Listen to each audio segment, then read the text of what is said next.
Good evening and welcome to the Simply Reliable Studios presenting our 2025 watch along to the College Football Playoff National Championship. I am your host and play by play guy for the night. I am Statboy Mike. It is great to see everybody out there at 6:30 Eastern, 3:30 Pacific here on January 20th, 2025. Today, of course, is Martin Luther King Day, and it is also Inauguration Day in America. But we are here to cover the National College Football Championship. This is the culmination of a 12-team structure introduced last year. And of course, we'll get into all that at the top of the hour when the official pregame stuff begins. Currently, right now on ESPN, Pat McAfee is interviewing the coaches, I believe, or not really figuring out, I missed who he is interviewing right now. If you have not watched a watch along, here's how it works. To my right is my television. I am currently on the stream with ESPN. And as the game is being played, I will call the action as I see it. Of course, done this before many times, did this with the World Series, did this with the Stanley Cup playoffs, the NBA Finals, and last year's Super Bowl. So I have a little bit of experience under my belt, still semi-retired and all that. And also let me announce that next weekend, be it the championship games between the Chiefs and the Bills and the Commanders and the Eagles, that's going to be a marathon because I will be covering both the AFC and the NFC championship games starting at 3 p.m. Eastern. That's when the first game takes place. Then at 6:30 the same night, the next game takes place. And I'm probably not going to end until maybe 9 or 10 o'clock that night. So I'm going to be on the air for about 7 solid hours. Then the next time I'll be on in a watch-along fashion, of course, will be Super Bowl Sunday, which I believe is 2 weeks after the championship game. In that scenario, of course, the Chiefs are looking to three-peat. They have won the last two. Of course, the Bills, the Commanders, and the Eagles are all trying to get in there self. Right now, we have Pat McAfee and his group. This is College Game Day Talking. They are talking about Ohio State learning lessons from tough losses. Ohio State won the last 3 games by 14 points or more after the Michigan loss. Notre Dame is on a 13-game win streak after they lost to Northern Illinois. All righty. I haven't been on the air for a while, so I apologize for that. And, of course, I asked Renegade for a little extra time to give an update about myself and what's been going on with me lately. Basically, the biggest life-changing moment for me happened on December 23rd, 2 days before Christmas. I was driving my 2015 Kia Sportage. I was driving for Uber and Instacart, which is my full-time job. And I was in the city of Gatlinburg. And Gatlinburg, of course, is part of Sevier County, where I live. Gatlinburg, the majority cities are Gatlinburg, Sevierville, and Pigeon Forge. The cities of Pigeon Forge and Gatlinburg are connected by State Road 321, commonly referred to as the Spur. And I made a stop at the Gatlinburg Visitor Center. I got in my car, I started the car, and I didn't even make it to the 321 bypass when the car started to sputter and stop. Because of the area I was in, I had to call 911. I had to, smoke was coming out of the car. I was on the side of the road there with my blinkers on. We had to call the U.S. Park Rangers because that area of highway is part of the Great Smoky National Park. And so they had to come out and they had to get me off the side of the road, which they did, and I'm grateful for that. And then we had to call a tow truck and take the car to a local garage, only to find out that the engine had seized up and that there was little to no oil in the car, which I find to be a little bit discerning because in a previous check of the car, I was told that I was 3 quarts of oil down, and they did put oil in the car. I don't know what happened to it. I am vehicular challenged. I really know nothing about the car other than, you put your hands on the wheel, you put your feet on the pedals, you look in your mirrors, and you go. I know nothing about engines, carburetors, radiators, anything like that. I know nothing about that. So the gentleman there at the garage, as we're about an hour or so away from kickoff, 1 hour, 8 minutes, and 42 seconds on the clock on your ESPN feed. So the gentleman there, the tow truck driver wanted a fee, which I didn't have. And the gentleman there helped me out by literally pulling money out of his wallet, which I was grateful for. And I promised to pay him back, and I am still in the process of doing that. And the diagnosis on the car, of course, seized engine, and we're probably going to need a new one. Well, I had already planned not to work on Christmas Eve or Christmas Day because I felt, it's Christmas, everyone should be with their families. I didn't think anyone was going to need ride shares. So those days came and went and had a great Christmas. And I hope everyone else did, even though it's been almost a month since Christmas. And I then had plans to rent a car through a company through Uber. And that was going to be the plan: rent the car, work, pay off the rental fees, and just continue on. Unfortunately, the only company that allows rental cars with Uber is Avis. And the only Avis-based spot is in Alcoa near the airport. So I drove out there with my girlfriend, and I went there, and I said I'd like to rent a car, and they said they didn't have any cars. So it's like, now what am I going to do? So locally in the Knoxville area, of course, there are plenty of car dealerships. And of course, I've mentioned WIMZ Radio. And of course, their advertisement for Old Ben Motors out on Alcoa has come out. And they say they have these great deals. So I went over to them, told them the scenario that I have this 2015 Kia Sportage that is not running. I need a car. I need to work. And so by some miracle, I don't know how they did it, they put me behind the wheel of a 2021 Chevrolet Trax. So now I have 2 cars legally. I'm not the owner of the cars. The cars are on liens or on loans, but I have a Chevrolet Trax and a Kia Sportage. The Kia Sportage is still not running.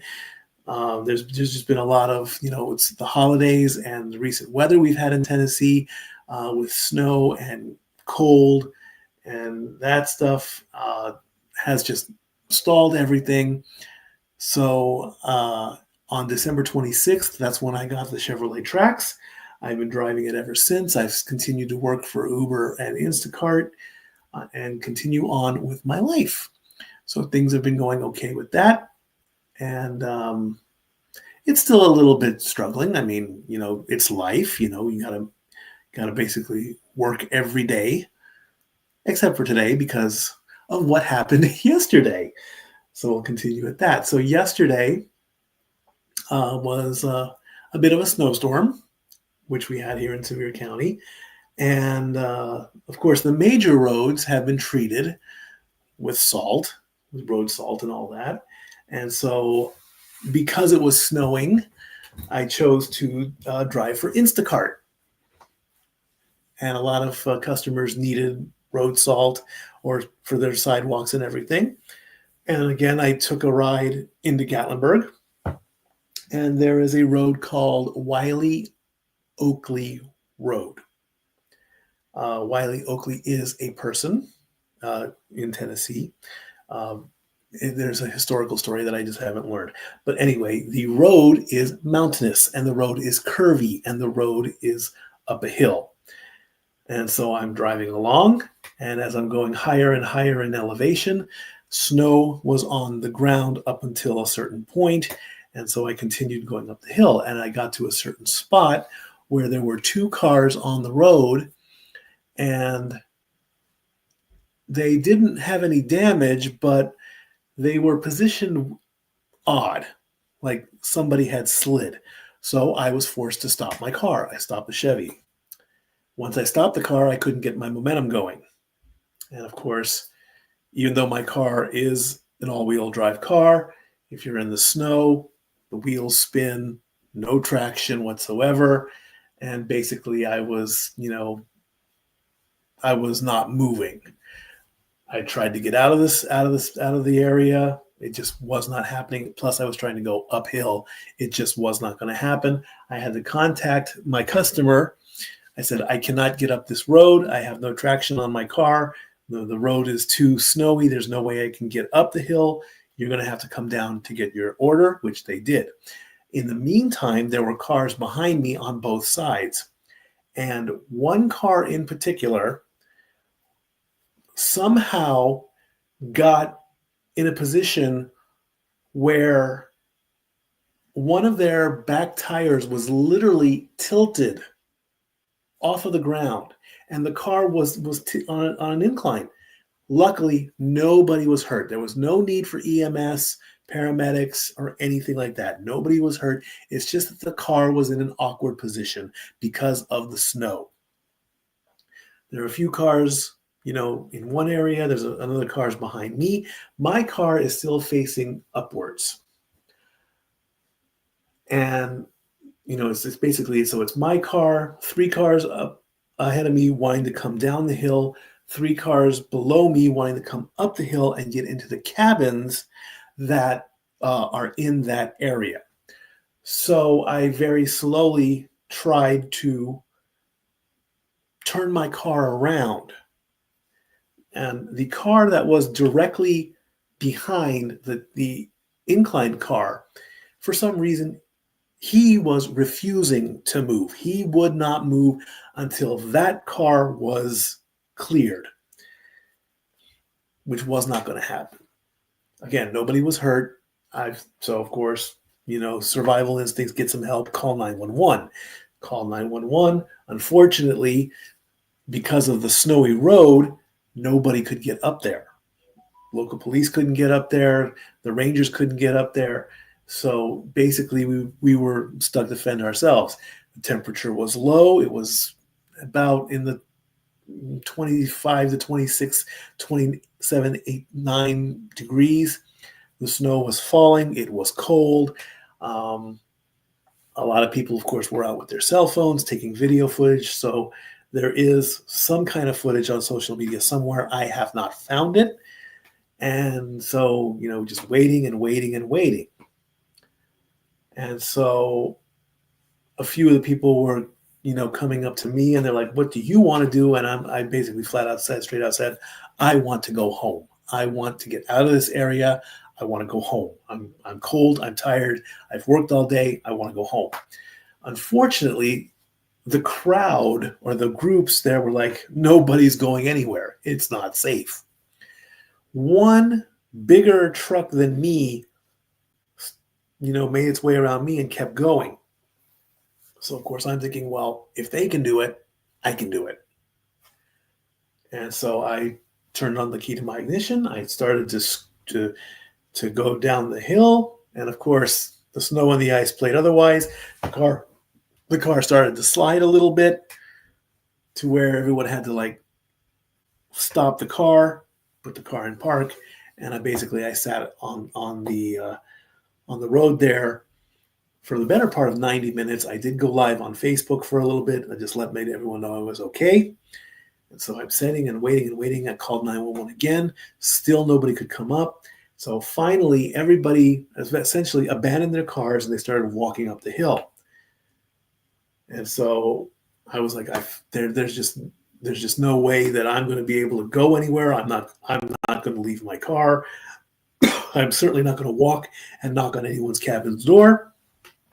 And that wouldn't have been that would have been the generous thing to do if someone would, come into the and stay for the night. But that didn't happen. As we're looking at South Bend, Indiana, the Linebacker Lounge for Notre Dame fans, all sitting there watching. And Crosstown Pub and Grill in Jacksontown, Ohio. That's where they're having like a little group meeting for all the Ohio State fans. So finally, I decided to turn on the car, and I'm like, I remember what Dory Lou taught me. She said, as we're down to 58 minutes and 5 seconds at this point, 58 minutes exactly right now, 58 minutes before kickoff. She said, if you're ever in an icy area and the car starts to slide, do not slam on the brakes, pump the brakes to stop the car. I didn't even hit the accelerator the entire time. I just let the car go ever so gently. And if I started to feel a slide, I started to pump the brakes. I maneuvered the car. There was enough room to get by. And I kept the car as straight as I could. And I continued down the hill. And I did feel a few slips and slides because I essentially crawled that car down the hill. As I was coming closer and closer to the bottom to get back on the 321, there were literally 3 cars, and finally I saw a snowplow. And the snowplow, it was like, that was my, once I get there, I'm good. And it looks like Notre Dame has come out with their pads and helmets on. They are all in the end zone, getting hyped up. Look at those shiny gold helmets. There they are, ready to play for the national championship. And so there was one car ahead of me. He was scooting down the hill, and then he came to a stop. We saw the snowplow. The snowplow came up a little bit higher. One car got out of the way. We went down. We went out. And I made it to 321, and I made it home safely. And here I am, ready to go to get this show on the road and the championship game here between the Ohio State Buckeyes and the Notre Dame Fighting Irish. There's your quarterback, Riley Leonard, who has 223 pass yards, a touchdown, 2 interceptions, and a rushing touchdown in the semifinal game against Penn State. Riley Leonard is his name. So I'm very grateful that I am A-OK, and I can now cross off getting stuck in the snow in Tennessee. That's never happened, because if you remember, I have said, I've been anti-driving for the majority of my life. I had no desire to drive. I didn't want to drive. Living in California all that time, I just wanted public transit, my feet, bicycles, Ubers, the kindness of others and whatnot. And since I made the move to Tennessee, I'd rather break down and finally get a car. But I currently have the Chevy Trax in my possession, which I'm driving and working. The live odds for tonight's game: Ohio State is favored by 8.5 points with a total of 45.5. Also tonight, the Australian Open quarterfinals on ESPN Plus and ESPN2. Tennis season, of course, is going on. And so how did we get here to the championship? Of course, the 12 teams that played in no particular order: Clemson, Texas, Tennessee, The Ohio State, SMU, Penn State, Indiana, Notre Dame, Texas, Arizona State. I said Texas twice. Arizona State, Oregon, Boise State, Georgia. Arizona State, Oregon, Boise State, and Georgia were the top 4 teams. They automatically got a bye into the next round. Texas defeated Clemson 38-24 in the opening round matchup. The Ohio State beat Tennessee 42-17. Penn State defeated SMU 38-10, and Notre Dame defeated Indiana 27-17. Those 4 winners then went on to face the top 4. Texas defeated Arizona State 39-31. Ohio State defeated Oregon 41-21. Penn State defeated Boise State 31-14, and Notre Dame beat the defending champions Georgia 23-10. Emmanuel, that's what I'm doing right now. Great minds think alike. In the college semifinals, Ohio State defeated Texas 28-14, and Notre Dame defeated Penn State 27-24, and that's how we got here. Now, a quick news report that I found off of ESPN.com, and I want to read this directly, which is something quite interesting. And this story is written by senior college football insider Heather Dinich, D-I-N-I-C-H.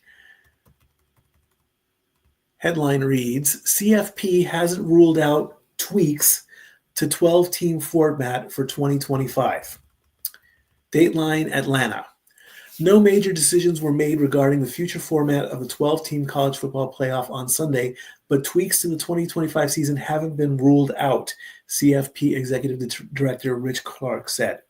Sunday's annual meeting of the FBS commissioners and the presidents and chancellors who control the playoff wasn't expected to produce any immediate course of action, but it was the first time that people with the power to change the playoff met in person to begin a review of the historic expanded bracket. Clark said the group talked about, quote, a lot of really important issues, but the meeting at the Signia by Hilton set the stage for bigger decisions that need to be made very soon. Indeed, I agree.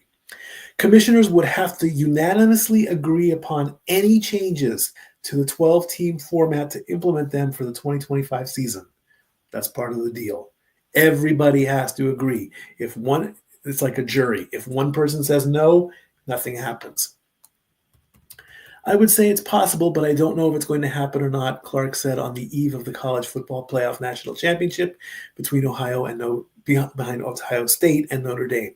There's probably some things that could happen in short order that might be tweaks to the 2025 season, but we haven't determined that yet.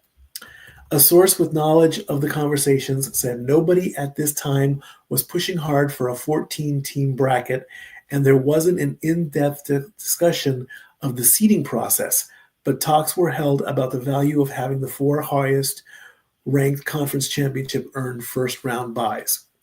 Ultimately, the 11 presidents and chancellors who comprise the CFP's board of managers will vote on any changes, and some university leaders said they liked rewarding those conference championships with byes because of the emphasis it placed on conference title games.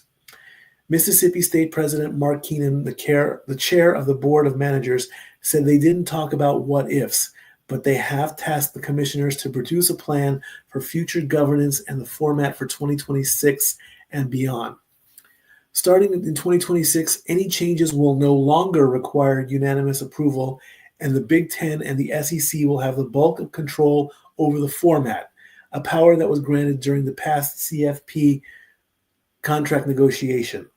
The commissioners will again meet in person at their annual April meeting in Las Colinas, Texas, and the presidents and chancellors will have a video conference or phone call on May 6th. Following Sunday's meeting, sources continue to express skepticism that there will be a unanimous agreement to make any significant changes for the 2025 season, but a more thorough review will continue in the following months. It is no secret what I have said, that if they want to tweak it as best they can,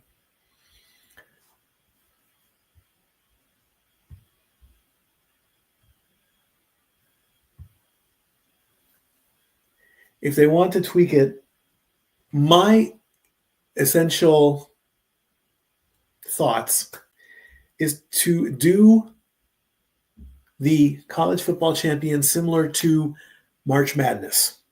Now, it may seem like a lot, and it probably is.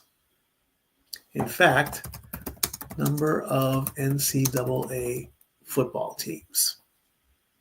134 Division I football schools. 134.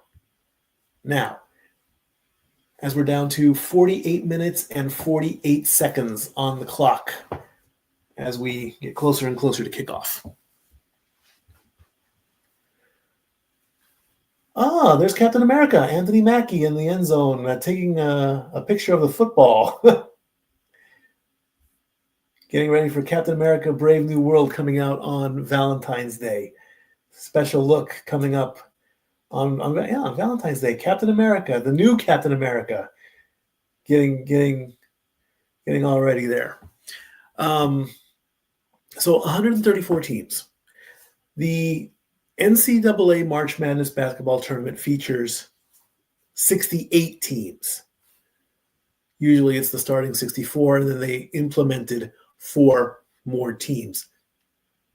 So of those 134 teams, 64 teams should go into one big tournament.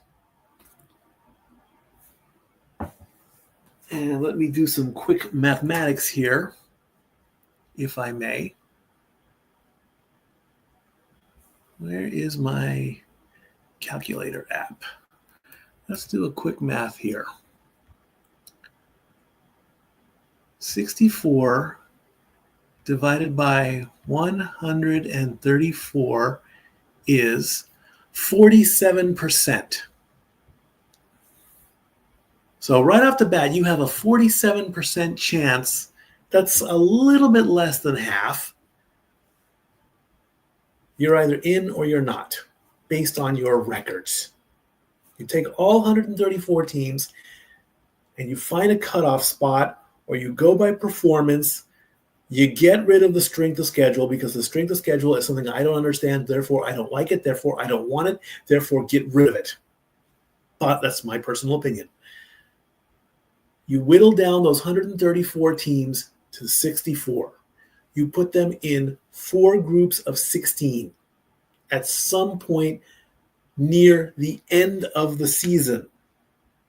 You would then have to possibly even extend the NCAA football season, or cut it down a bit to make room for the potentiality of all the extra games that are going to take. Because if you have 64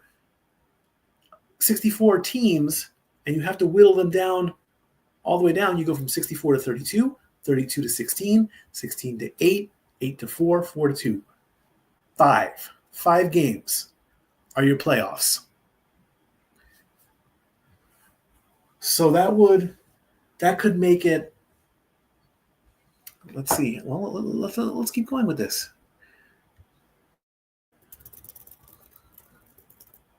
Number of weeks in a college football season. 14. All right, so you have 14 in the regular season. Chop that number down to make, you can either go 9 plus 5 or 14 plus 9, or 14 plus 5. So you either extend the season to a 19-week season, or you cut back and you say, look, you guys play 9 games. And based on those 9 games in your performances, you're either in or you're out. Bottom line. Then you match them up however they want to match them up. Teams that are 9-0 go against teams that are 0-9. Standard 1 through 16 tournaments. You keep going as we get a shot of Mercedes-Benz Stadium, the site of the 2025 National Championship. As this is the Ram pregame show on ESPN, as the Fighting Irish are stretching on the field in their blue and gold, all getting warmed up as the camera pans by. And who do we have here on the sideline? Bryce Harper from the Philadelphia Phillies, who was a 2-time National League MVP, wearing his Ohio State gear. There's LeBron James with it looked like a closet full of Hennessy. LeBron James is wanting to, as we're down to 43 minutes and 52 seconds left, and there are the Ohio State Buckeyes in their end zone, getting hyped up, getting excited. Cameras everywhere.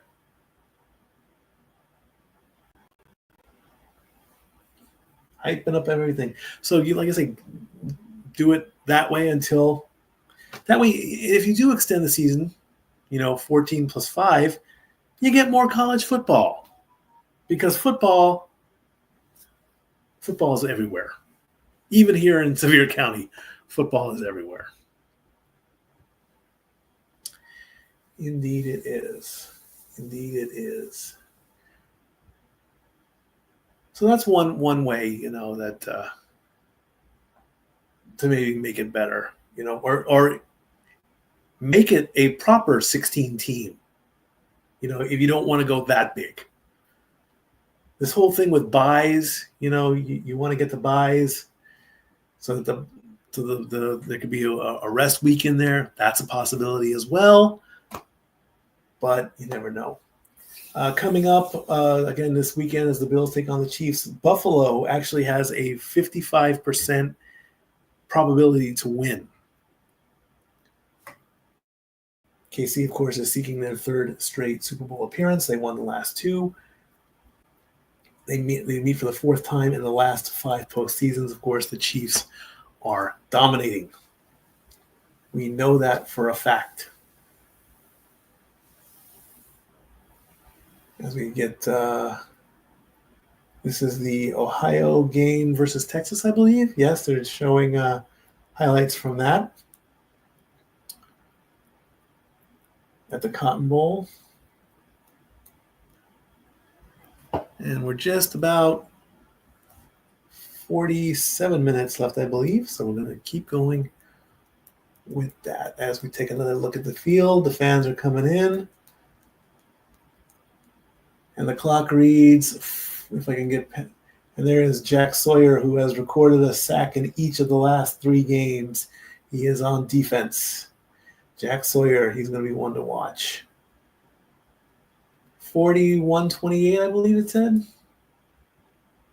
41-22. Okay, 41-22. That'll be kickoff.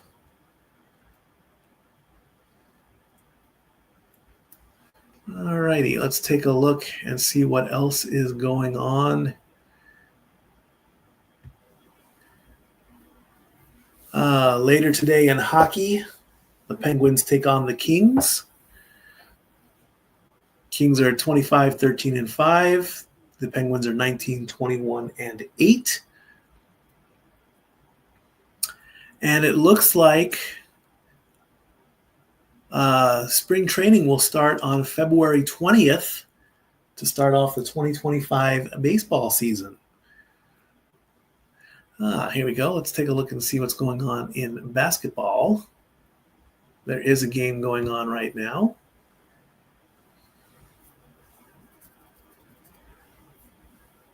Let's take a look at the NBA scores and see what's going on there.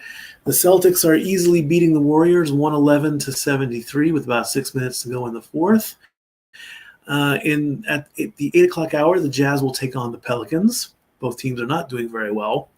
At 10:30 At 10:30 p.m. Eastern, 7:30 Pacific, the Bulls will take on the Clippers. Earlier today, the Hornets beat the Mavericks 110-105. The Pistons beat the Rockets 107-96. The Grizzlies upset the Timberwolves by one basket, 108-106. And the Knicks beat the Hawks 119-110. And the Cavaliers defeated the Suns 118-92. Taking a look at the standings. The Cleveland Cavaliers are your number one team in the Eastern Conference, followed by the Boston Celtics, the New York Knicks, the Milwaukee Bucks, the Indiana Pacers, and the Atlanta Hawks. The four teams that will be playing in the tip-in tournament: Orlando, Miami, Detroit, and Chicago. Remember, there's always that little bitty, the top 10 teams get in, 7 plays 10, 8 plays 9. The winner of 7 and 10 go on, and the loser between 7 and 10, I believe, it's a whole big tournament thing, you know. In the West, the Oklahoma City Thunder are the number one team. The Memphis Grizzlies, wow, are third overall in the West. That's amazing. The Grizzlies have turned something around. That's a bit of a surprise. Nuggets are fourth. Clippers and Lakers are fifth and sixth. Mavericks are seventh. Kings are eighth. Warriors are ninth. And the Timberwolves are 10th. Well, how about that? The Grizzlies are actually wanting to play. Let's take a look and see what's going on in hockey.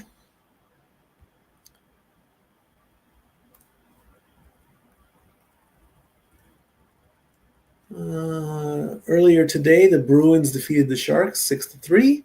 The Wild defeated the Avalanche 3-1. And the Kraken defeated the Sabres 6-4. Currently, the Blues and the Golden Knights are playing each other with about 19 minutes to go in the second period. The Blues are leading 2-1. In about 20 minutes or so on the NHL Network, the Lightning are going to play the Maple Leafs. On ESPN Plus, the Blue Jackets take on the Islanders. The Hurricanes take on the Blackhawks.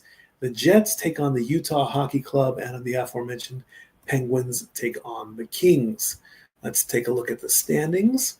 The Maple Leafs are your number one team in the Eastern Conference at 60 points, followed by the Florida Panthers at 57, Lightning at 53, Senators and Bruins tied at 52, Montreal at 50, Red Wings at 46, and the Sabres at 39.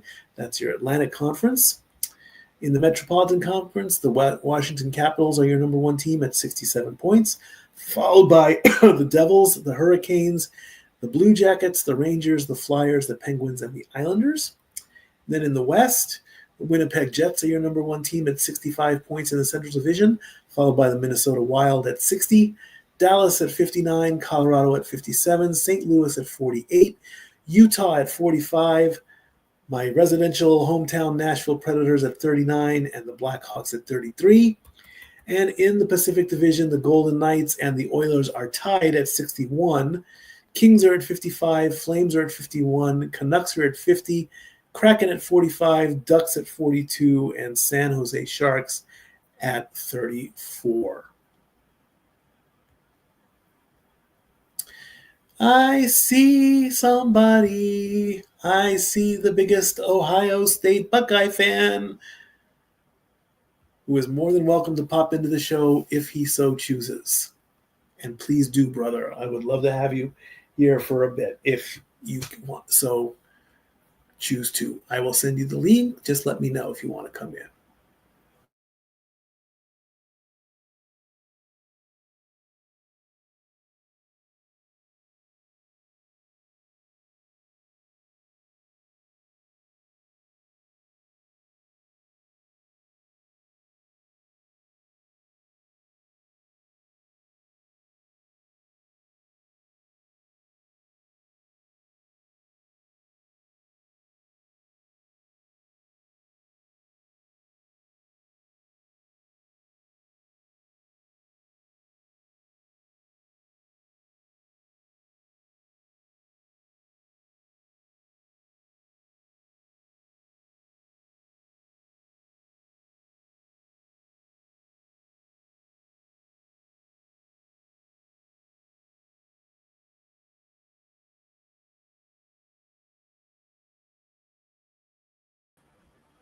Okay, I don't know what happened.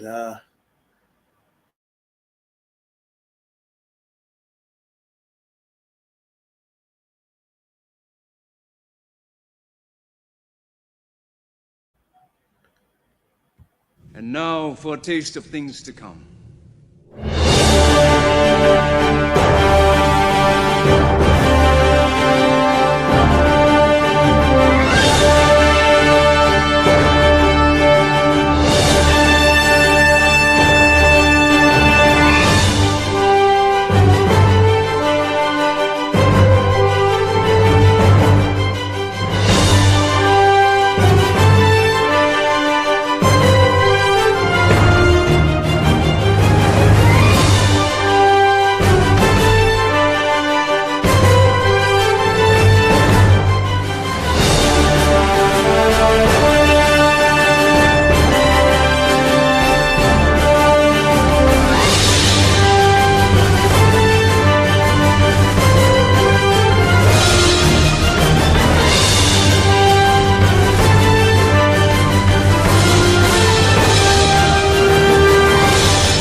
Alrighty.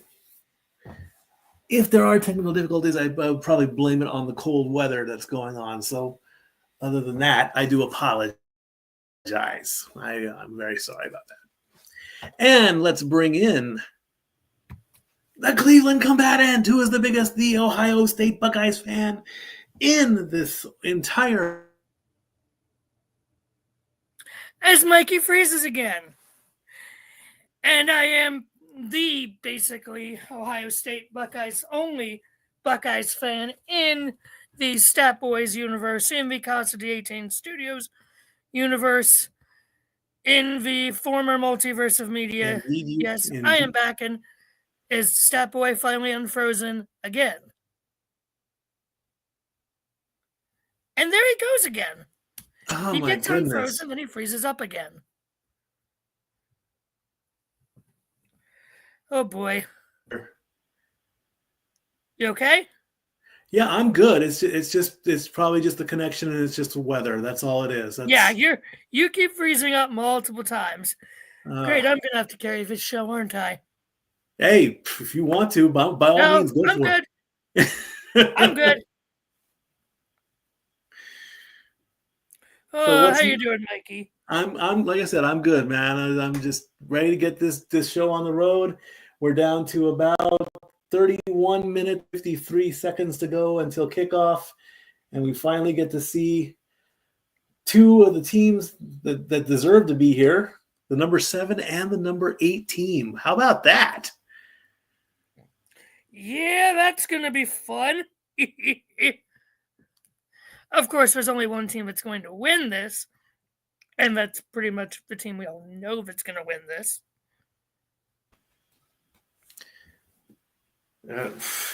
Yeah, how do you pick? Being a Catholic who lives in Ohio, yeah, tell me about it. It's hard. It is. I mean, you're faith based and you're hometown based. What do you pick? Mm-hmm. The referees? Good one. What's the name of the mascot? Brutus. Yeah. The only time I will root for referees on anything football related. Because fuck the referees when it comes to the Chiefs and their baby Mahomes, Brady Jr. Okay, that you cannot tell me I'm wrong. That Texans game was so fucking bad. I didn't watch it. I was stuck on the side of a mountain when it was taking place. Then go back and watch it and see how freaking terrible it was. I probably will. Like, my God. Like, it was the most watched game It was the most watched playoff game for ESPN, and there were so many blatant calls in the Chiefs' favor that were just so.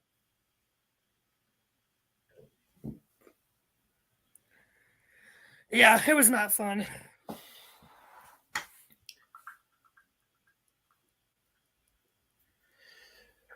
It's always something with every bad call. We'll always blame the refs. That's what it always is. Yes, because holy freaking crap. Anyone who watched that game can tell you. And of course, they'll talk about it forever. Mm-hmm. They'll talk about it. So we have the teams are making their way into their locker rooms. All the warm-ups are done. They're going to get their final instructions. Yeah, I know. This will be a fun game. Got Raw tonight, so I'll have the game on my TV. I'll have Raw on my laptop. I'll talk about that. I did see the premiere of Raw on Netflix. I have not seen episode 2. Let me just say, episode 2 is better than episode 1. Really? Because episode 1 was very much geared towards the casual fans and fans who haven't watched in years. And so there was a lot of promos and video presentations on certain people. Michael Cole and Pat McAfee did a lot of explaining about certain storylines and everything. And that's why they pushed a few things back, such as Pence's debut. But granted, he wasn't even scheduled to debut then. And Becky was not slated to return, despite what people say. They pushed the Women's Intercontinental title match back to last week. Congratulations, Lyra Valkyria. I said from the start, if it wasn't going to be Natalya, it should be Lyra Valkyria, and I was correct. Indeed. I'm sorry, you Dakota Kai stands, but no, Lyra deserves it. I think Lyra has the charisma and the star power. So. And then also, let me also touch on last night after what I saw a little bit of the results. I did watch the call from the family there from TNA Genesis. It's about damn time. The belt is home where it belongs. Say his name and he appears. Joe Hendry is your TNA champion. And I could hear Noah cheering from here. Oh, absolutely. But what took him so long, I'd like to know. And then, well, of course, I have a feeling we might find out tonight. I don't. Up. Remember, there's that new partnership with WWE and TNA, who's been popping up in TNA all the time, but a certain John Bradshaw Layfield, and who's going to be at Raw tonight, was advertised last week, Mr. John Bradshaw Layfield. That's all fine and dandy, but I think they're going to save Joe Hendry for the Rumble. He just got the belt. Let him enjoy. Enjoy it first. Oh yeah, but I feel like we'll still get something about that tonight, even if we don't get Joe Hendry. I mean, we have Joe Hendry's finally the champion, thank goodness. Yes. TNA is now losing Jordan Grace and Josh Alexander, which please come on over to the big dub, come over to the big leagues. I mean, the NXT women's roster is already so freaking stacked as it is. I mean, especially with Roxanne going to be called up here soon, NXT is going to need someone to take her place. Even though they already have, Cora Jade, Stephanie Vaquer, Julia. Like, that whole women's roster is the best women's roster in professional wrestling today. Fight me. The National Championship Trophy is now being sponsored by Dr. Pepper, of course, as they put it over in the Ohio State area. And it looks like the Ohio State band is marching onto the field there as we get the desk led by Pat McAfee, of course. Which is why he will not be on Raw tonight. Bad news, Wade Barrett will be filling in on the call for Raw. Because, of course, why on earth would you have, McAfee at Raw when he should absolutely be here? And we are making picks. It's easy. Ohio State, they've been the most dominant team. There's something about this Notre Dame team, blue-collar, hardworking bunch. Dez picks Notre Dame. Pat McAfee, you better be smart, boy. I love Notre Dame's chemistry. I love the togetherness, the job that Marcus Freeman has done with them as a group. I do too, honestly. The way they bounce back, they represent everything I believe in as a coach. But I just think Ohio State has too much firepower. Too many weapons on defense to match up. Therefore, Nick picks Ohio State. And Pat McAfee says, when you talk about too many good players, we have to talk about the roster construction coming into this year. All we were talking about is Ohio State spent $20 million on the roster, the highest $20 million. Wow. I don't think that's true, but a lot. Wow. McAfee doesn't hold back. A lot of schools were like, yeah, Ohio State. Who did they bring in? Dude almost dropped his tuba.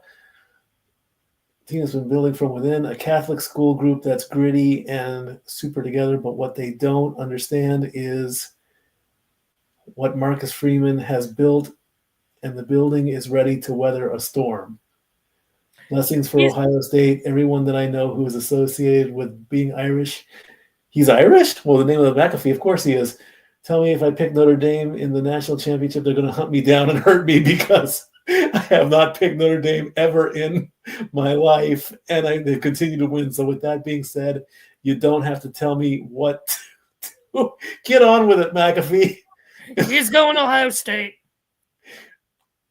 That's who he's picking. You're about 15, 20 seconds behind me. Pat picks Ohio State. Dude.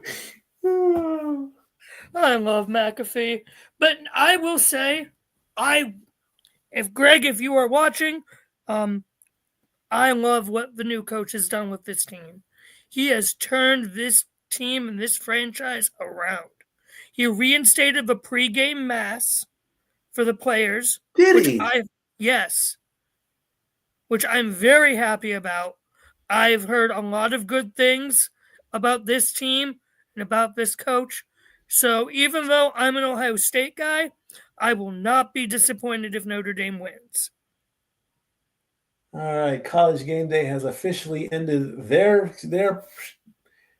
show. Now AT&T takes over for their pregame coverage as they show some footage here. We're getting closer and closer to kickoff. Mike, look at that. Wow.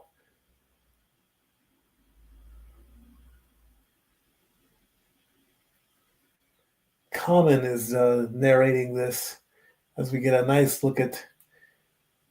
Wow, look at that. That's nice. All the championships for Notre Dame. And, of course, the biggest Notre Dame fan that I grew up with, to the point where he's actually buried on the campus, and that was Regis Philbin. He was a true Fighting Irish boy. Every week on Regis and Kathy Lee or Regis and Kelly, it was Notre Dame, Notre Dame, Notre Dame. Gelman, did you see what happened in the Notre Dame? Did you see what happened? They couldn't beat USC. He was Fighting Irish, true and true, boy. I still miss him to this day. And I had to sneak in that little impression there. Uh-huh. This is going to be a good game, that's for sure. I would hope so. I don't want to see a blowout. I don't want to see 45-7. No. I want to see a duel similar to the Washington game before Detroit decided not to play anymore. Because let's face it, that was was funny. I don't like the Commanders. I don't like the Commanders because everything that they had to go through the past few years. But, I mean, here's the thing, though. We don't give a damn about the whole state of Michigan, which includes the Lions. So, I really thought that if it wasn't going to be the Vikings, I was really going to push for the Lions because they've now fallen 2 steps back. This was their second playoff game in 2 years. They just fell backwards. So your entire division got their asses kicked. It was funny. You guys were the first ones eliminated in the playoffs. It was funny. Be glad the Bear's asleep right now because I would stick the Bear on you right now. Oh, that's the only reason I'm saying anything is because I figured she's either asleep or not there. I mean, I sent that meme for a reason. Yes, you did, and then you wanted to virtually run out of the room. It's still true though. Packers got beat, Vikings got beat, Lions got beat. I'll be honest. I'm not surprised that the AFC title game is again what it is. The Chiefs versus the Bills. It's always every year we've pretty much gotten Chiefs and Bills in some capacity. Yes. The past few years, and this time it should be the Bills. Period. End of story. They deserve this win.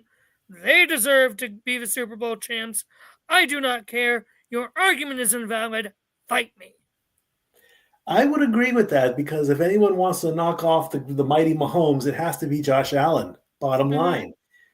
Because someone needs to take care of Brady Jr. Yes. Oh, to even say that's a slap in the face to Mahomes.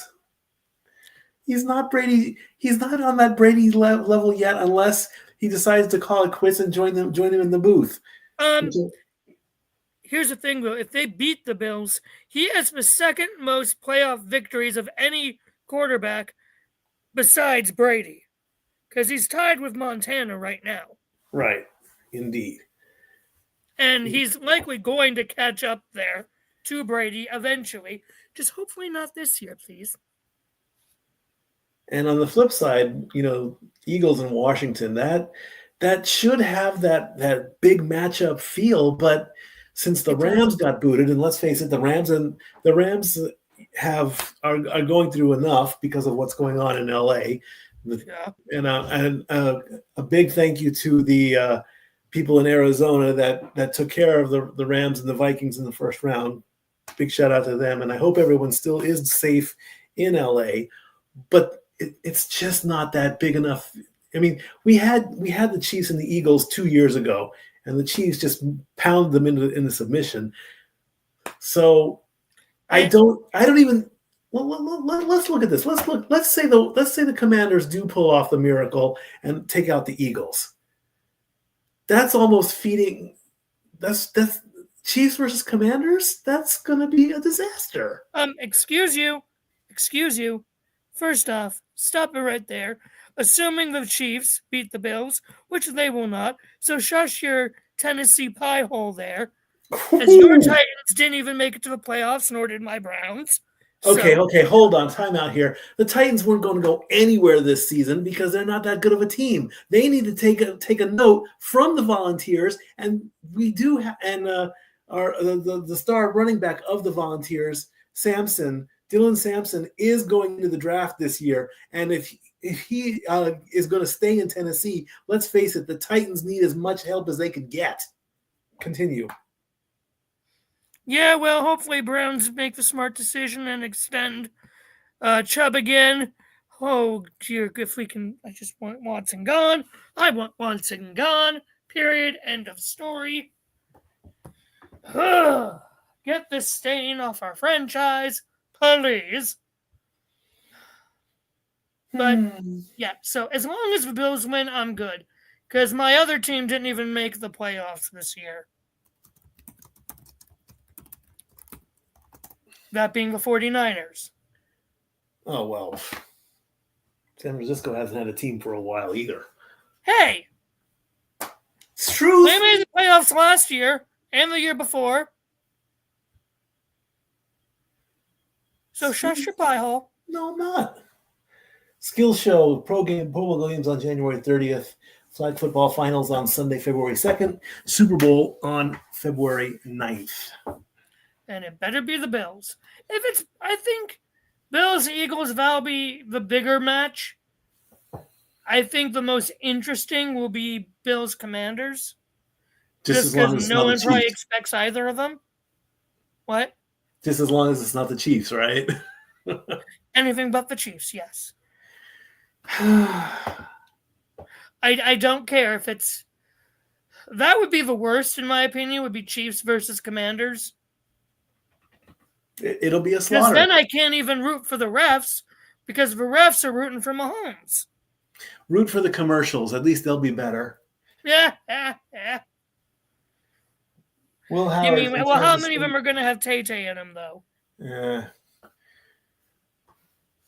Kudos to Caitlin Clark for actually sitting in her booth. And Caitlin Clark was in the news recently as well.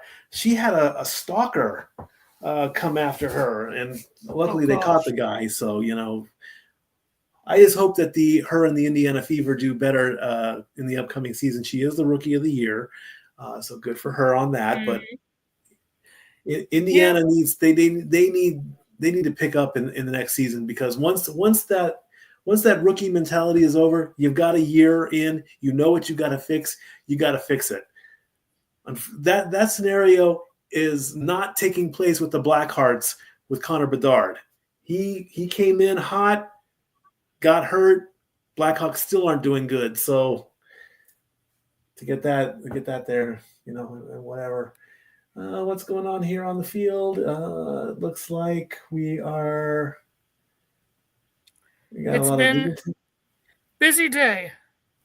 It has been a busy day. The inauguration today, which I watched after I finally woke up. I did too. Big game. I gotta wonder. And part of me sort of feels bad for JD, because he has to be at the inauguration ball here at 8, and when I know he would rather be here watching the Ohio in person for the Ohio State game. I did watch the inauguration too, and I actually sat. I wasn't spitting daggers at the TV like I was in 8 years ago. Yeah, I just sat here drinking my Dr. Pepper, but yeah, JD, our vice president, tweeted a few days ago, was like, "Do you think anyone would mind if I missed this to go to the game?" And it looks like they're getting ready for the national anthem as they introduce the sign language interpreter. That is very impressive that they can do that. This is the Spelman College Glee Club as they perform the national anthem. Excuse me while I stand up. I have my muted. Oh, they're doing America the Beautiful. Okay. A lot of places have changed that now, which I don't mind. I prefer America the Beautiful, actually.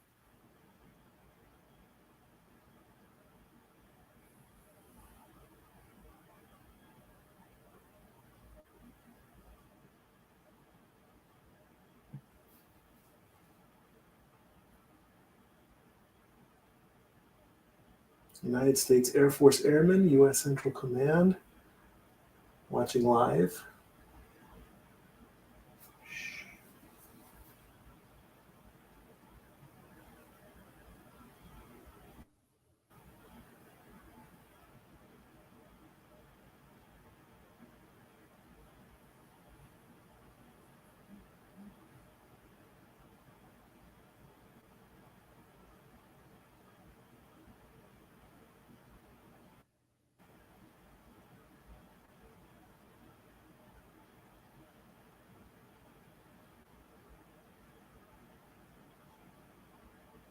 And 10 minutes and 30 seconds left to go until kickoff.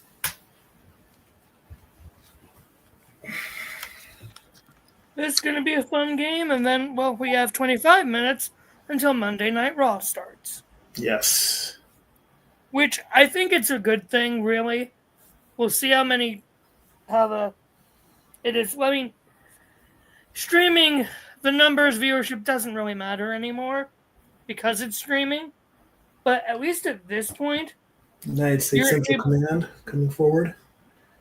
You're able to, like now, watch the game on the TV and watch Raw on your laptop or phone.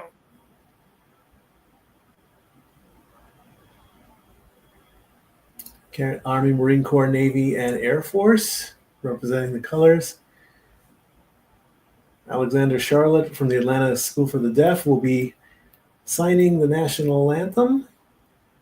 Adam Blackstone and Coco Jones.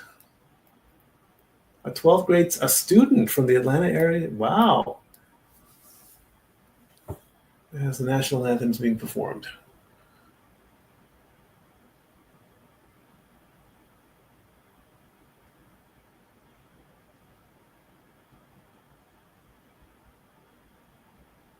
As the flag is being unfurled and presented.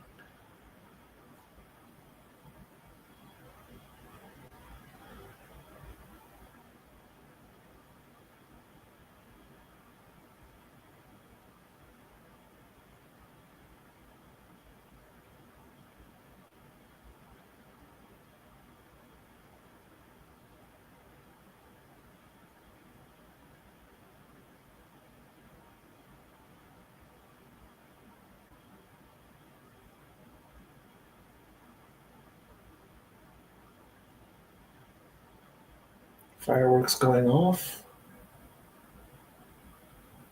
Rockets right there.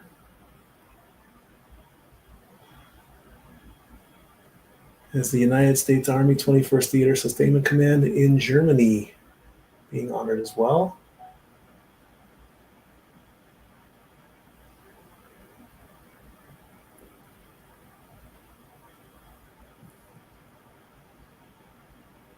The flag starts waving.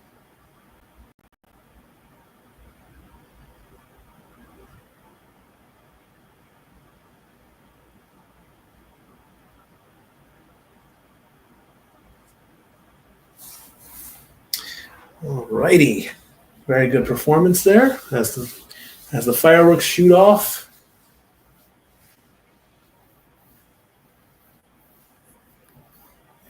And we're down to about. I thought we were going to show clock in there, but they didn't. Quick pan of the crowd as they thank. Of course, they're showing the fires. The American Red Cross, of course, is asking for donations. You can support them at redcross.org/ESPN. There's a QR code on the screen to help California from those devastating fires as they go to commercial.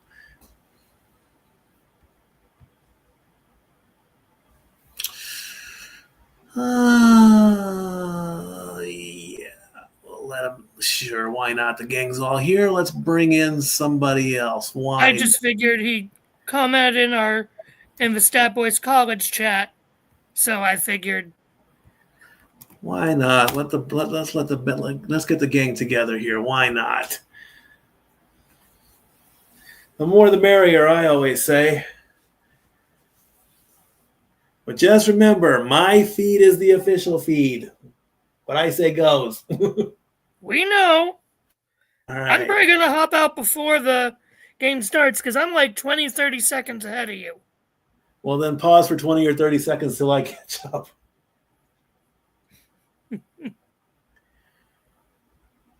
They're just talking now, doing commercials. So this should be a fun game. I hope so.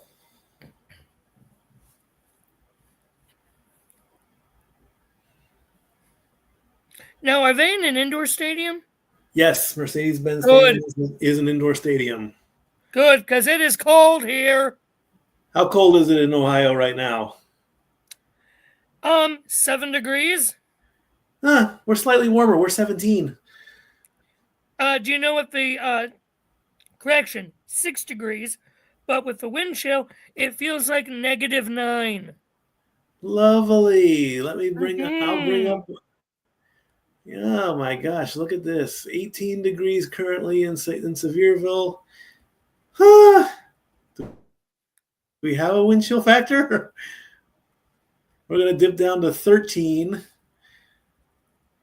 Ooh, heat wave. 8 p.m., 9 p.m. now. Are we going to hit single digits tonight? Oh, we're supposed to hit 0 I tonight. hope not. We're supposed to hit 0 tonight. Ooh, 0. Yeah. No, we won't hit single digits tonight. There are the Fighting Irish ready to come out onto the field. They're just chomping at the bit, waiting to go.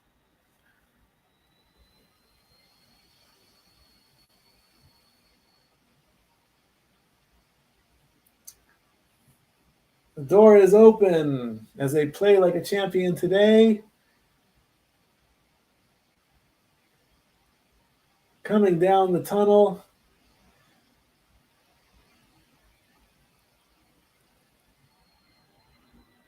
In blue and gold.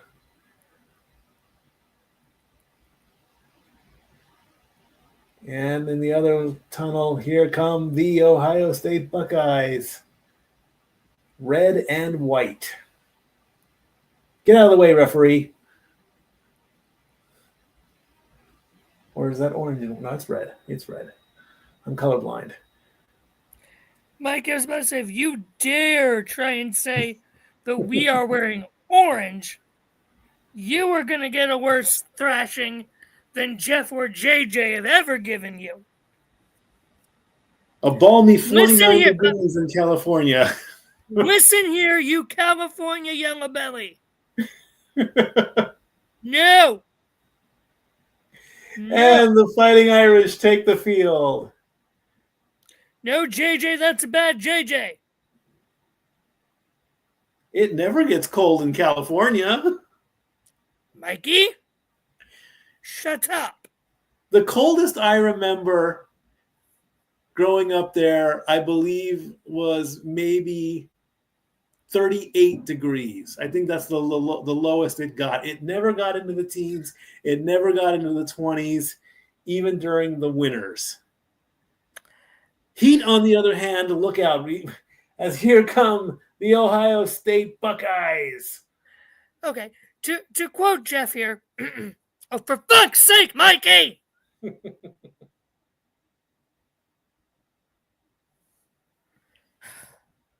The only time it got cold in California, you had to go up into the mountains. JJ, I'll let you and Jeff handle this one.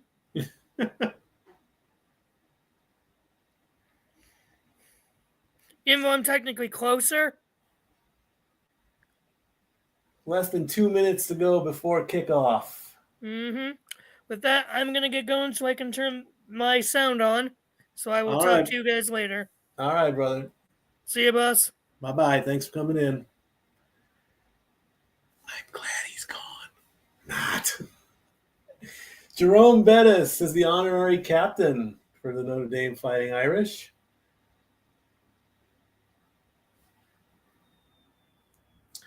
And for the Ohio State, it's Archie Griffin.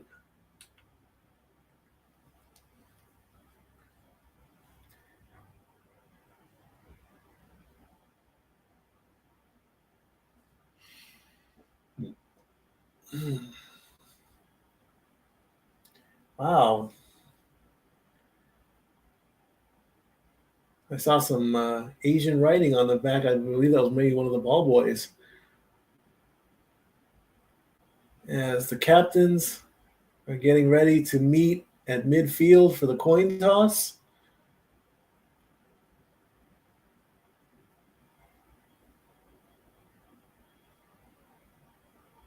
Send out the luckiest player on the team. Here come the captains for the Ohio State on the 50-yard line. They meet in the middle.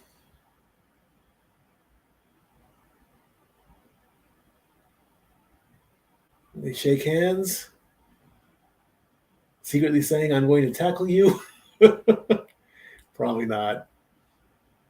I can't say that. A lot of respect.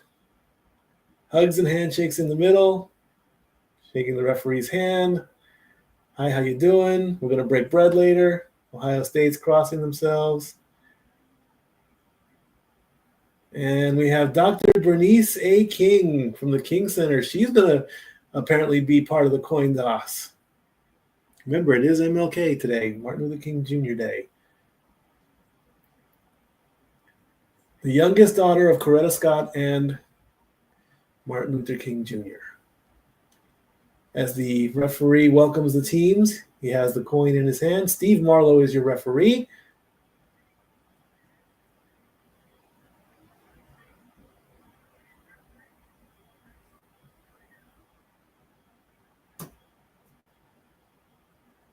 He shows the coin. This side will be heads. That side will be tails.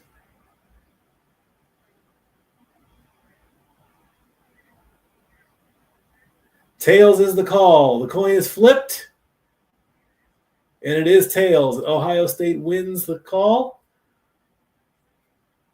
Ohio State will kick. And Notre Dame will receive.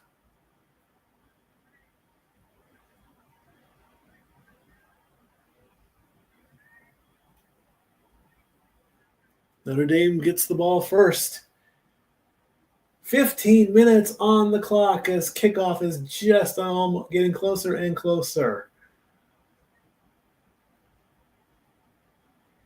Molly McGrath is interviewing Marcus Freeman, head coach of Notre Dame. Big smile there, right? He's ready to go.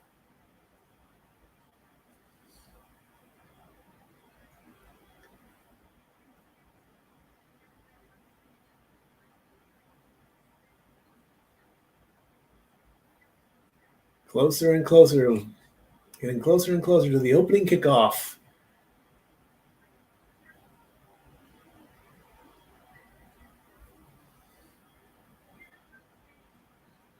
Holly Rowe interviewing Coach Ryan Day. This is his second national championship game.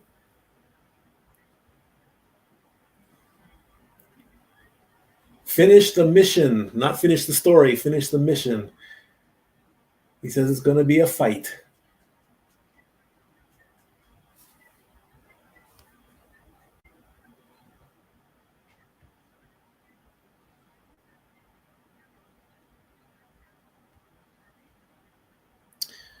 Again, the point spread, Ohio State is favored by 8.5. The total points is over 44.5. The money line, Notre Dame is at plus 300. Meaning if you put money on Notre Dame in this matchup and Notre Dame wins, you win 3 times your money. The teams are set on the 35-yard. The ball is kicked, and we are underway, and the ball will go into the end zone for a touchback. Quarterback Riley Leonard, since the loss to NIU, has gone 13-0 undefeated, averaging 236.3 yards. 19 pass touchdowns, 15 rush touchdowns.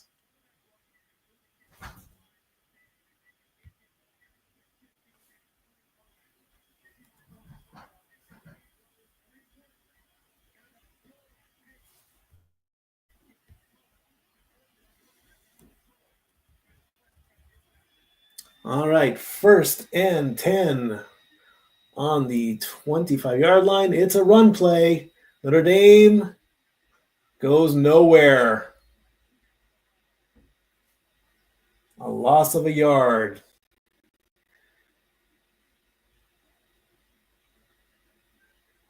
Second and 11 coming up.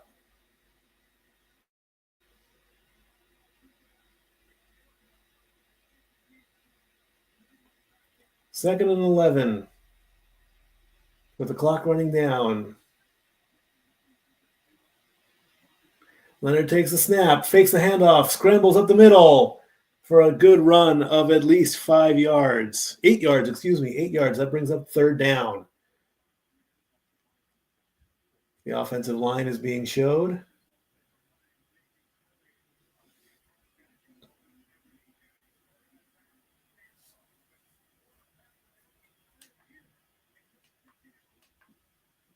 Turn that down just a little bit. 3rd and 3. And the 32-yard line. Leonard takes the ball and brushes through for a first down. First down, Fighting Irish. Leonard says, I'll do it myself. 1st and 10 from the 36-yard line.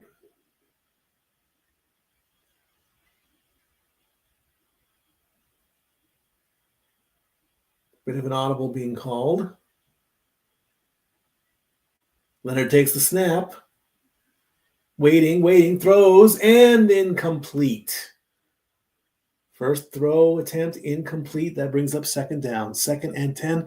Pass intended to Chris Mitchell.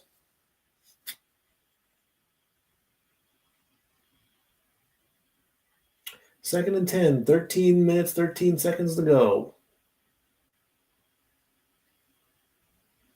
Ohio State 13-2 on the season. Notre Dame 14-1. The 7 seed versus the 8 seed. 2nd and 10 coming up. A little bit of a movement. No one's moving. Takes a snap. Throws to his right. Complete. And just a little bit short of the first down marker. Chris Mitchell.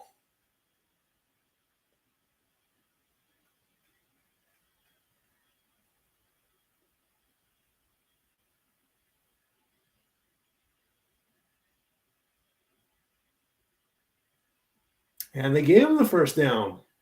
10 yards. They gave it to him. That brings up 1st and 10 to the 46-yard line. Takes a snap. Bit of a lateral. Jeremiah Love gets 7 yards. Bringing up 2nd and 3. Gets to about the 39-yard line. Clock running down. 12:22 to go. 2nd and 3 coming up.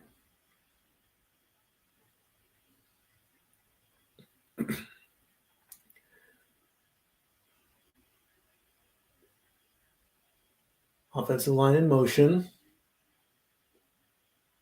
Leonard takes a snap, runs up himself, and gets stopped with the forward momentum.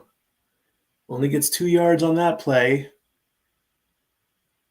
That'll bring up 3rd and 1.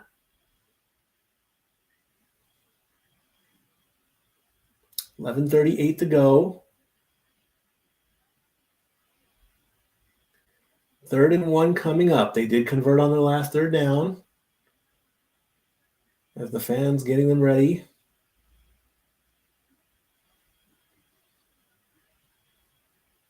Leonard takes a snap, hands off to Love. Love turns to his right and gets stopped before even the line of scrimmage. No gain on that play. It's now 4th down.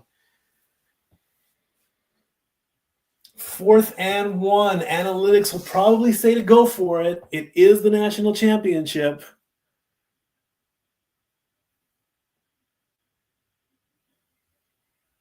Are they going to go for it?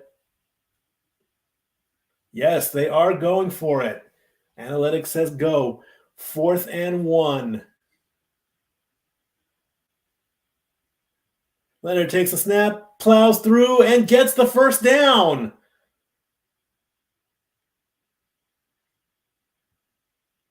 Keeping the drive alive. It's now 1st and 10.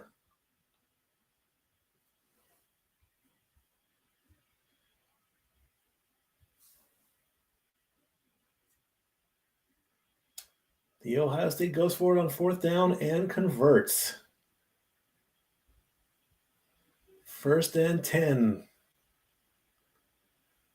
Leonard takes the snap, looking, still looking, still with the ball, throws, Complete.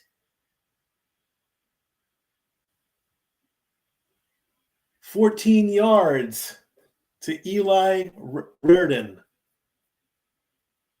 Leonard had the ball for a long time. Rolled to his right, threw to his left, made the completion. 1st and 10 on the 23-yard line. Getting closer and closer. 9 minutes and 30 seconds left to go. Leonard takes the snap. Looking, still looking, throws. Incomplete. Threw to his left. Went to Reardon again. Excuse me, no, that was to Chris Mitchell. Mitchell was the intended target. Just didn't connect. 2nd down. So far, 3 for 5, 31 yards. He has over 2,600 yards on a season. 2nd and 10, 9:23 to go.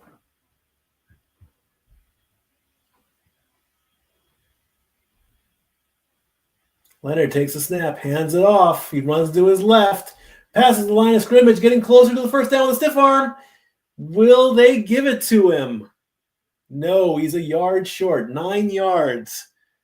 Jadarian Price went to his left, stiffed arm one of the defenders, rolled forward, but was marked down. He's at the 19-yard line. Oh, that is so close to the marker. It's now 3rd and 1.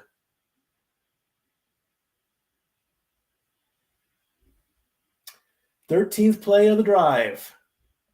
8:40 left on the clock.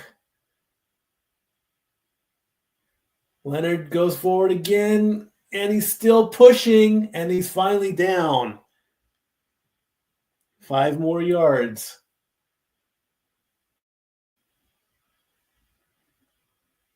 To get the 1st down.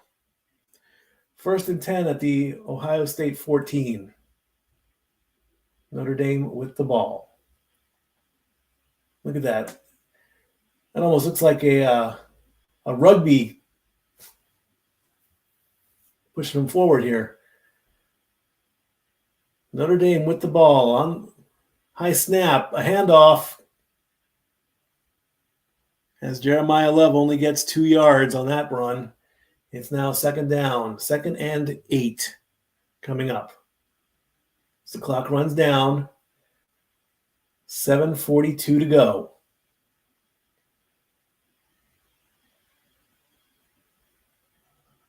Second and 8 from the 12-yard line. 72% touchdowns on the red zone for Notre Dame as they want to strike first. Leonard keeps the ball. He's behind the line of scrimmage. He thought about throwing and gets knocked out of bounds at the 6-yard line. Another 5 yards for Leonard. He thought about throwing. He got closer to the line of scrimmage. He ran to his right. He thinks about it, says no, and keeps going, and he's out of bounds at the 8 or the 7. See where they mark him.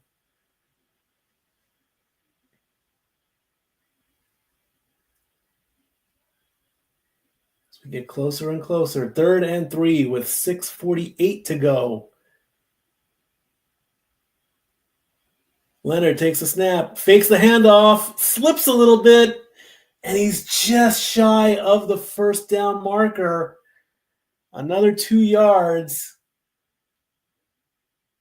Will they give it to him?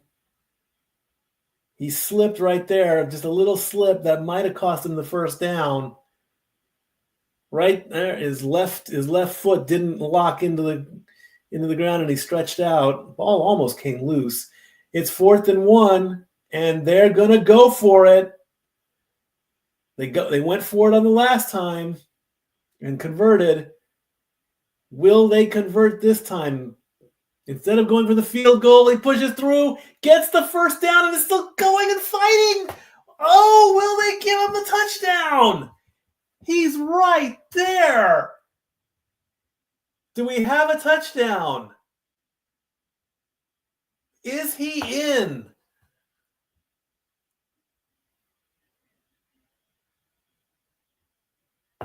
Let's look at the replay. He's pushing. He's down at the 1. First and goal. Oh, he was right there. 18th play of the drive for Notre Dame. And does he get in? Yes, he just walks right in. Notre Dame scores first.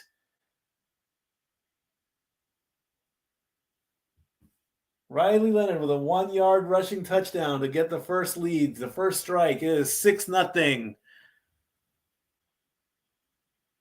18 plays, 75 yards, 9 minutes and 45 seconds on the clock. Off the clock, actually. Riley he just walked right in.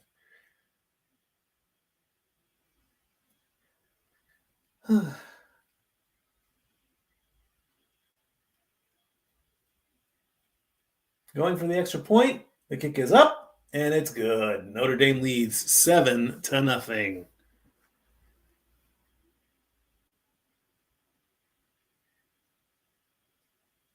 All righty.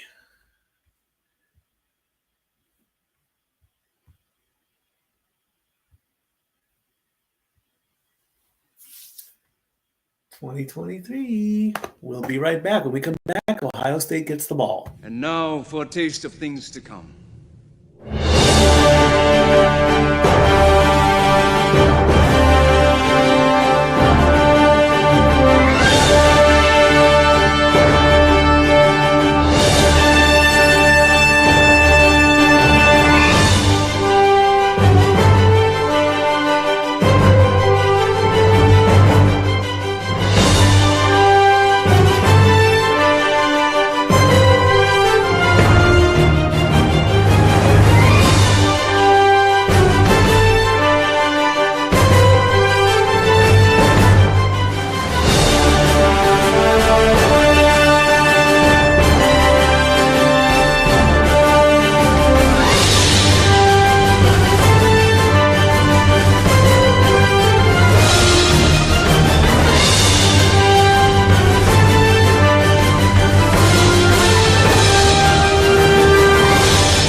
All the wrestling.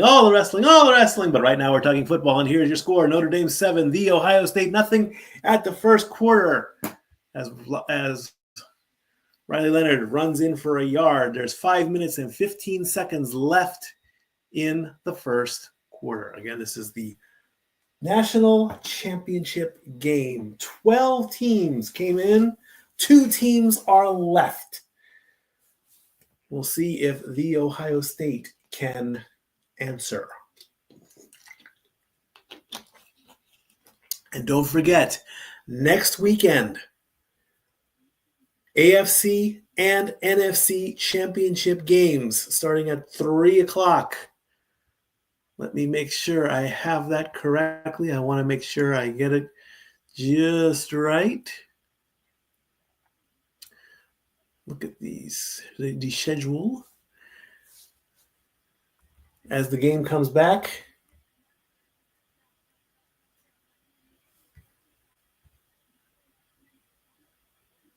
Washington at Philadelphia at 3 o'clock on Sunday, January 26th on Fox.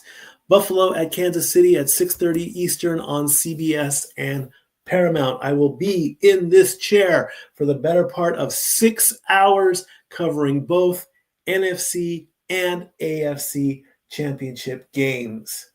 Right now, it's 7-0. Notre Dame leads, and they will kick off to the Buckeyes. Let's see where the ball goes.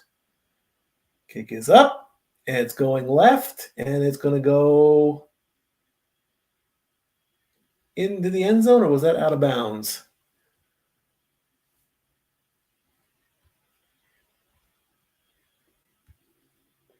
as the Goodyear blimp is showing Mercedes-Benz Stadium. And they go to a quick commercial, but I will not be going to commercial. I just went to commercial. There's no need to go to a commercial again as the kickoff goes into the end zone for a touchback.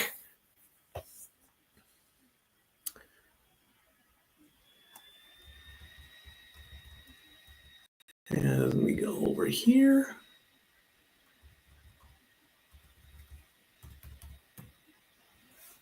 As we get, this is the Capital One. What's in your wallet? What's in my wallet right now? A $5 bill. That's what's in my wallet. Sonic. Bacon is better on any hamburger, apparently, with Sonic. Don't need the new Bacon Deluxe Sonic Smasher. And, of course, Anthony Mackie was at the game as they are promoting Brave New World, Captain America, only in theaters on Valentine's Day, with the Red Hulk. Red Hulk will make his MCU debut. Let me get the how this Allstate commercial has made it all these years, you know. It's Allstate, Geico, Progressive, State Farm. I'm with State Farm, but I'm considering changing things too. I don't know. Gatorade. I was always a red Gatorade guy. It was red, then the lemon lime, then the blue. The secret to Gatorade is electrolytes. Sure, water is good for you, but electrolytes give you that boost.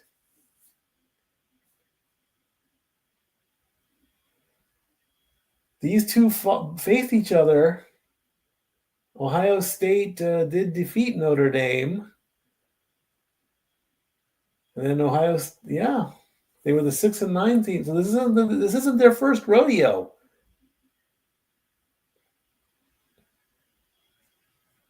They have faced each other before.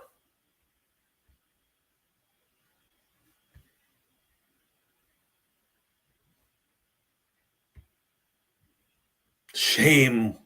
The national championship's on. You can watch Raw on Netflix at another time. This is a little bit more important. All right, 1st and 10 from the 25-yard line as the Ohio State tries to answer back.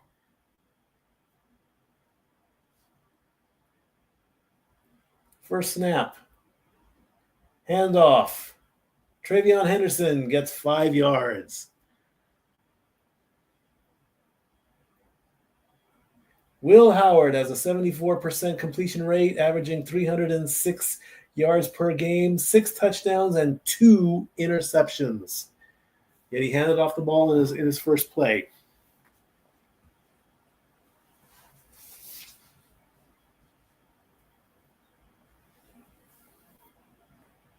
Next play from the 30-yard line, 2nd and 5. Gets the snap, hands it off again. He goes nowhere. Right back to the line of scrimmage. No gain.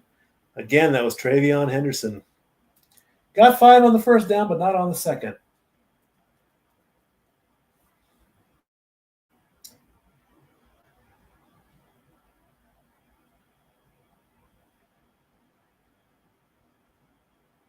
Will Howard choosing to run the ball instead of pass the ball. 3rd and 5, looking to convert and keep the drive alive. Will Howard gets the snap, holding on to the ball, passes, caught, and first down, the Ohio State. Jeremiah Smith for 7 yards. 1st and 10. Man-to-man coverage there, gets the ball. Almost looked like that could have been Colding. He grabbed the jersey a little bit. Smith had to stretch for it and gets it. First and 10 with 3 minutes and 30 seconds left to go in the first quarter. 103 yards for Smith, 187 against Oregon. First and 10 from about the 36-yard line. Howard with a going way back, gets rid of the ball just real quick, almost sacked, and he steps out of bounds at the 40. G. Scott Jr. with the reception. He'll step out of bounds at the 41. I'll give him a little bit of credit for that. That'll bring up 2nd and 6.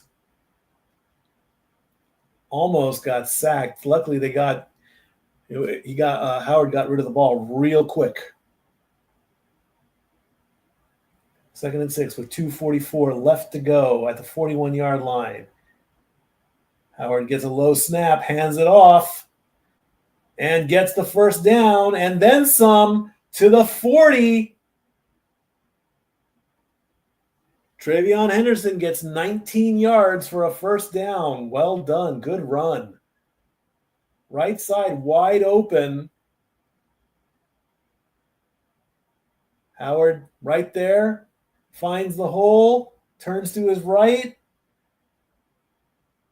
And gets pushed out of bounds at the 40. First and 10 with 2:08 left to go. Howard with a quick pass to his right. Makes the completion, gets the first down, and jumps over to the 25-yard line as Quinshawn Judkins gets 15 yards.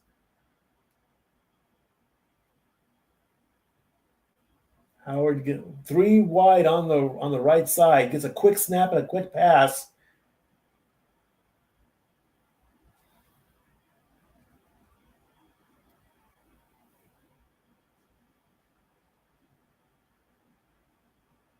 In fact, he finds Judkins real quick. First and 10 from the 25-yard line with 1:27 to go. 2 on the right, 1 moving back into, and fakes the snap. Oh, that was a bad play. A loss of 5. One of the receivers came back and took the snap away from Howard. It misfired. Not an interesting play. Smith is coming back into motion as the ball is being snapped, and he goes to run with it, but Notre Dame defense says, no, we're not going to go for a play like that. Very interesting that a play like that I've never seen a play like that before. Unfortunately, it backfired, a loss of 5. 2nd and 15 with 48 seconds left. Howard gets the snap, fakes the handoff, rolling to his left, throws, completion, out of bounds. Emeka Egbuka, 12 yards. That'll bring up 3rd and 3. 3rd and 3 coming up. Almost a pick. And did he get out of bounds? Yes. That will stop the clock. No, it will not. The clock is still running. 15 seconds left to go. 10. Howard gets the snap, takes it himself, gets the first down and falls. And that will end the first quarter. Howard runs for 5 yards. And we are at the end of the first quarter. Notre Dame leads 7-0 as the Ohio State is trying to even up this matchup. Time did run out. Remember, in college football, the clock does not stop as often as it does in the pros. You have to be out of bounds or whatever. As we get a Cheez-It commercial.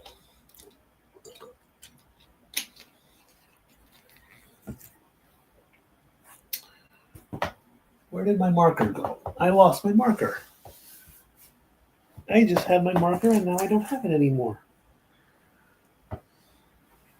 Oh, there it is.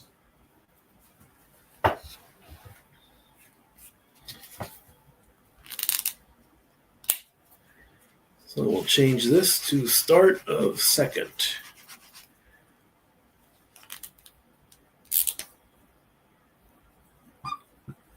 Second quarter. All righty. Let's take a look and see if they have the first down stats. The Ohio State is 2 for 2 on third down. Notre Dame is 2 for 4. Notre Dame is 2 for 2 on fourth down. They converted both times. Ohio State is at 62 yards, 38 passing and 24 rushing. Notre Dame is at 75, 31 yards passing and 44 yards rushing. No interceptions, no fumbles, no penalties. And, of course, Notre Dame held the ball for 9 minutes and 45 seconds. Ohio State 5 minutes and 15 seconds. Will Howard is 4 for 4 with 38 yards. And Leonard is 3 of 5 for 31 yards. Henderson has 3 carries for 24 yards on the Buckeyes. Leonard is leading in rushing yards, 9 carries for 34 yards with the only touchdown. And that's where we stand at the end of the first as we go to the second quarter. So we get what commercial are we on here? What commercial is that? I don't know.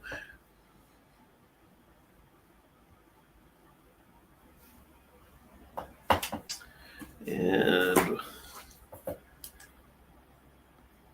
I'm a hypocrite right now. I'm going on to social media because I'm kind of curious as to see what's going on. I'm a hypocrite. I know it.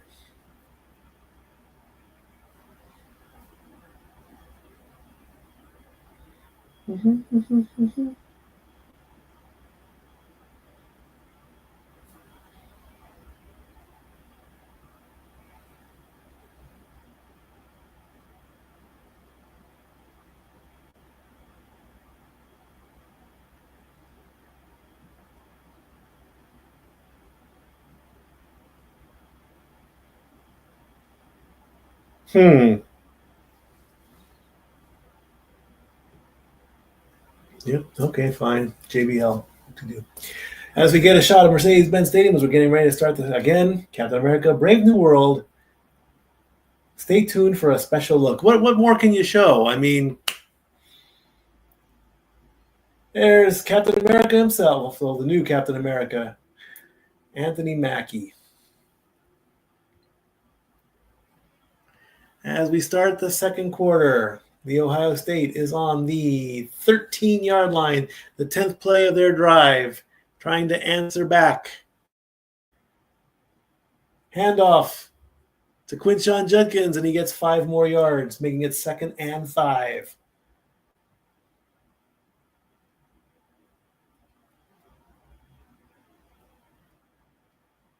As the band tries to get the crowd going. 2nd and 5 coming up. As the clock runs down, 14:28 to go. The Ohio State trying to even things up.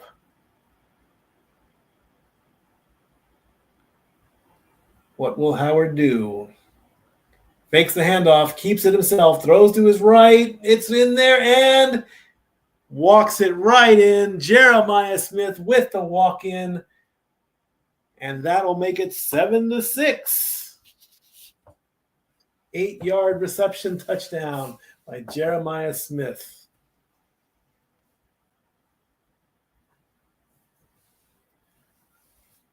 Will Howard gets the snap. If we look at the replay, fake hands off, keeps it himself. Jeremiah Smith rolls to his right. There's nobody to cover him. And he goes right in. The extra point attempt. Right out in the middle. We are tied. 7-7. As the Ohio... One of the defenders was like, look at him, watch him. He watched him.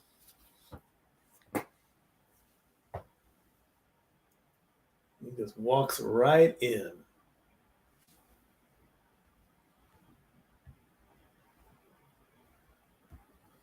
Indeed, touchdown. As we go to an AT&T commercial. I'm with T-Mobile.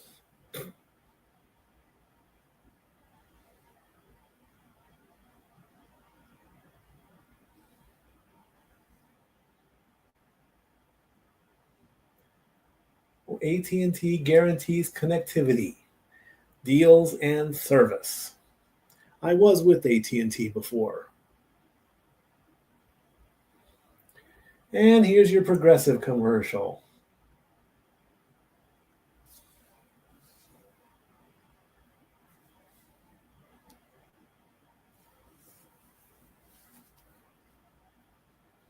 Wingstop. Wingstop commercial. I've picked up a lot of orders of them with Uber Eats.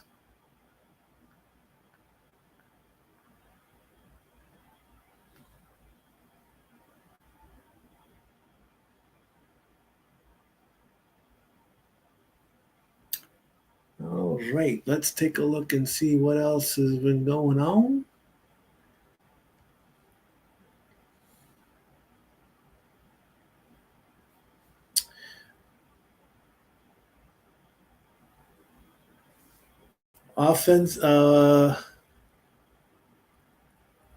Lions offensive coordinator Ben Johnson has agreed to a deal to become the Chicago Bears head coach, according to Priority Sports. This is from Courtney Cronin, staff writer at ESPN. Johnson, who has been the Lions offensive coordinator for the past 3 seasons, will fill the job vacated by Matt Eberflus when he was fired on November 29th. Johnson will be the 19th head coach in the franchise's 105 years existence. Johnson was available to be hired after the Lions were stunned on Saturday night. A source told ESPN's Adam Schefter that Johnson is already working on assembling his staff, with former New Orleans Saints coach Dennis Allen as the leading candidate. So the Bears are getting Ben Johnson from the Lions. Not too sure how I feel about that.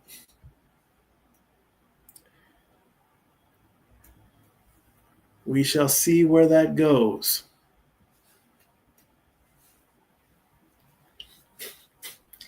The number 1 team gets eliminated. As we get replays. Oh, Notre Dame. Notre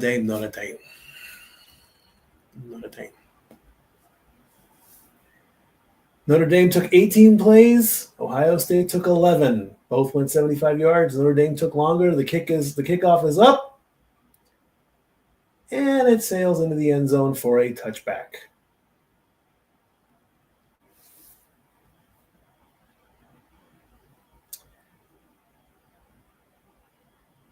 And here comes Leonard with the ball, carrying a ball on the field, as we get the official look of Captain America. If you have seen the trailer for this movie, Harrison Ford is playing Thaddeus Ross. And he comes up with one of the sickest lines. He said, "You may be Captain America, but you're no Steve Rogers." Sick burn.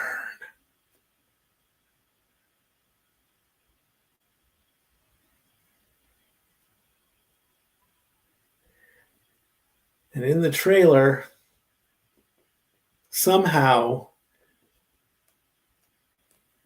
he throws his shield in midair to take down a plane.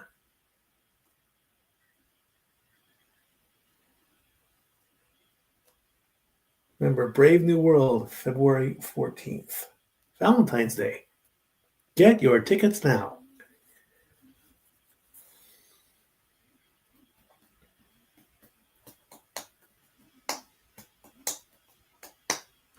As we get a commercial for Subway. All new meal of the day at Subway. Is the $5 footlong still a thing? I don't know.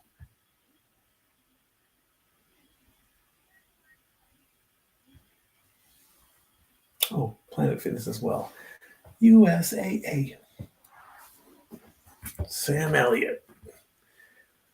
And Gronk. Gronk is everywhere. Gronk is on Fox too.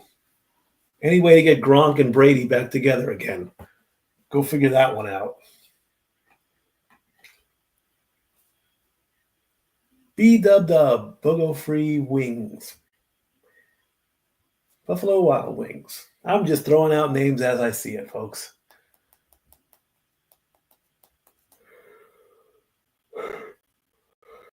Oh, I agree. Excuse me. Sorry. I apologize for that.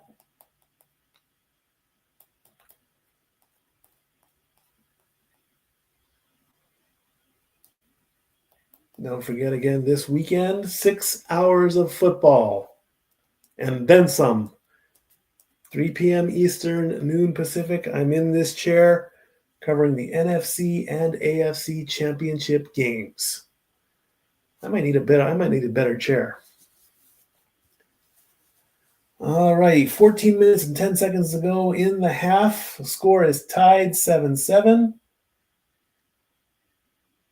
Riley Leonard on his first drive, 31 pass yards and 34 rushing yards. Ball on the 25-yard line. Second drive for the Fighting Irish. Leonard gets the snap, looking, still looking, throws, incomplete, over the hands. Bo Collins was the target. He just threw it a little bit too high and a little bit too far. Second down.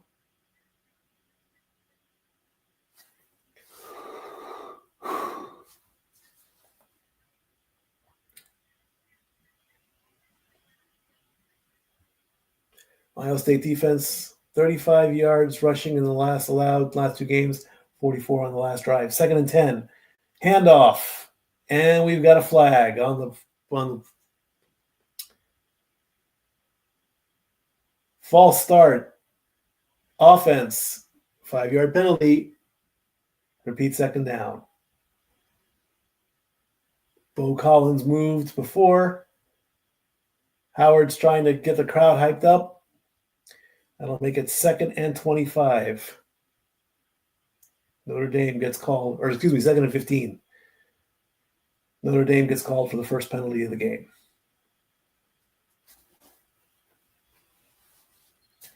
All right, 2nd and 15. Leonard waiting for his man in motion. Claps his hands, gets the snap. Looking, almost gets away from one attempt at a sack. He's scrambling, throws, complete. Flag on the play.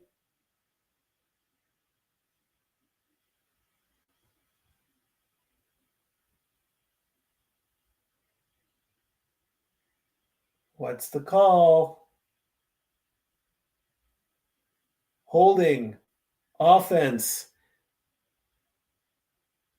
Number 33. 10-yard penalty. Still 2nd down.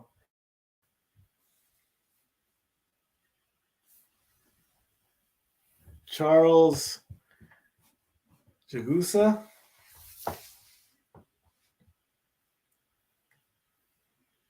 Second and 25 from the 10-yard line.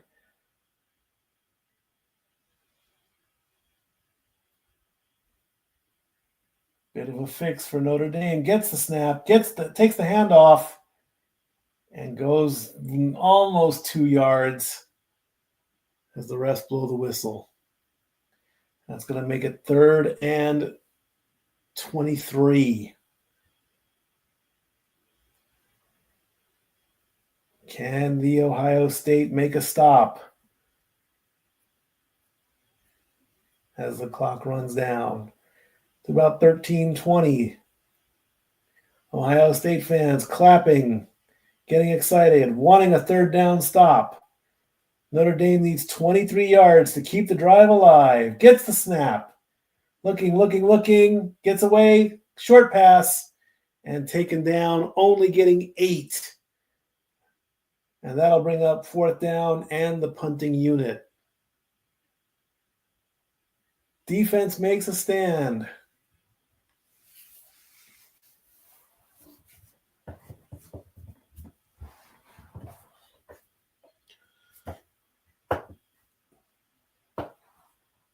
2 penalties by Notre Dame. Here comes the punt unit.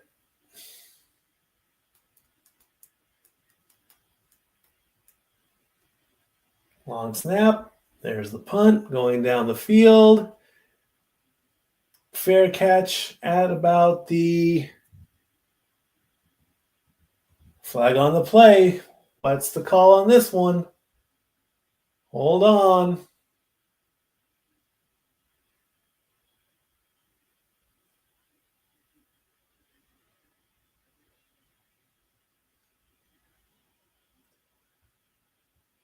We're talking about it.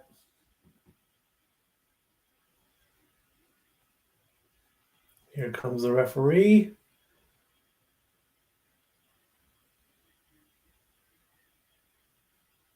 Holding, receiving team.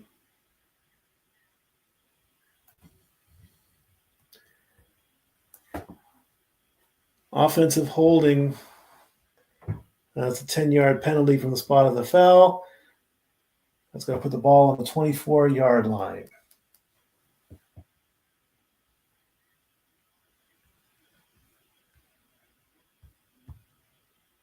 And we'll be right back. Let's see what happens with Ohio State getting the ball back. And now for a taste of things to come.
Seven to 7 is the score. 12 minutes and 21 seconds to go in the second quarter. First half, call it what you will. Notre Dame with a defensive, or the Ohio State with a defensive stop after 2 penalties. Coming into play, we'll see if the Ohio State can take the lead. As we just got a Papa John's commercial. And what commercial? Excuse me, sorry about that. Again, this Saturday, marathon football, 6 hours of the AFC and NFC championship matchups between the Chiefs and the Bills, the Commanders and the Eagles, as those two teams try to get to Super Bowl 59, I believe it is, on February 9th. Of course, February 2nd will be the Pro Bowl, the Skills Challenge, the flag football, all that stuff. And then we'll be back here February 9th for the Super Bowl.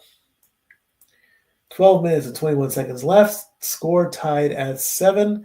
The Buckeyes get the ball. Jeremiah Smith, 15 receiving touchdowns, second most by a freshman. First play of the second drive is a handoff, and he's going, and he gets the first down.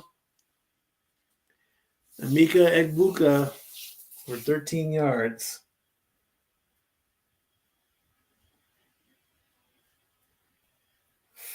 First down as the clock hits 12 minutes.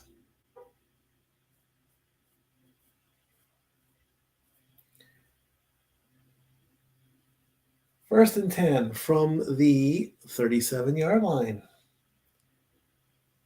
Howard back, getting some room, looking, passes, complete to Carnell Tate for 15 yards and a first down. Fakes the handoff, looks in the middle, throws to his right, and a completion as Tate gets out of bounds.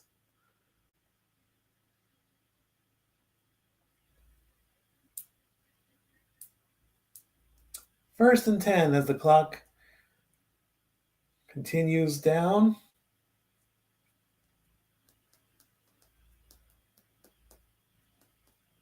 Waiting for the snap. There's the snap. There's the handoff. Travion Henderson gets a couple yards, but no more. That'll bring up 2nd and 8.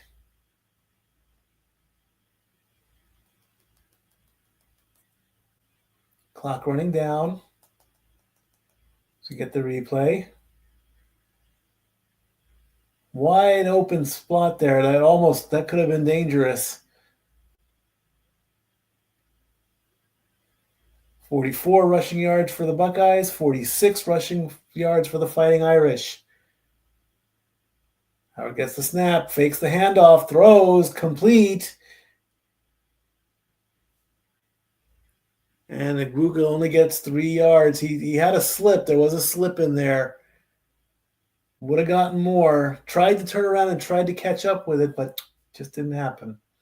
That'll bring up 3rd and 5. 10 minutes to go in the half.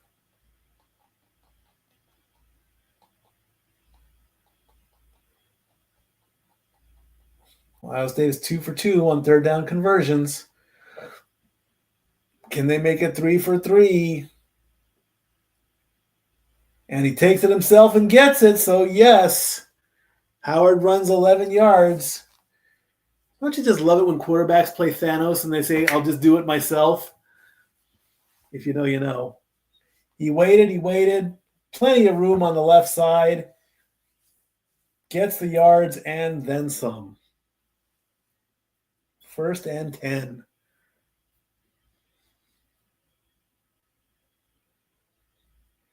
First and 10 from the 22-yard line.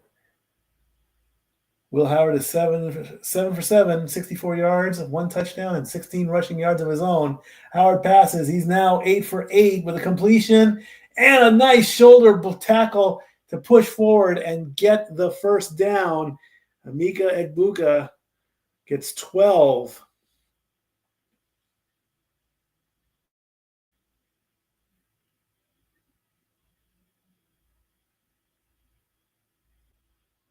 What a hit, though. 1st and 10. 8:33 left to go. Egbuka has 202 career receptions. That's an Ohio State record. He's got 3 tonight. And Ohio State calls timeout. Very interesting to call timeout. The play clock was down to 3. They just couldn't get the play off in time.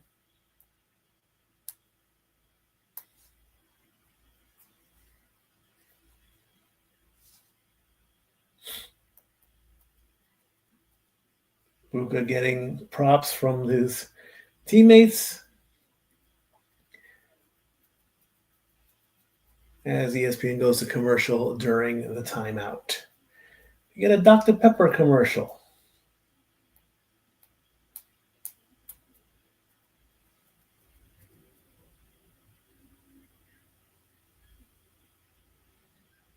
That looked like Joe Montana. And they're making fun of A Christmas Story.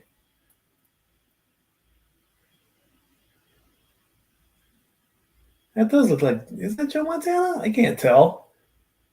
Sure looks like him.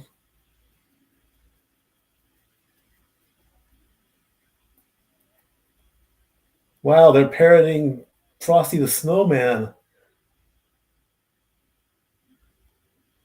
Heavy makeup. What a concept. Almost had me 15 Dr. Peppers.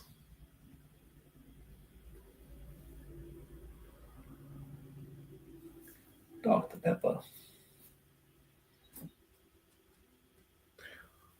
I drank Dr. Thunder, if you remember that. Always those off brands. Still tasted like Dr. Pepper, but it wasn't Dr. Pepper. It was close, but 8:20 left to go. Let's change this.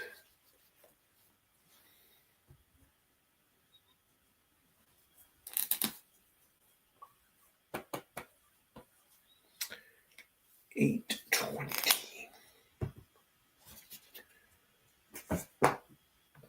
Devontae Adams with his own Taco Bell.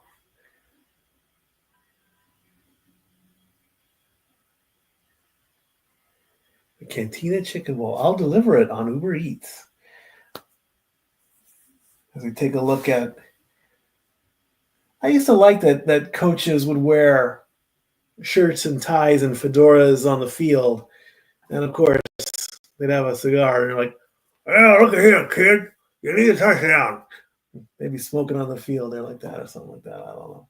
2014 national champs, the Ohio State. Archie Griffin, two-time Heisman Trophy winner with OSU. There's Joe Montana, 1977 national champion with Notre Dame. Jim Tressel, 2002 BCS national champion. Cardell Jones, 2014 national champion with Urban Meyer. Who's all in attendance? 2014. Lou Holtz, 1988 national champion with Notre Dame. All right, the Ohio State after the timeout on the 20-yard line. 1st and 10. 8 minutes and 20 seconds left to go in the half. Snap is up. Handoff. Running. Gets about 2 yards. Quinshawn Judkins. 2 yards will make it 2nd and 8. As the band trying to rally the troops.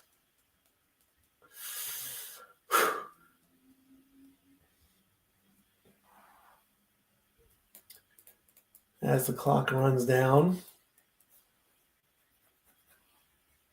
8th play of the drive for the Ohio State. Gets the snap, fakes the handoff, throws, complete, misses the first down by 2 yards. That's Igbuka again for 6 more. That'll make it 3rd and 2. Howard is 9 for 9.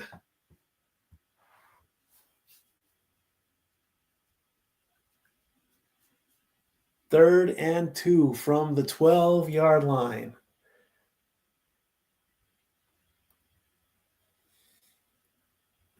They are 3 for 3 when it comes to third downs. Can they keep that streak going? Howard gets the snap and does it himself and converts. 4 for 4 when it comes to third down as the fans point first down. And it is 1st and goal. I'll do it myself. He gets a little bit of a window and he goes right through it.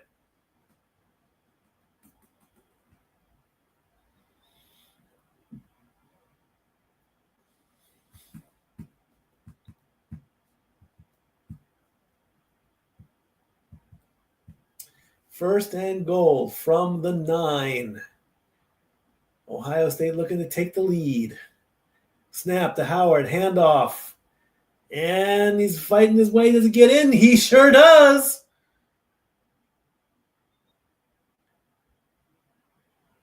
Touchdown, the Ohio State.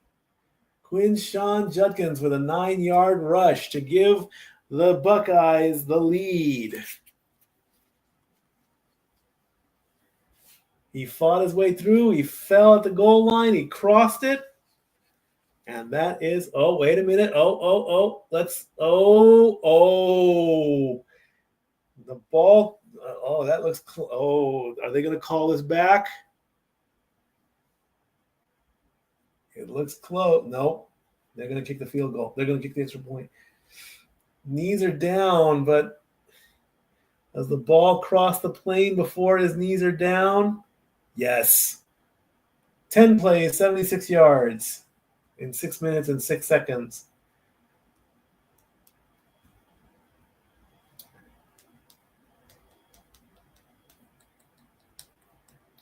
Kick is up, and it is good. The Ohio State takes the lead with 6 minutes and 15 seconds.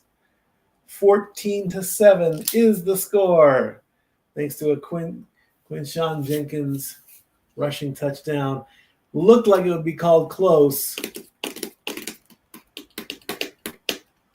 but he got in there. 14-7 is your score as the game goes to commercial. I'm not going to go to commercial.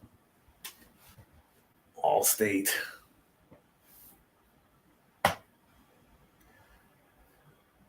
The Oregon Duck commercial. Better than the Anaheim Ducks, I'll tell you that right now.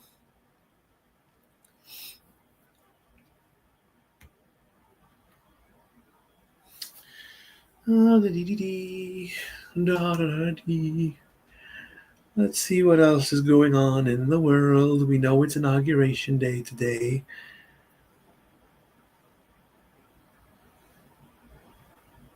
Going out tonight. Gonna be.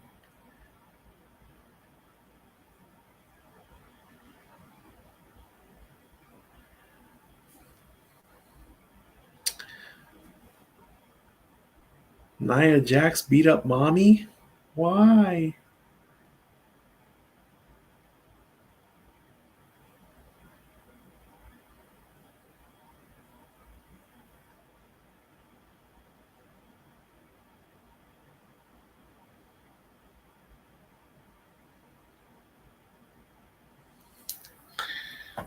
Don't know why he did that. I'm not going to spoil anymore. Let's see what else is going on in the sporting world. Open link in new tab.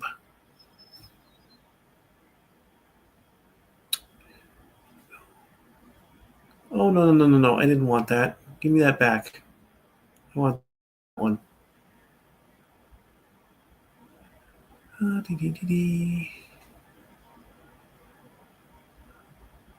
The Jazz are beating the Pelicans 49-29.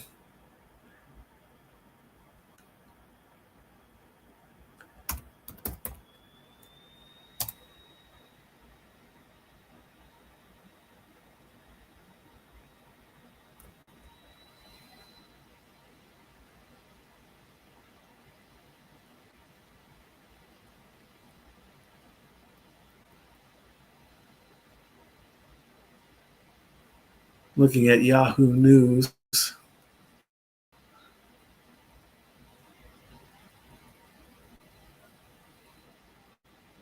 do apologize for as the show is. And there's the national championship trophy with fans from the Ohio State and fans of Notre Dame dressed up like a leprechaun. Where is that trophy going to end up? Who knows? It's either going to end in the hands of the Buckeyes or the hands of the Fighting Irish. It is 14-7 with 6 minutes and 15 seconds left. Notre Dame is going to kick, the Ohio State is going to kick the ball off to Notre Dame, and let's see what they will do on their third drive. This is their third drive. There's the kick. It's going deep into the end zone for a touchback. All Access Paris, Indiana versus San Antonio, Saturday at noon. It's Rivals Week as the Nuggets take on the Timberwolves, the Celtics take on the Mavericks, and the Lakers take on the Kings. There is King James with his Ohio State hat on, flanked by a multitude of bottles of alcohol behind him. And let's see, as the Ohio State cheerleaders get going, what's Notre Dame going to do on their first play of the third drive in the second half? Gets the snap. does it himself, goes up and gets 5 yards. Not a bad play. Riley Leonard with 5 more yards. That'll make it 2nd and 5 with exactly 6 minutes to go. 18 plays on the first drive, only 3 on the second. And 2 penalties. 10 rushes for Riley Leonard for 39 yards. Second play, 2nd and 5. Here we go. Leonard gets the ball. He's holding, and he gets tackled. And just before the tackle, he throws the ball, and Ohio wants intentional grounding, but the refs say no. It's an incomplete pass. 3rd and 5. Chris Mitchell, the intended target. The ball did come out of his hands.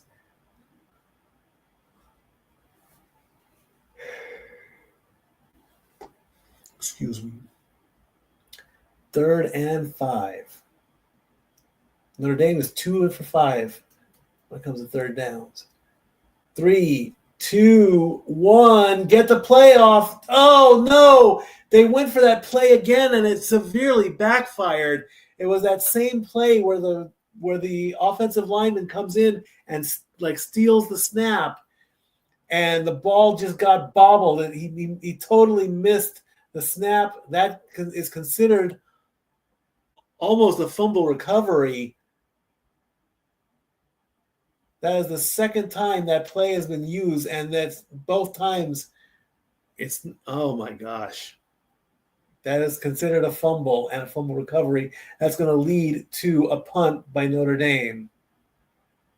Punt is up, gets the catch, and gets tackled. Notre Dame is celebrating the tackle after the punt, but I don't know what that play is. I don't like it. The first time it looked smart, but the second time the man in motion just, I guess, did not pay attention to where the ball was, and it ended up becoming a fumble and a recovery. On the punt, there was a 3-yard loss. The ball is on the 20-yard line. The Ohio State looking to extend their lead. Will Howard is 9 for 9. He's perfect at 82 yards. With 4:53 left to go in the half. Snap, Howard looking back, passes, complete. He's 10 for 10. Gets a couple yards on the completion. 2 yards to Jeremiah Smith.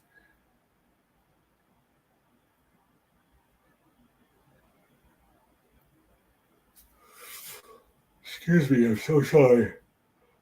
I don't mean to do that. I should have taken a nap today. I've been home all day. All right, 2nd and 8.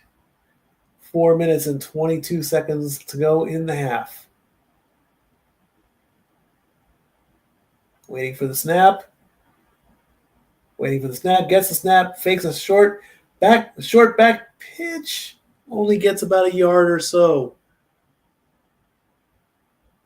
Call that a run, not necessarily a pass. 2 more yards.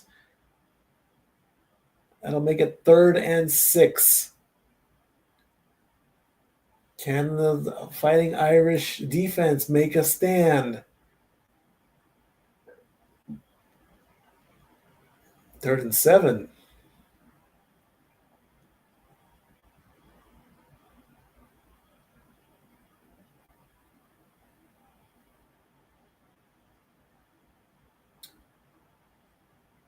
Four for 4 on 3rd down.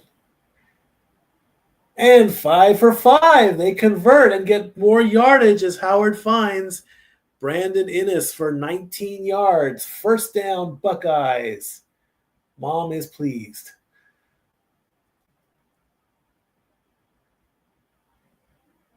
Howard gets the snap, looks and throws to his left and gets the completion. 5 for 5 on 3rd down and 11 for 11 in completions.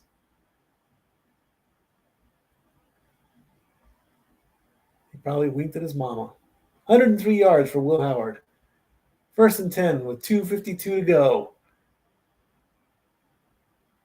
Gets a snap, fakes the handoff, and gets tackled behind the line of scrimmage. That will be considered a sack.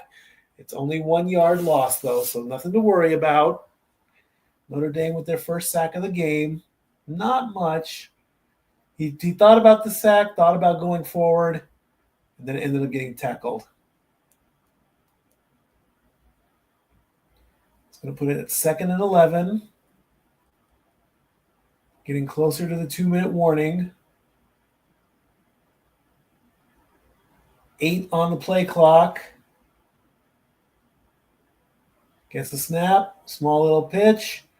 Gets past the line of scrimmage. And that'll take us to the 2-minute warning. As Travion Henderson runs for 4 yards, that'll make it 3rd and 7. We have reached the 2-minute warning. When we return,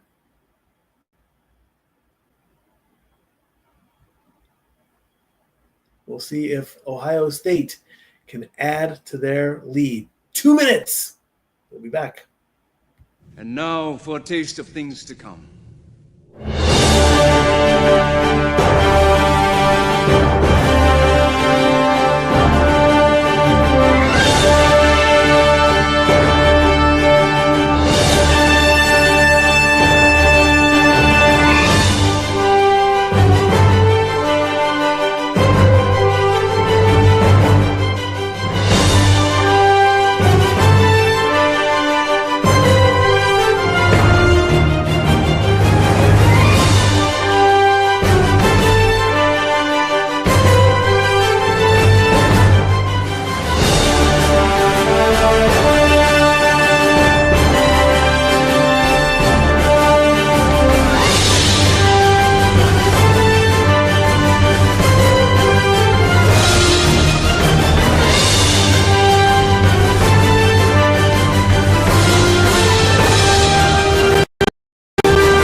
Fourteen to 7 is the score. We're at the 2-minute warning. For the Santa Fe, the Hyundai Santa Fe commercial is being shown. Thank everybody who is watching.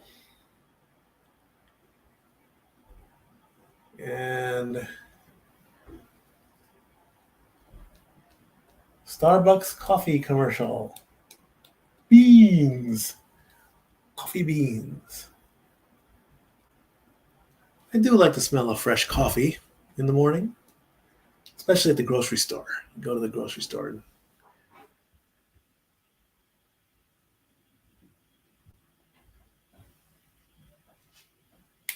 it's always the fresh coffee grounds that smell the best. ESPN is getting their desk ready for halftime. Halftime report. First half highlights, second half adjustments. A new song debut, 4x4 by Travis Scott. I know nothing about him. Shows how much I know about that. All right, 2 minutes to go. Ohio State with the ball on the 45-yard line, trying to extend their lead. They are 5 for 5 on 3rd down. Can they make it 6 for 6? Big pass. Yes, they can. Carnell Tate gets another 20 yards. 6 for 6 when it comes to 3rd down. Wow. Tate with a nice little button hook pass to get 20 yards and the first down. Ohio State is almost in field goal range, but I think they want to go for the touchdown. 1st and 10 with 1:38 to go. Here's the snap. And look out. We have a shoestring sack. Howard goes down for a loss of 3 yards, and that will cause timeout to be called by the Ohio State at 1:25. That's their second timeout. He barely got a hold of him. He got him on the ankle, and that counts as a sack. Oh, Notre Dame took timeout. I thought Ohio State would call timeout. So that's Notre Dame's first timeout. After the sack, that'll bring 2nd and 13.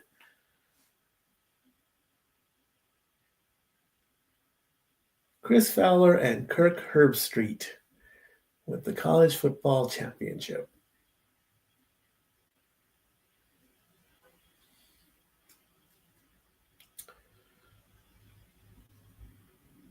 $193 total yards for the Buckeyes, 86 for the Fighting Irish.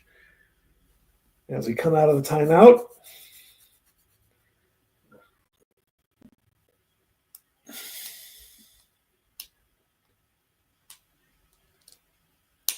"12 straight completions to start the game for Will Howard. That's a national championship game record.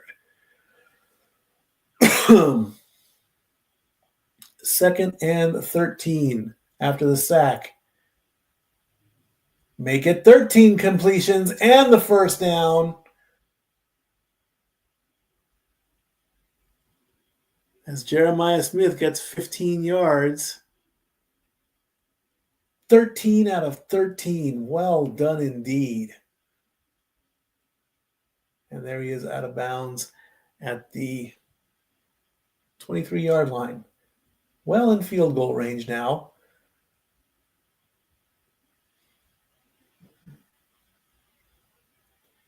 First and 10. 13 for 13 for 138 yards. Howard gets the snap. He's looking. He throws. And the ball comes out. That was almost in a pick or a catch. And the perfect run is over. Incomplete. 13 out of 14. Henderson and Watts had a fight for the ball, and then the ball came out with nobody getting it. Don't know how that would have gone. And then Henderson lands on top of Watts. 10th play of the drive, 2nd and 10. Howard waiting for the snap. Gets it, looking, keeps the ball, starts to scramble. He does it himself, gets the first down. Runs 11 yards to the 12-yard line. 1:05 to go. Hurry up offense as the clock goes.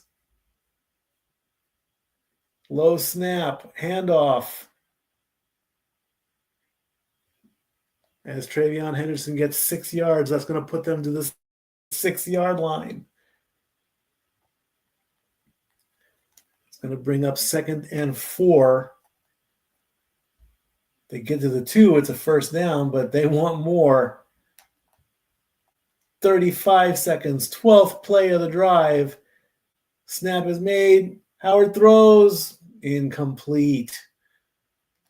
Flag on the play.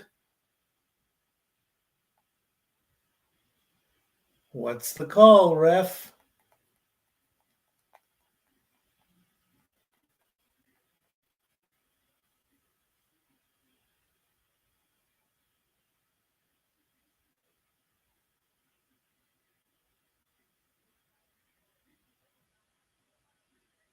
No flag, no foul.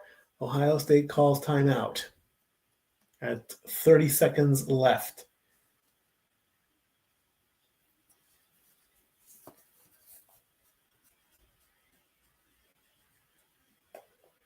And Ohio State gets the ball to start the second half.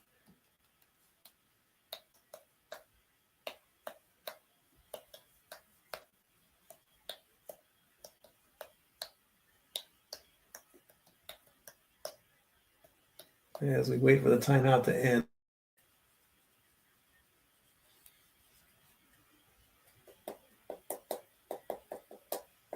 "33 seconds on the clock.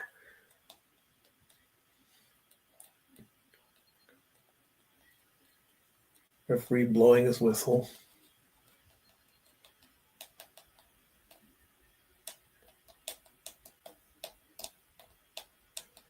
Team's coming out after the timeout.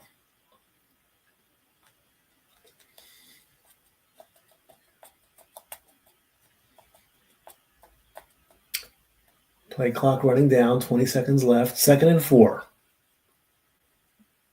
225 yards for the Buckeyes, 86 for the Fighting Irish. Howard gets the snap. Looking. Besides the scramble, throw at the last second. Touchdown, the Ohio State. As he finds Quinshon Judkins, 6 yards to extend the lead and make it a 2-score game.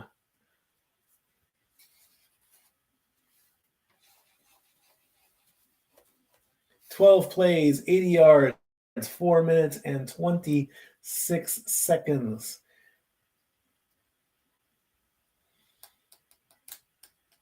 Going for the extra point.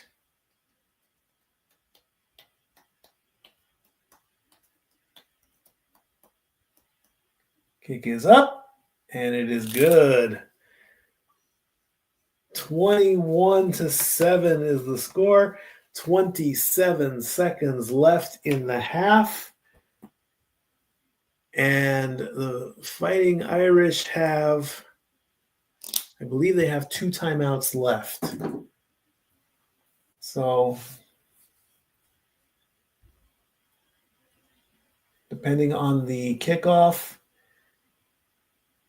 and possibly some decent plays, they possibly can get some points on the board.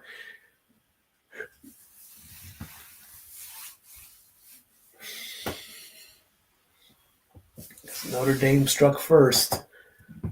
They got the ball first. Ohio State gets the ball in the second half.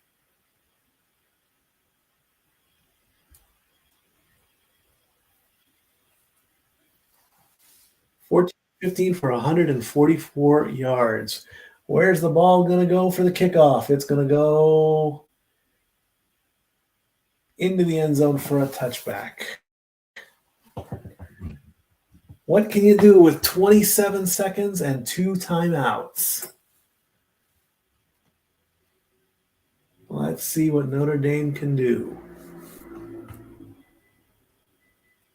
18 plays on the opening drive. The last 2, they've only gotten 6, so they've done 3 and outs.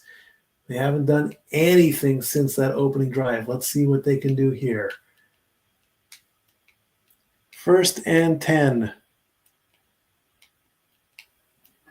from the 25-yard line.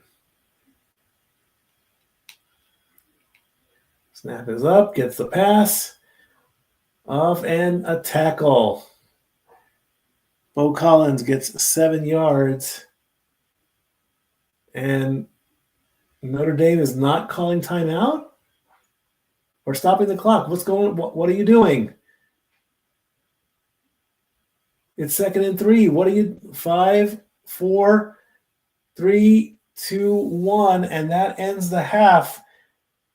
Notre Dame does not stop the clock, and they decide to go into halftime down 21-7. That's you had 2 timeouts. What are you doing?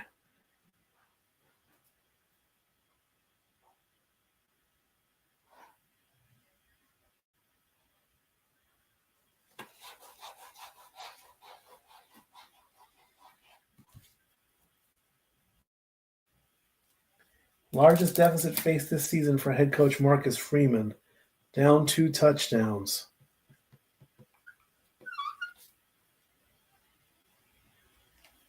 I don't know what he was thinking. What's up with that? You've got 2 touchdowns in 27 seconds, and you give up the ball. You're not getting. Ryan Day is 58-4 when leading at halftime. All righty, friends. Who knows why that took place? Not certain at all. Let's bring back in Brother Josh. Well, actually, hang tight, Brother Josh. I'm going to take a quick break. And then after the break, we can discuss halftime. Okay, so let me go to a quick break, and then we'll discuss what we saw in the first half. We'll be right back. And now for a taste of things to come.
All righty, we are back with Brother Josh. How's it going, boss? Well, I don't know what Notre Dame is thinking or not thinking, but to give up at the end of the second half when you're now down by 2 touchdowns and you've got 30 seconds and you've got 2 timeouts, you gotta at least try to get down the field and get some points when you've given up the ball to start the game. Ohio State gets the ball at the start in the second half. They're comfortable right now. I mean, you don't want to say anything too quickly. You don't want to jinx anything. We're 2 touchdowns ahead. You don't want to just cruise the rest of the game. But that's gonna come up in the media talks if the game stays the way the way it is right now. Mm-hmm. It was good till it was a pretty even game till we, started being like, let's stop playing on easy mode now. Ryan Day's pretty much saved his job. Oh yeah. In a normal circumstance, Ryan Day would and should have been fired after that Michigan loss, and rightly so. Mm-hmm. If he wins here tonight, he saved his job. Absolutely. Let's take a look which is sort of Go ahead. Good and bad because you won a national title again. I mean, I think this is his first national title for us as our coach, but it sucks that he's pretty much lost to Michigan pretty much every game. And I'm sorry, but for Ohio State fans, that game is more important than this game.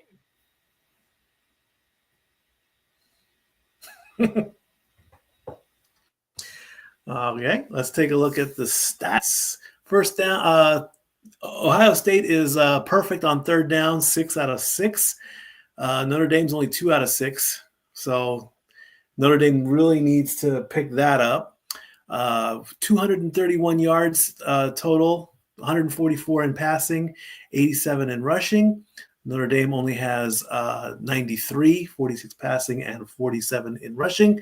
1 penalty for the Buckeyes and 2 penalties for the Fighting Irish.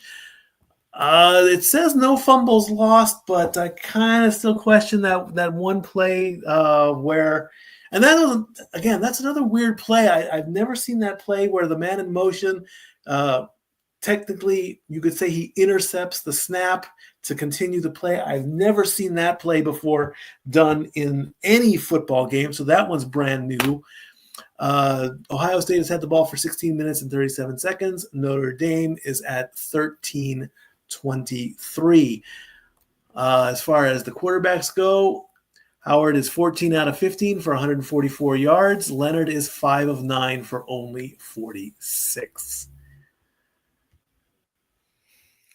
Well, Oh, Zach. Oh, no.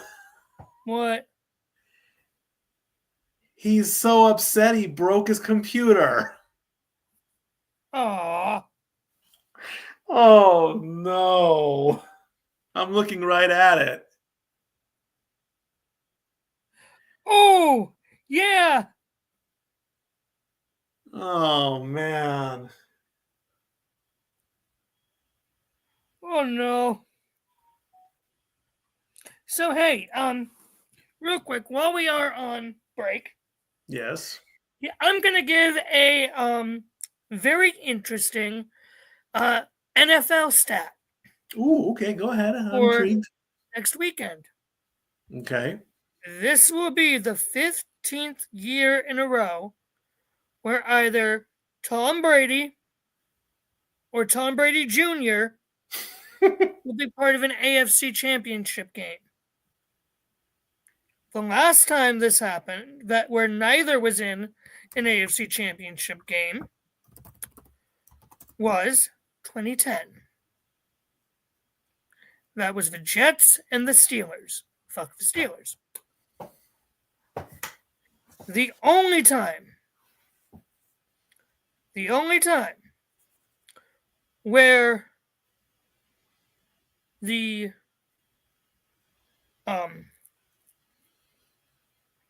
where Brady and Mahomes have played each other in the AFC Championship was 2018.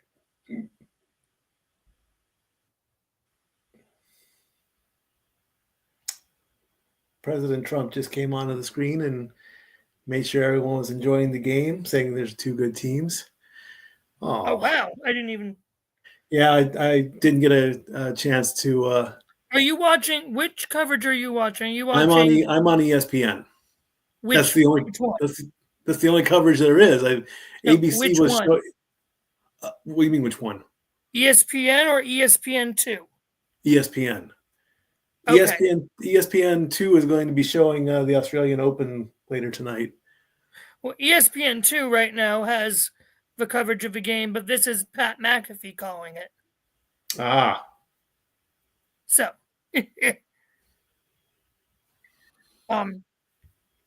yeah, from 2011 to 2018, Tom Brady was in the AFC Championship games.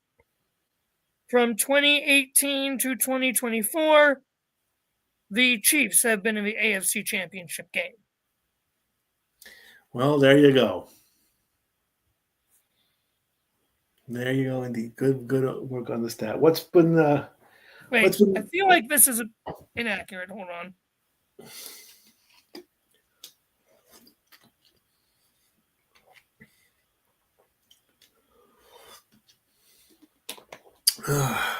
No, it's correct. Of course it is. You did the work. You confirmed it. Step boy in training. Nope. I would pass the torch to you if I could. Nope. I'm good. You're good, huh? Yeah, I'm good. I'm semi-retired. Gotta work. Gotta work. Work. I realized something that I've been saying this a bit. You know, I'm in the better part of 2.5 years. I'm going to be turning 50, and I'm like, how much more can I go? I think I've been podcasting and doing this stuff for the better part of maybe, I don't know, off and on. I think I wanted to start. I started this in like maybe I want to say 1998 for some reason. If not, Renegade has more info on that one. I'll have to ask him. But I think I've done this for almost 20 years or so. And I don't think I'll ever truly let this go. I'll join the ranks of, those players that just don't want to leave the game. They want to stay in the booth as long as possible.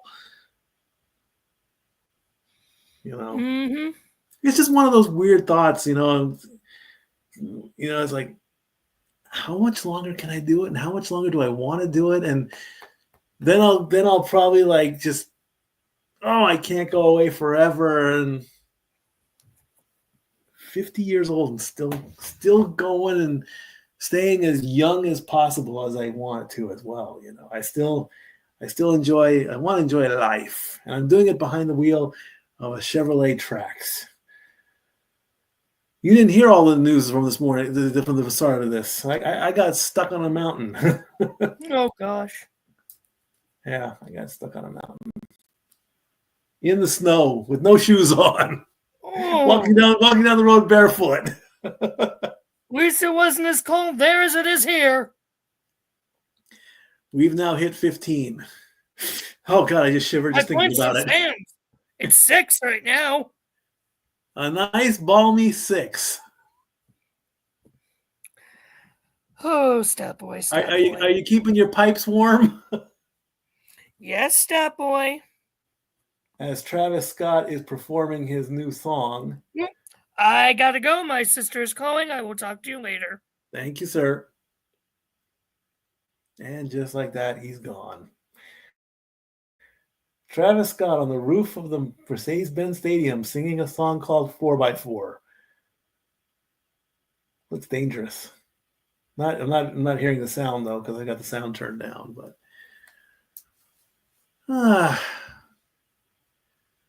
all righty. Let's see what else is going on in the sporting world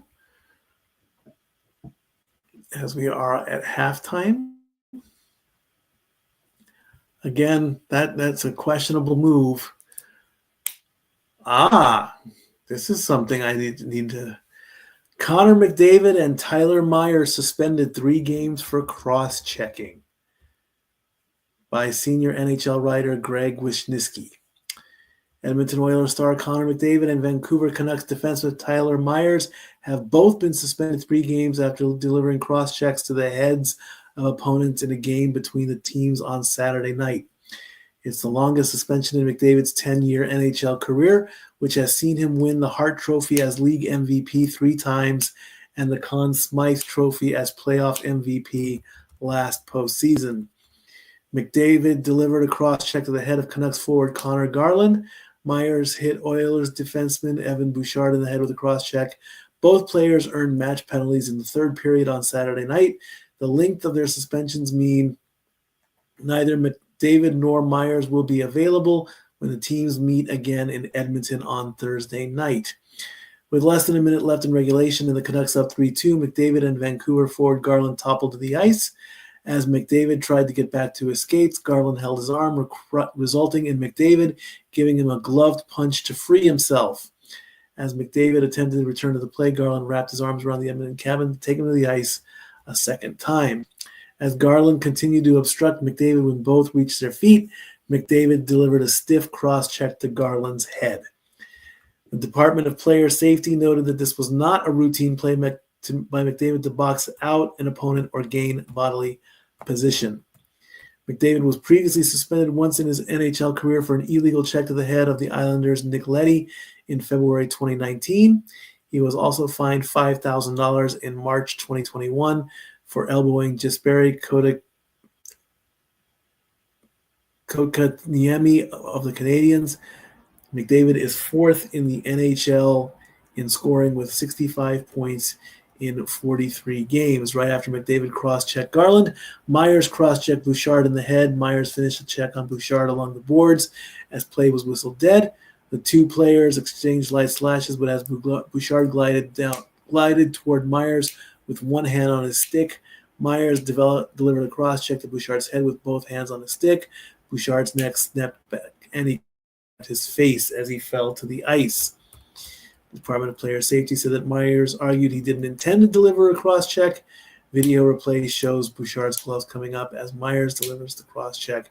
However, the department said it didn't believe Myers delivered a cross-check that was directed toward the body that rides up to the opponent. McDavid will forfeit $195,312 in salary. Myers will forfeit $46,875. The money goes to the Players' Emergency Assistance Fund. Both players are eligible to appeal their suspensions to Gary Bettman, who would have the final say. And we're getting ready to start the third quarter soon. The score is 21-7. I'm a little curious. I'm going to go on Twitter real quick. And let's see what. Oh my goodness, excuse me, I'm so sorry. Sorry about that.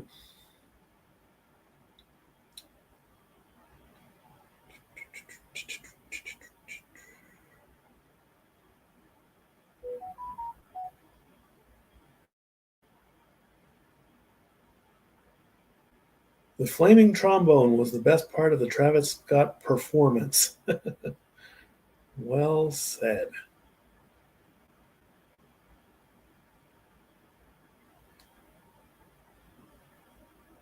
Oops.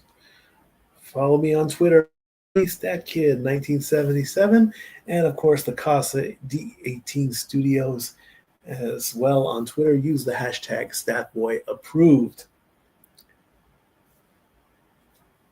And we're almost, are we going back there? We're getting another replay there.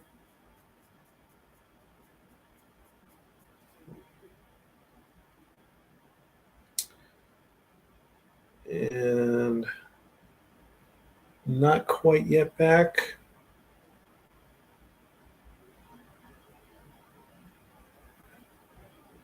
As the Notre Dame marching band is on the field.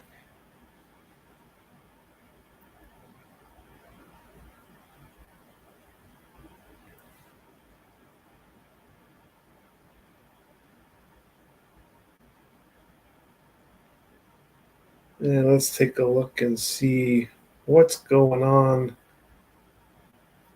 It's of Ohio State football for a national championship. Go Bucks.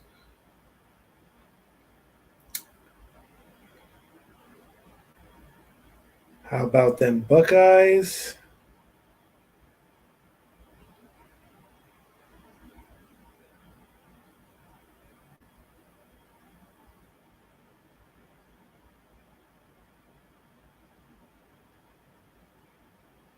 Thirteen consecutive completions.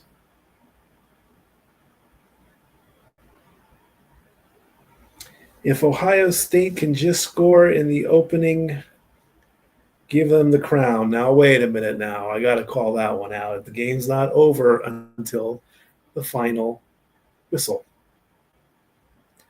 But what I still want to know is why Notre Dame did not call timeout with 27 seconds left at the end of the half.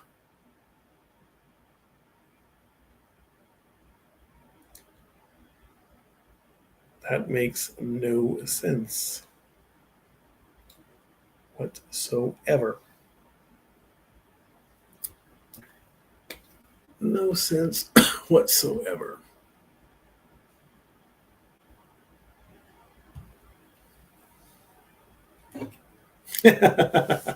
Well said, Renegade. Well said. Notre Dame showed up at the beginning, but not much has happened since then. And again,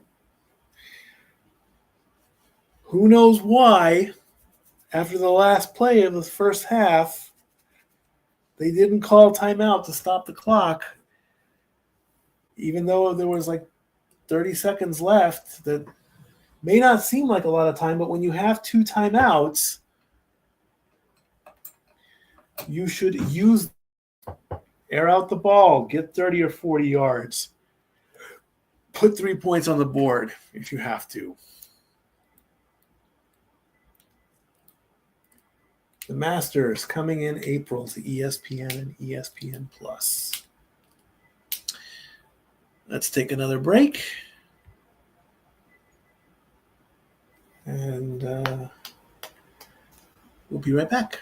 And now for a taste of things to come.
All right, we're just getting ready to start the third quarter.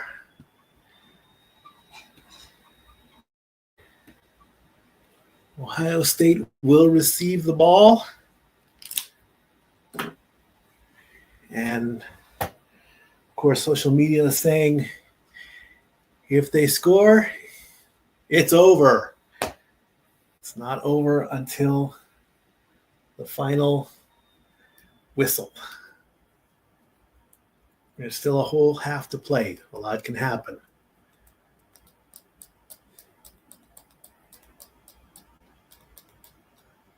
Teams are on the field, getting ready for the kickoff. Reset that.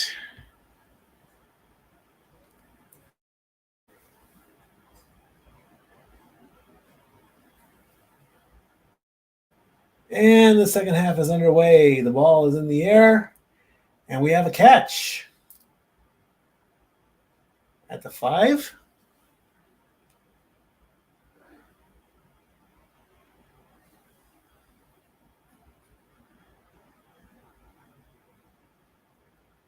Calling that a touchback? Really? Interesting. Okay.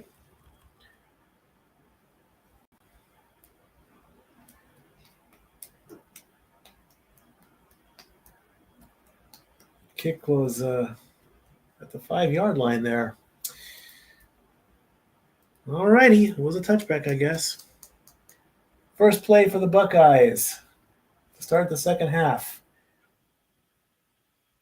Howard gets the snap. Passes and batted down. Incomplete. Okay. Interesting way to start the half.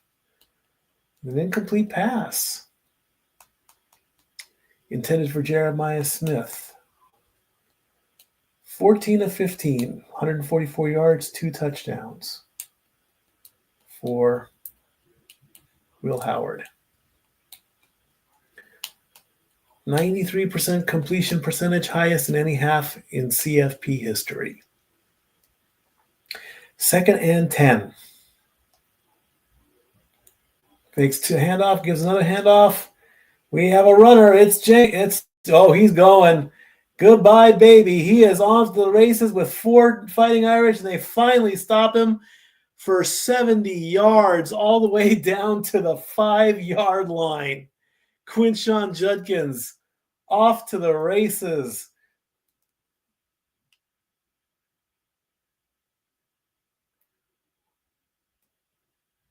There's your start to the. There's your handoff. He takes to the open window and just turns on the afterburners. And he gets tackled at the 5.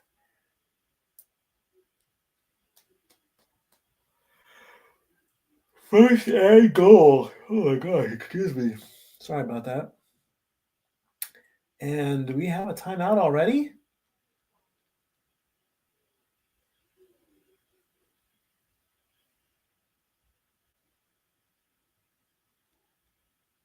Yes. Ohio called timeout at 14:03.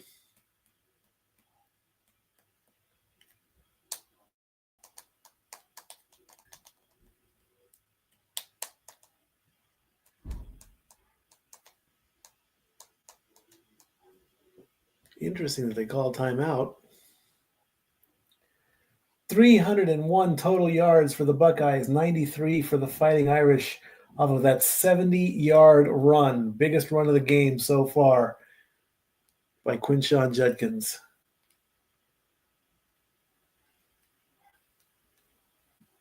Couldn't let him get the touchdown.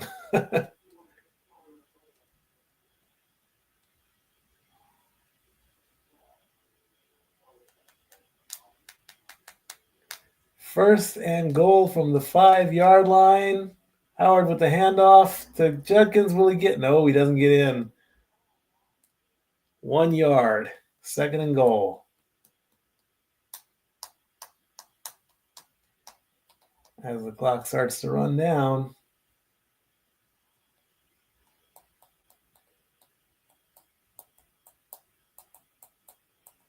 Second and goal coming up.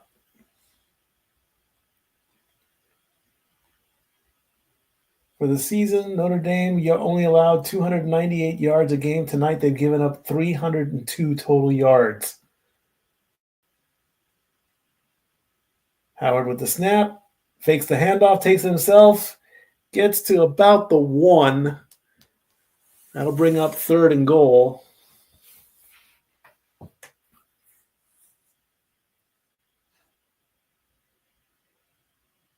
I'm assuming that's Howard's mom. 5th play of the drive. Judkins in the backfield. Will Howard. Hands of the Judkins. He gets through, and that's a touchdown.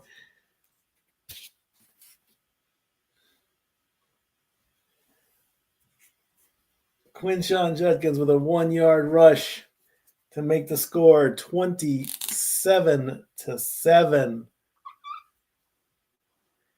With 5 plays, 75 yards, 2 minutes and 14 seconds.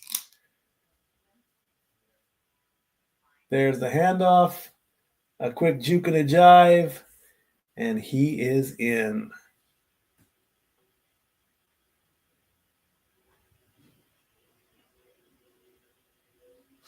Going for the extra point. Kick is up. And it's good. It's now a 3-possession game as Ohio State leads 28-7. 12:46 to go. And probably on social media, as Notre Dame coach hangs his head, how many people on the social media are saying it's all over? Let's take a look.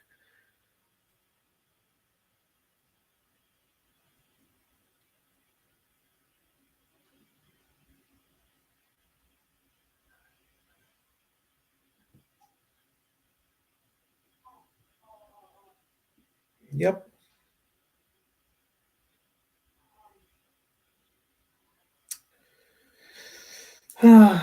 Well, folks, I guess it's over. So no, come on now. We're not playing that game. We're staying till the end. Not playing that game at all. AT&T connecting changes everything. Jersey Mike's.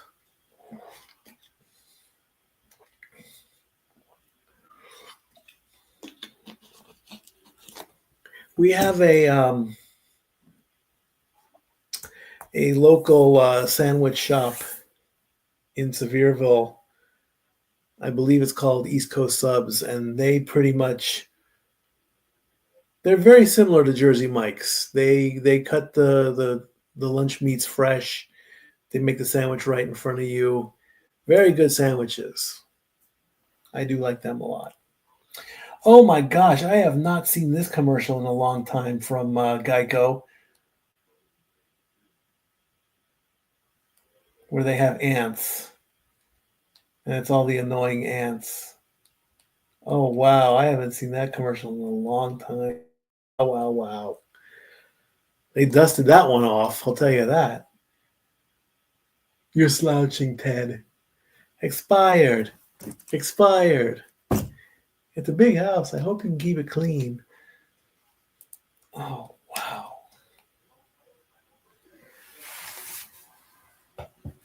Bud.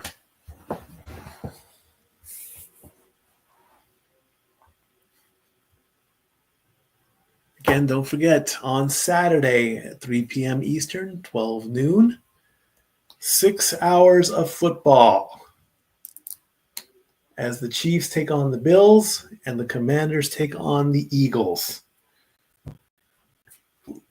And hopefully, a lot of the family can show up because 6 hours is a long time.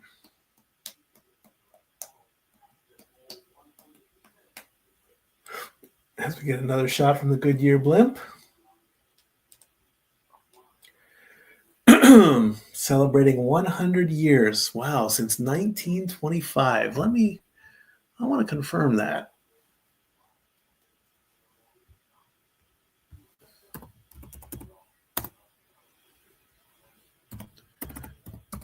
Goodyear blimp.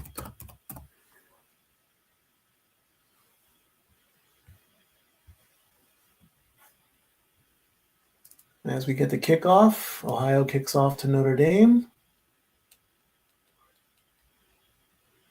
And the ball goes into the end zone.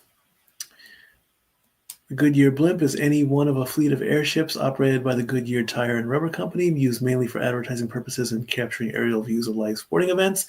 The term blimp itself is defined as a non-rigid airship without any internal structure. From the launch of the Pilgrim in 1925 to the retiring of the Spirit. Oh, wow. Yep, 100 years. How about that? Quinshon Judkins has 88 rushing yards, 21 receiving yards for a total of 109 and 3 touchdowns.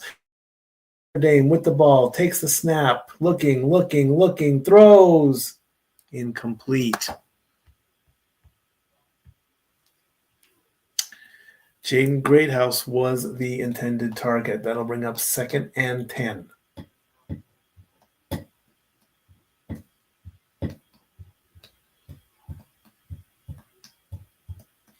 Riley Leonard, 5 of 10 for only 46 yards. Leonard takes a snap, hands off, and Jeremiah Love only gets 2 yards. That'll bring up 3rd and 8. Leonard is looking frustrated.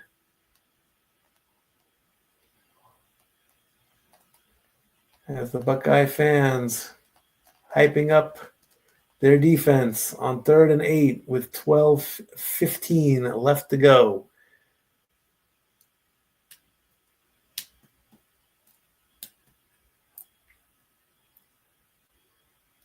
Leonard gets the snap, looking for a defender. He throws a short pass, makes the connection. Gets it to Jordan Faison for 6 yards. That's going to bring up 4th and 2. Are they going to stay on the field and go for it? They've gone for it twice and converted. It looks like coach is saying, go for it.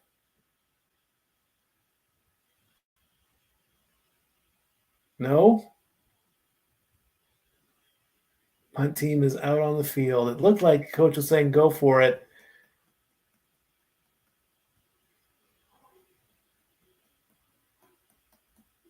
And it's a fake.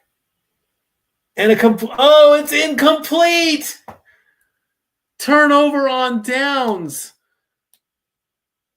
As Steve Angeli fakes the punt and tried to pass to Jordan Faison. And that's going to be a turnover on downs.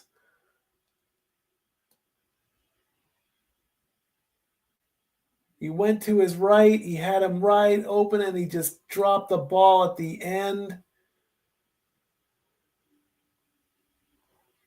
If he would have held on to the ball, it would have been a completion.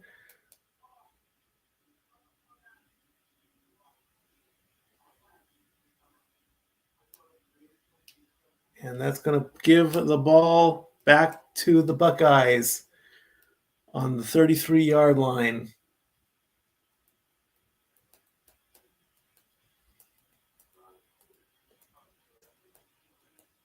Great field position for the Buckeyes at this point. Handoff. And Travion Henderson gets 4 yards. That'll bring up 2nd and 6.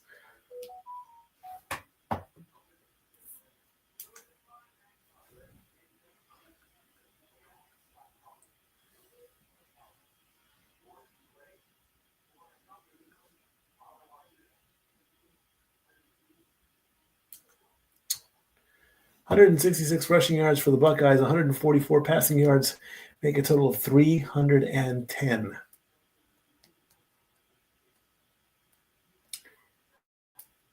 With the handoff, a fake handoff. Will Howard goes to his right, gets 7 yards for the first down. Fakes the handoff and keeps it himself.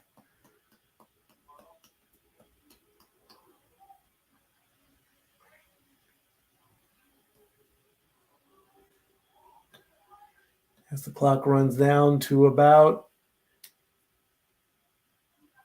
10 minutes and 10 seconds.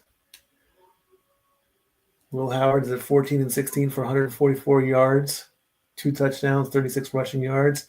Clock reaches 10 minutes. Play clock at 3, 2, 1. Gets the snap, gets the handoff. Defense trips up. Travion Henderson for a 3-yard gain. We'll put up second and 7 coming up.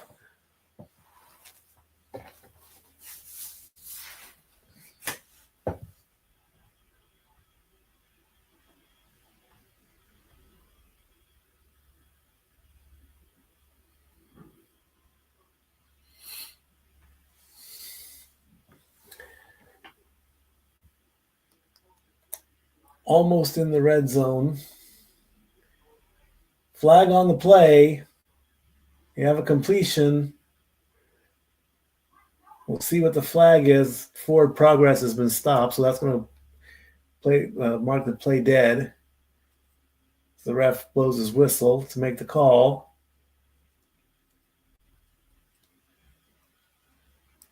Holding on the offense.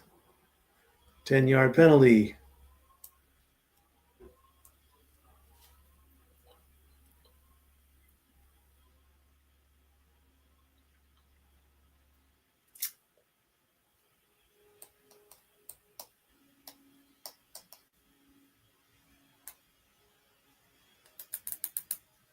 Josh Fryer called for holding. So push it back 10 yards. 2nd and 17. As the clock starts up again.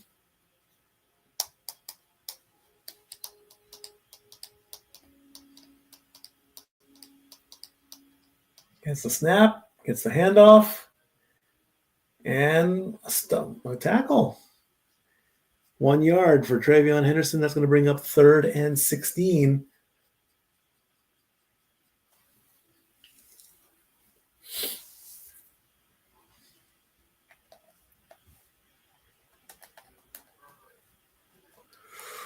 Clock running down to 8 minutes and 20 seconds. 2 penalties for the Buckeyes, 2 penalties for the Fighting Irish. 3rd and 16. Ohio State has converted all 7 times. Will they make it 8? A big pass into the end zone and incomplete. Carnell Tate was, and a bad word by Will Howard. He wasn't too happy about that one. That was an FCC violation. He was just a few steps off. That's going to put 7 and 8. And it looks like Jaden Fielding is going to kick a field goal here. 46 yards out. Kick is up, and it is just past the right upright. Or just in the right upright. It wasn't going to the right. That's going to give Ohio State 3 more points. And with 7:52 left in the third quarter, the score is 31-7. There you go.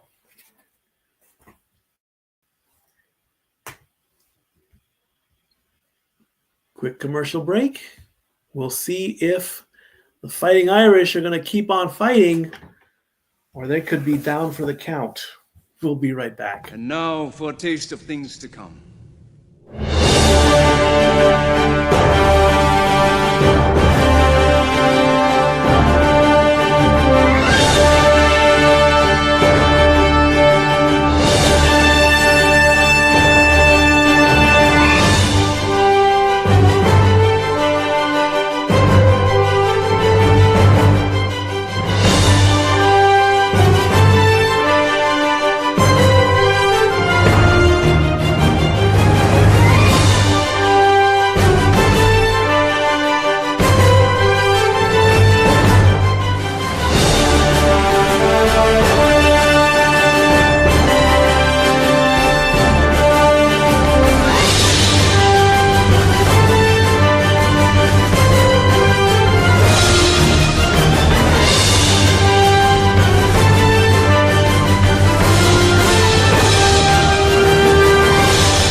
Righty.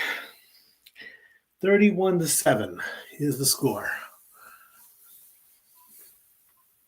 7:52 in the third quarter. Let's see what the Fighting Irish of Notre Dame can do, as we also are remembering that today, of course, is Martin Luther King Jr. Day. I have a dream. I have a dream. All those years ago.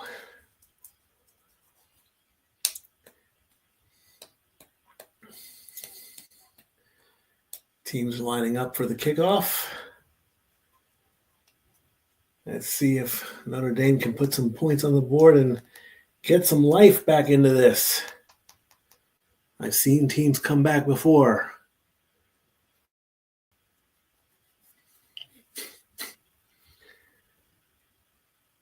Fans are happy. Well, the Ohio State fans are happy right now. Notre Dame fans, not so much.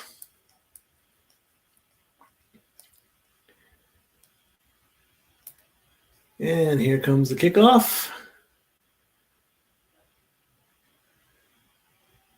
And it sails into the end zone for a touchback. As we go into the split screen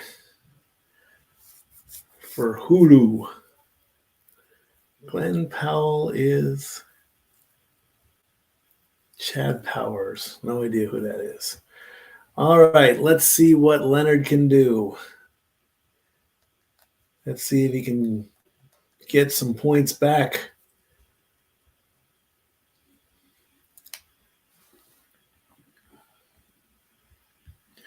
First play, keeps the ball himself and pushes up 5 more yards to the 30. 2nd and 5 coming up. I'm going to have my dinner here, so please forgive me as I take a quick bite. I do apologize. It's almost 10 o'clock. Excuse me. I'm so sorry. I know I shouldn't be doing that, but 2nd and 5, Leonard with a quick pass. Gets the pass and the conversion. First down. Chris Mitchell gets 6 yards. 1st and 10 as the clock reaches 7 minutes.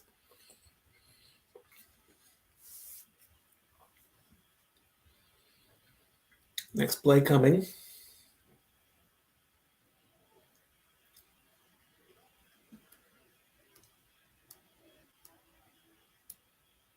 Leonard gets the snap. Thinks going to his left, goes to his right. Completion. First down. Ooh, he's awful close. Will they give it to him? Nope, they're going to call it 2nd and 1.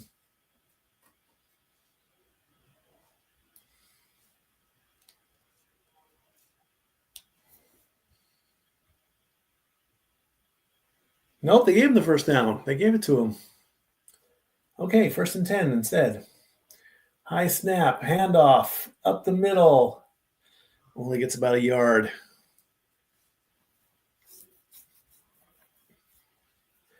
As the clock reaches 6 minutes.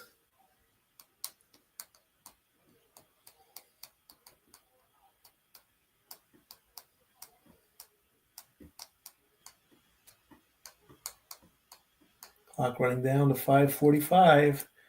2nd and 8. Leonard looking to get the snap. Gets it.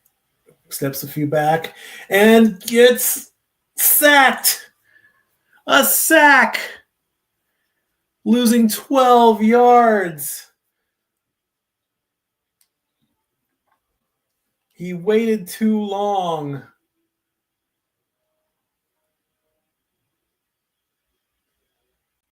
Sonny Styles causes a 12-yard loss. He almost fought out of it. That's going to push him back to 3rd and 19 with 5 minutes to go.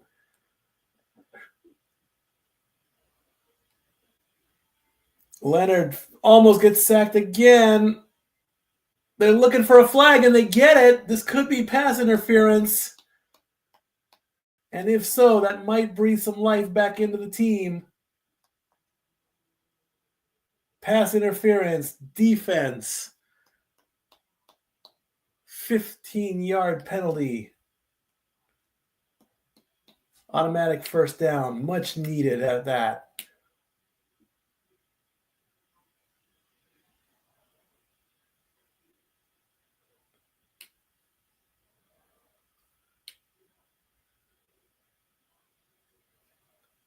.448 to go. Davison Igbina's 15 penalties in college. I don't know if that's a stat you want to be proud of. Next step. Leonard passes to his right. And did he stay in bounds? No, he didn't stay in bounds. 6 yards.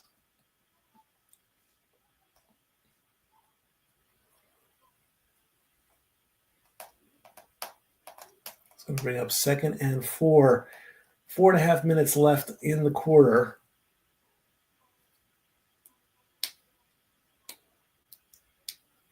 From about the 42-yard line. Gets the snap and the handoff and gets, well, it's going to be close. Will they give him the first down?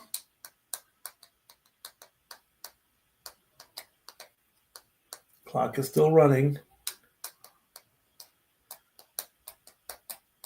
And that's going to be 3rd and 1.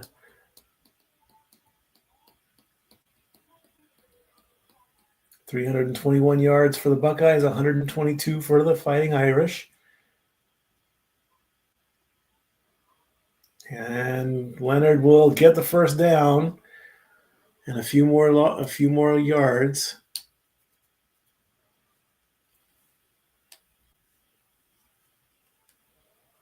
They're looks like he has a small limp, or either that or I don't know what he's doing.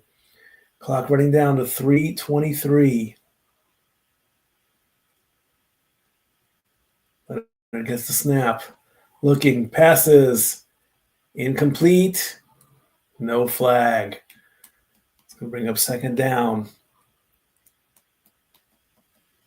Jaden Thomas was the target.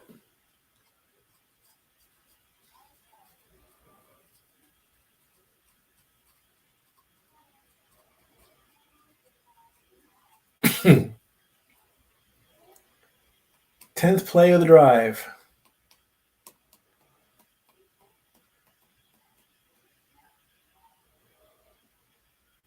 Gets the snap. Passes. Complete. Spins. Still on his feet. Can he get a block? He can, and Notre Dame scores the touchdown. A much-needed touchdown by Jaden Greathouse.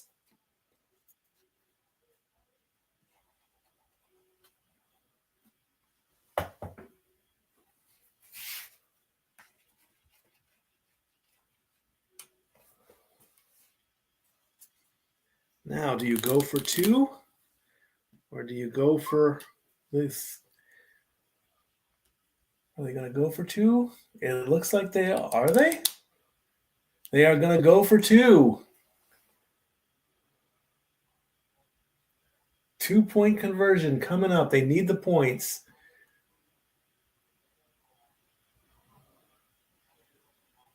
And it gets the snap. A short little pass, and it's good. 2-point conversion is good.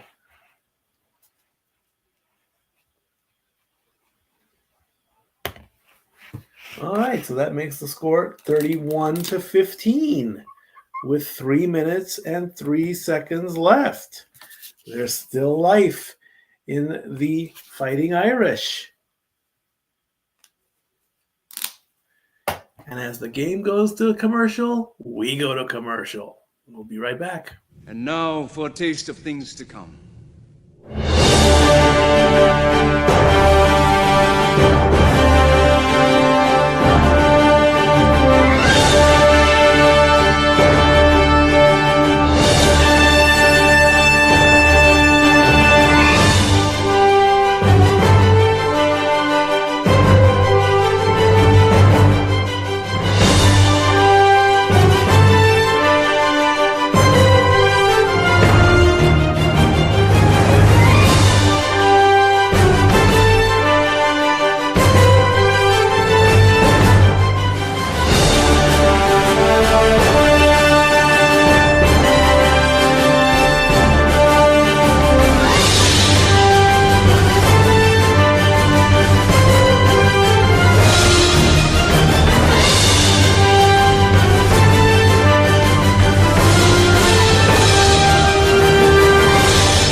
All righty. 31-15 is the score. 3 minutes and 3 seconds left to go in the third quarter. It is now a 2-possession game.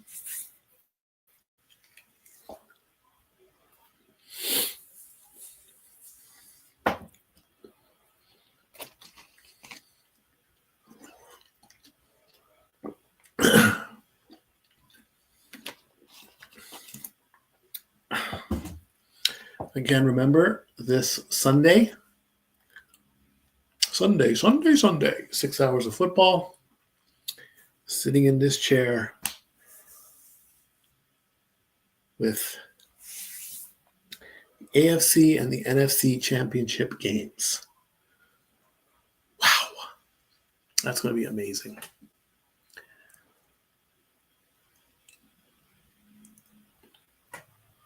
As we get the Toyota commercial. Ooh, excuse me. Pardon me. Sorry about that.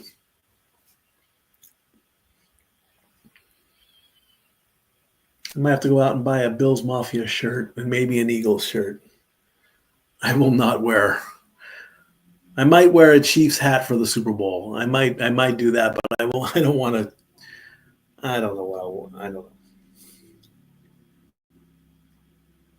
I don't know what I'll do, what I'll wear for the Super Bowl. I really don't. I would have liked to have worn a Lions shirt. I promised you that, but hey, we'll see. All right. Are we doing an onside kick? But no, we're not going to do that, are they? No, they're not going. They're going to do a squib. And fair catch for a touchback, I believe. Yep.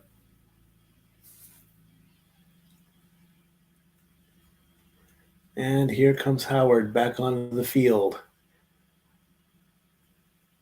Game goes to commercial. I just took one. I'm not going to do that. TurboTax.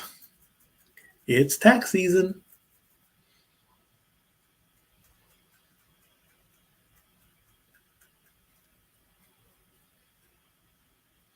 Used to love doing taxes, especially when you get a refund. I remember the first time I got a refund. I'm like, hey, I'm getting $1,000 back. Hey, cha-ching.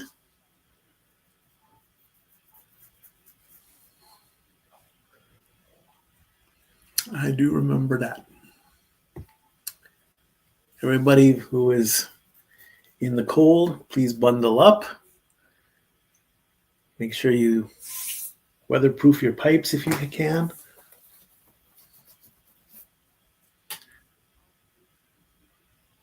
And stay warm. It will be cold.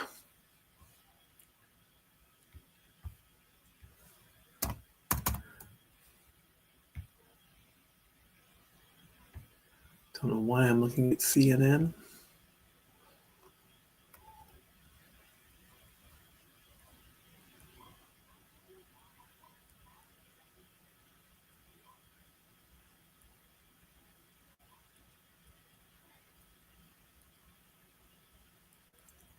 Wow. Okay. Gonna have to read up that story on CNN.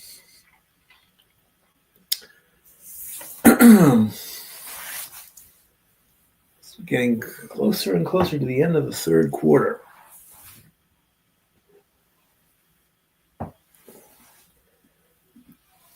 Marshawn Lynch, not guaranteed.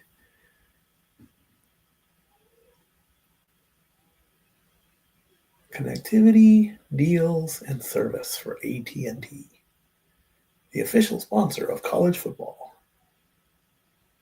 Oh, is this the John Cena McValue commercial? I saw that. I couldn't. I went to one of our local McDonald's and they have this kiosk thing, and you see John Cena wearing a yellow sweater of some kind. I didn't know what that was. I was a little shocked when he did the, I don't know, Honda commercials or something, but then he's now sponsoring McDonald's. I don't know what he's thinking. All right. Ohio State with the ball. Notre Dame looking to play defense. Looking for a 3-and-out to possibly get the ball back and put more points on the board. Let's see what. Handoff, fake, throw, catch, completion.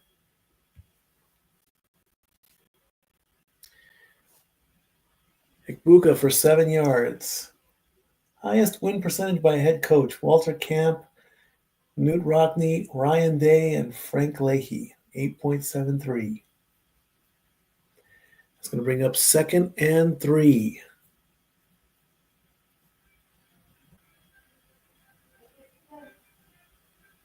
2nd and 3 with 2.5.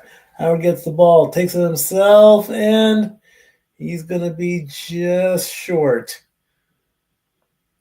That's going to bring up 3rd and 1.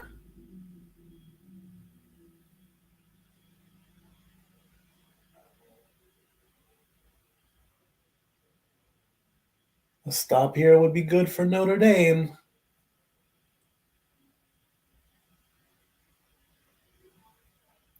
Third and 1 with 2 minutes to go in the third quarter. And Howard gets in and gets the first down with a quarterback sneak. 1:45 to go in the third.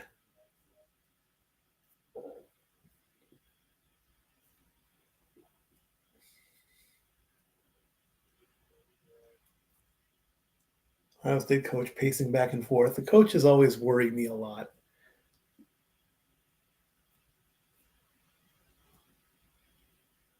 Clock running down. 1:20. Defense doing something on the field. Howard with the handoff. Runner goes about 2 yards.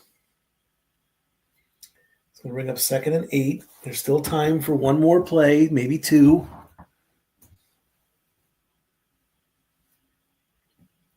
$55 seconds. 2nd and 8. 45 seconds.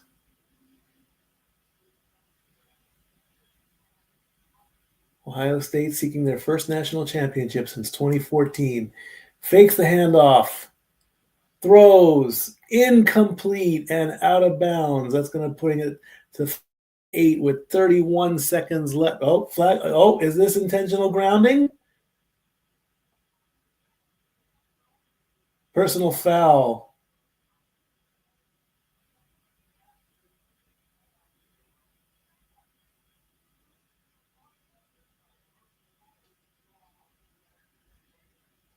Personal foul, roughing the passer. For that? Oh, and the Notre Dame coach is like, why did that happen? 15-yard penalty, automatic first down. 1st and 10.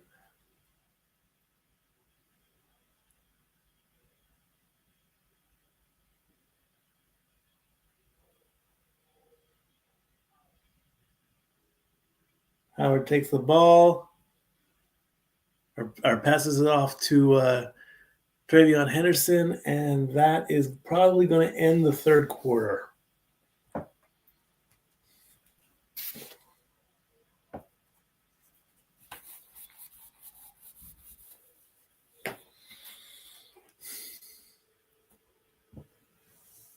$31-15 at the end of the third. 15 minutes left to go. 15 minutes of football and 1 quarter left, and we will crown a national champion. Be right back. And now for a taste of things to come.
Alrighty, let's take a look at the third quarter stats.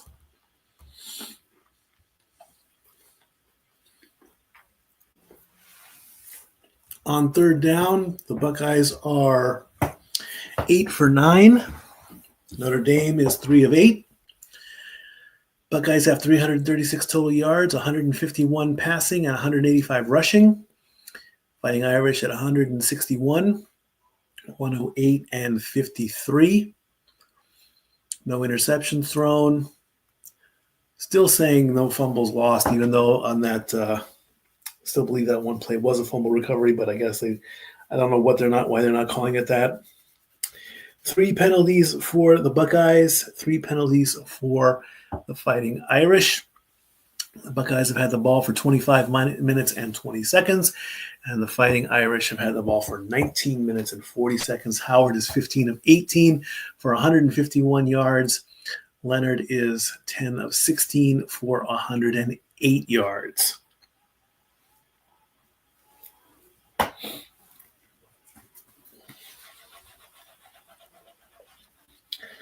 We're getting ready to start the fourth quarter.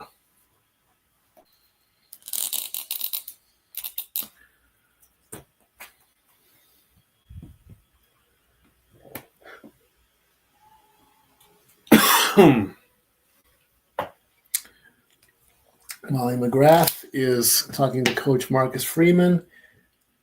He does not look very happy at all.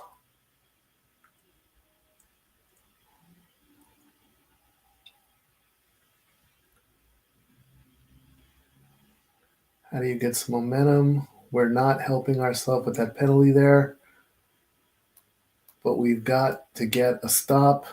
We can't help what happened with that last penalty. We need a stop and get the ball and keep it. And we can try to get it. Yeah, he's absolutely right. Absolutely right indeed. We start the fourth quarter. And 8.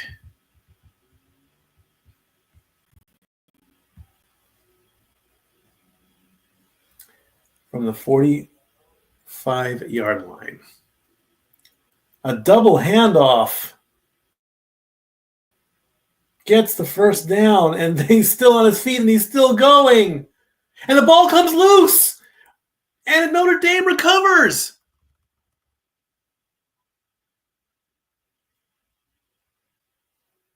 Egbula drops the ball after a 24-yard run, and now Notre Dame has the ball back.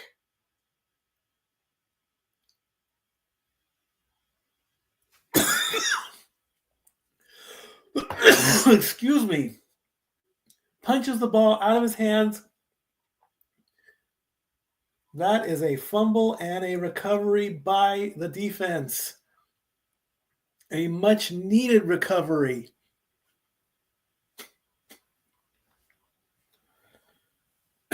Where's my bottle of water?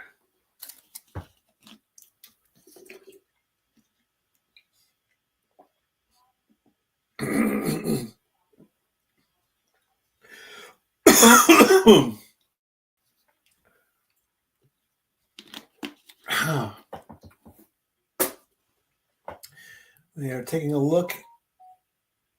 It is under review.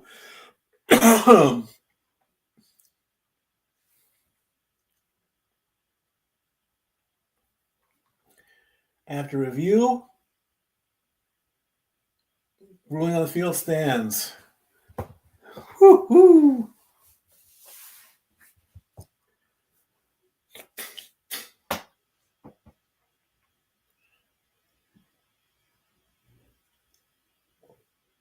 Excuse me. All right, ball on the 21-yard line for the Fighting Irish. Leonard gets the snap, hands it off, gets a run, only gets 1 yard. It's going to bring up 2nd and 9.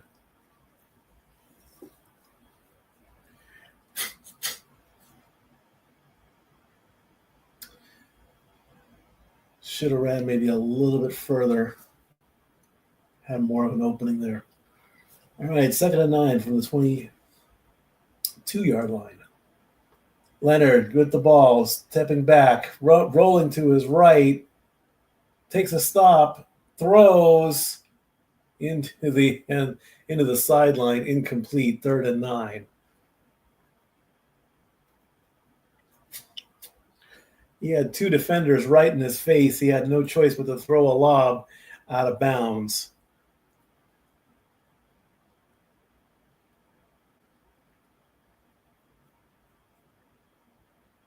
Fingers crossed.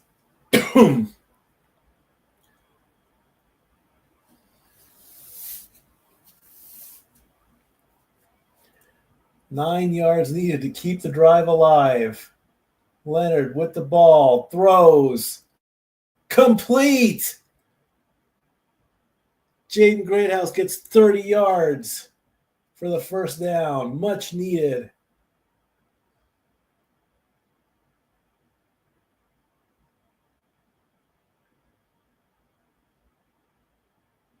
First and 10, just passed on the 48-yard line.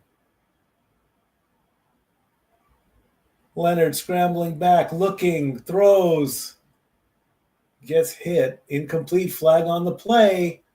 What are they going to call?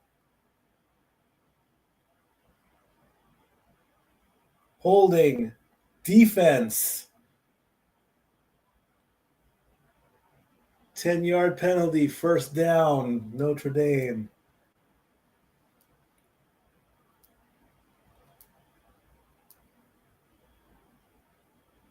Yeah, that was like, yeah, that's holding. He's like, man, what did I do? I didn't do nothing.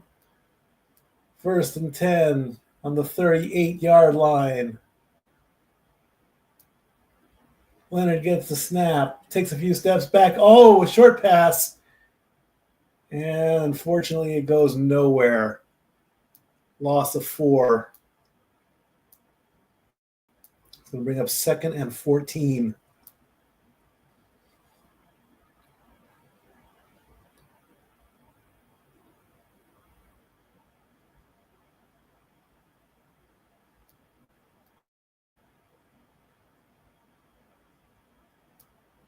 With 13 minutes left to go.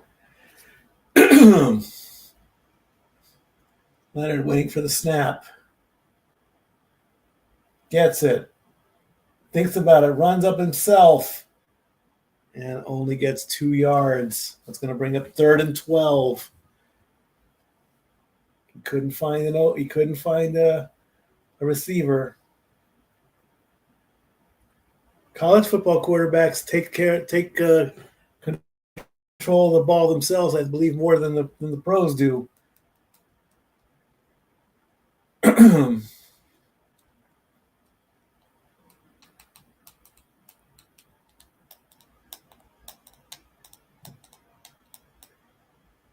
Third and 12, just before the 40-yard line. Leonard with the snap. He throws. He completes. Mitchell Evans tried to jump for the first down. Unfortunately, he came up way short. He only got 7 yards. It's now 4th and 5 on the 33-yard line. Are they going to go or are they going to take the points? They're going to go for it on 4th and 5.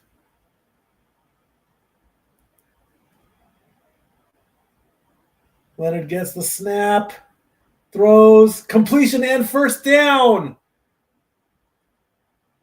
Jaden Greathouse gets the 5 yards gets 11 yards, 1st and 10.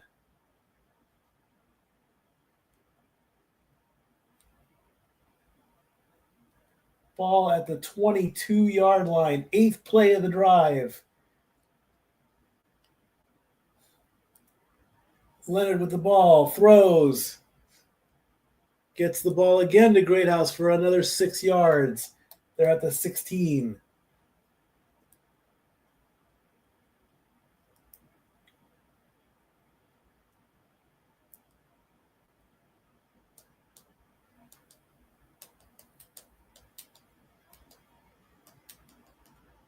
2nd and 4 as the clock keeps running down. 10:37 to go.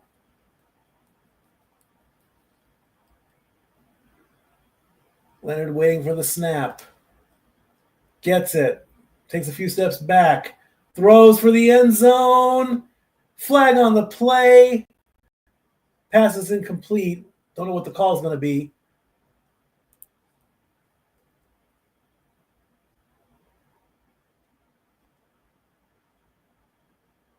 Holding. Defense. 10-yard penalty.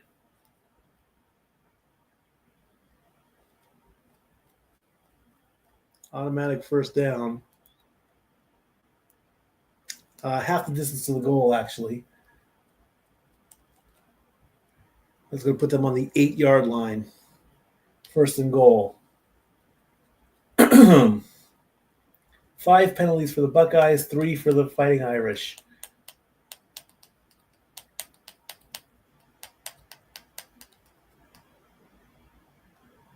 First and goal. This will breathe new life if they score. Leonard gets, is that a sack? No, it's not a sack. He loses a yard. 2nd and goal coming up.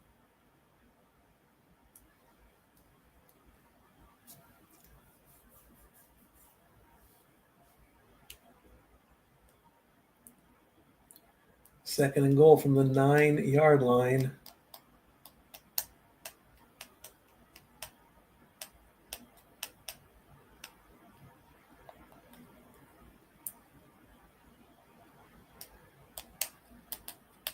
Leonard gets the ball, passes for the end zone, incomplete. Evans was the intended target. That's going to bring up 3rd and goal.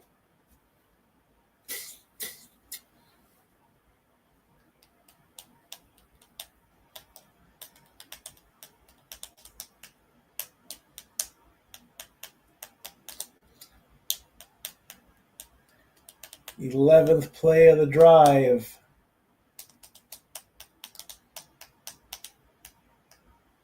Leonard waiting for the snap. Gets it. Passes to his left and bobbled. And that's going to bring up 4th down. They have to go for it.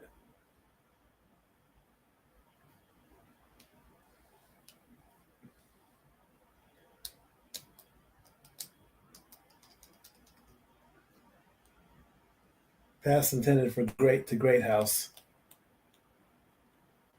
They're going for the field goal. Mitch Jeter, 6 of 12 in the regular season, 7 of 8 in the playoffs. 27-yard attempt. Kick is up. And it doinked!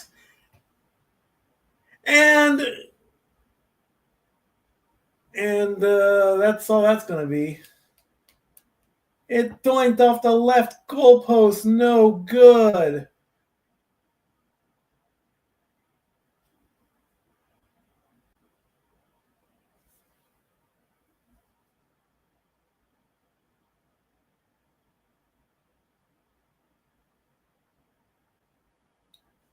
And the Buckeye fans are happy. The Fighting Irish are crushed. 9:24 left to go in the 4th quarter.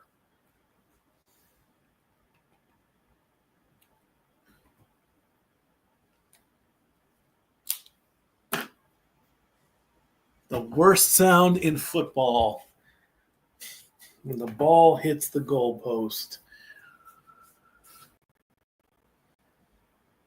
Unbelievable. Inconceivable. Let's see what else is going on in the world of sports while we're on commercial. But we're not going to commercial.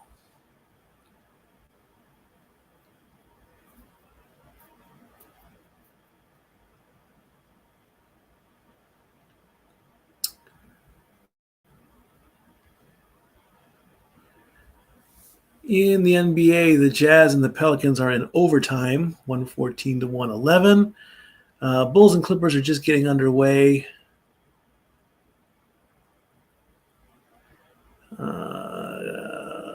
And the Celtics beat the Warriors by 40 points, 125 to 85.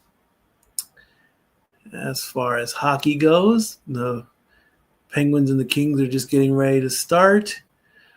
No score between the Jets and the Utah Hockey Club. The Blackhawks are actually beating the Hurricanes 3-2. Blues beat the Golden Knights in a shootout 5-4. Maple Leafs beat the Lightning 5-3. And the Islanders beat the Blue Jackets 3-1.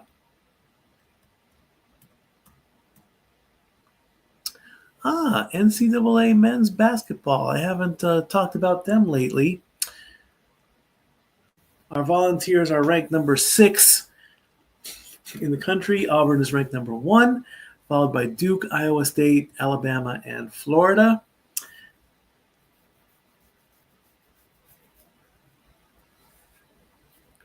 And what's going on with the Tennessee Volunteers?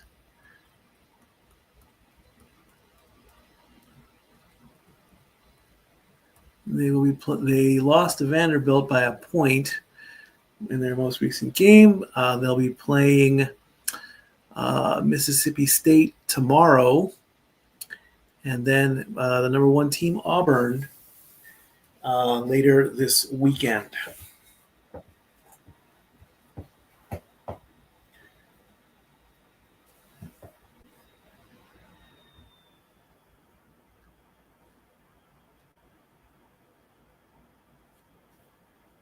All right, the Buckeyes get the ball at the 20-yard line with 9:27 left. They're probably going to run down the clock as best they can. There's a run, and Judkins only gets a yard as the clock runs down. 9:15 to go. 2nd and 9 coming up. Buckeyes only have 1 turnover, the fumble that led to the missed field goal. 9 minutes left to go in the game.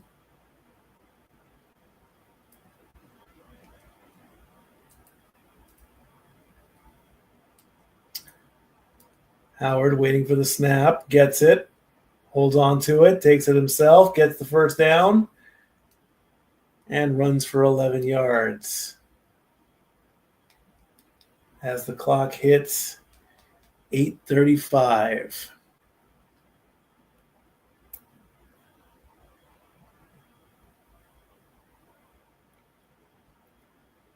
As we get replays of the run for 11 yards.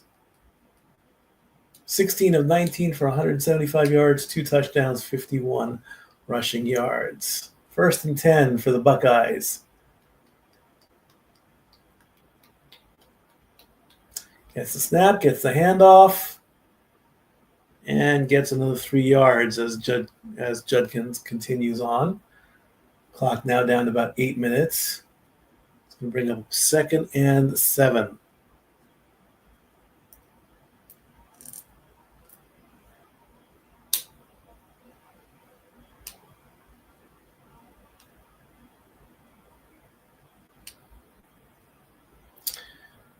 Jeremiah Smith with 4 receptions for 32 yards.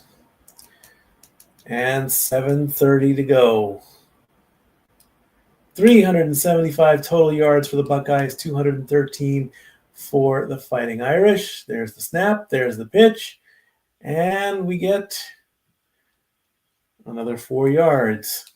It's going to bring 3rd down and 3.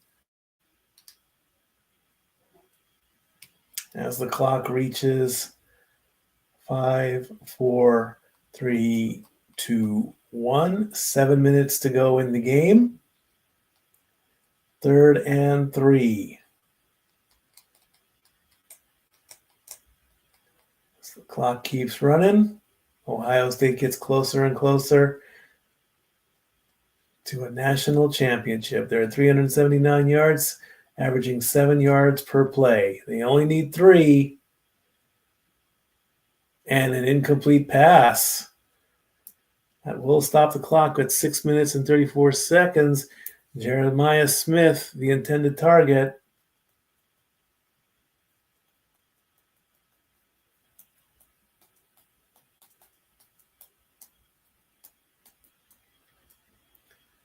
As Will Howard comes off the field. Punt team is out. First punt tonight for the Buckeyes.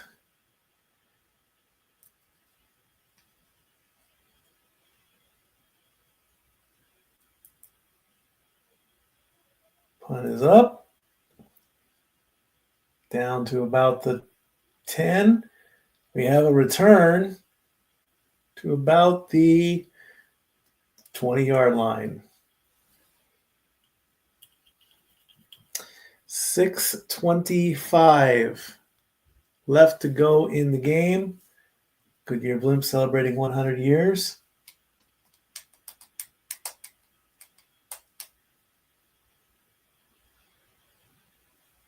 And is the game going to commercial? Yes, they are. I won't go to commercial till about the 2-minute warning. Look at the AT&T guaranteed commercial. First punt of the night.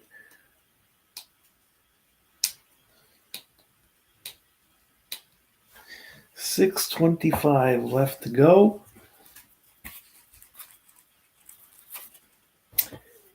In the game. Taco Bell Lux boxes. I've had those.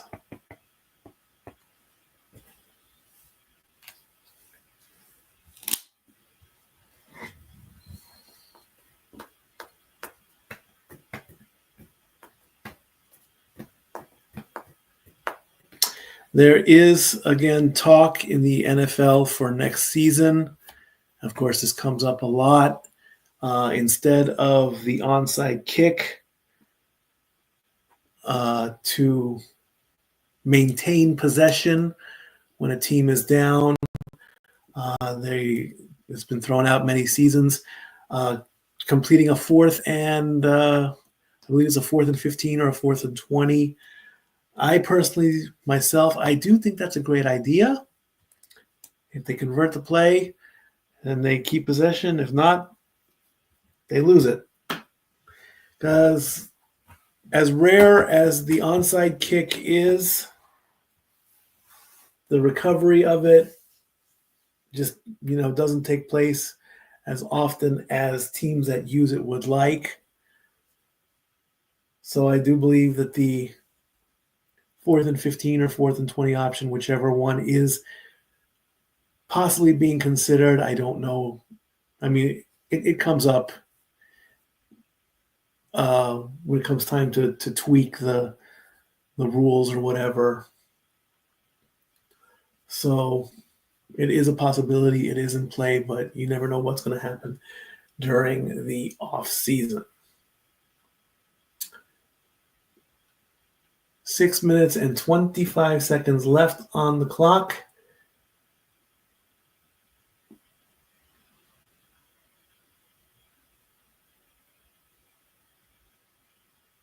And let's see what Notre Dame is going to do.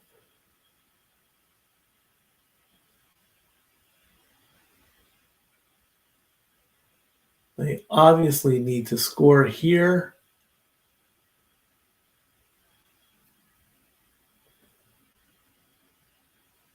To have any chance.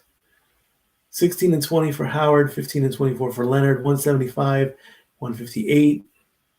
Almost even, but we'll see where it goes from here. As Leonard gets the snap.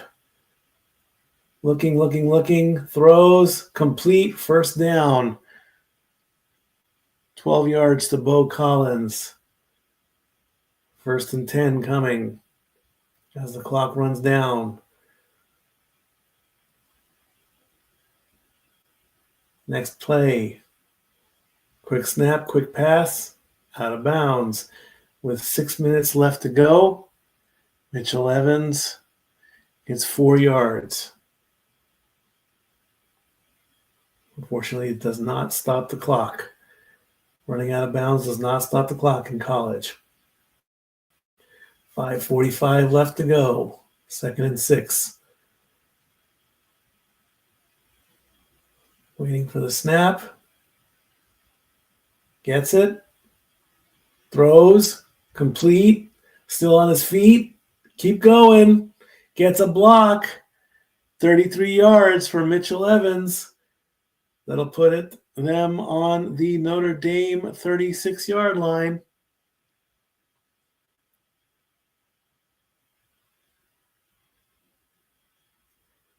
$5:10 left to go. 1st and 10 from the 31-yard line. Leonard with the ball. And he gets sacked behind the line of scrimmage. Only a loss of 2 yards, though. As the clock ticks down to 4 minutes and 48 seconds.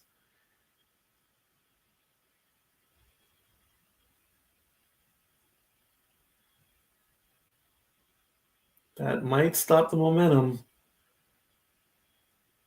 It wasn't a big loss. It was only 2 yards.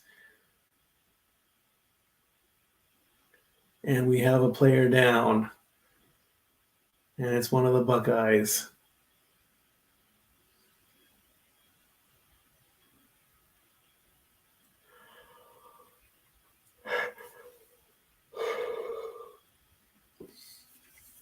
Medical timeout on the field. No need to.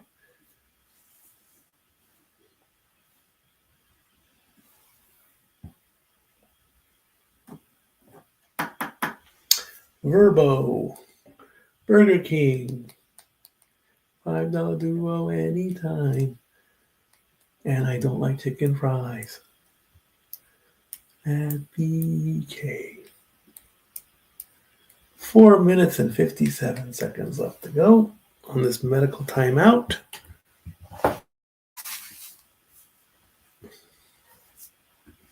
Whoa. Cleats. Dick's Sporting Goods. For all your sporting good needs.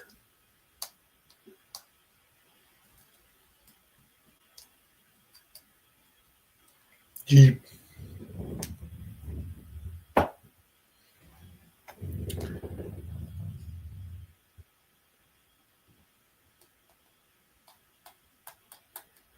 We have the Jeep commercial. 0 to 60 in 3.4 seconds.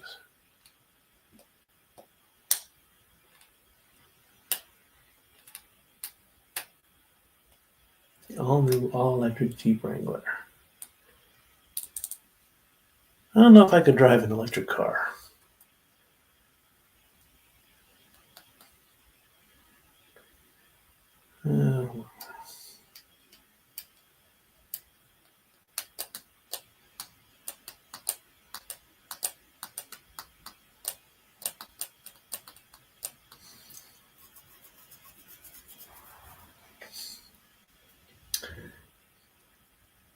Applebee's. We have one of those in town.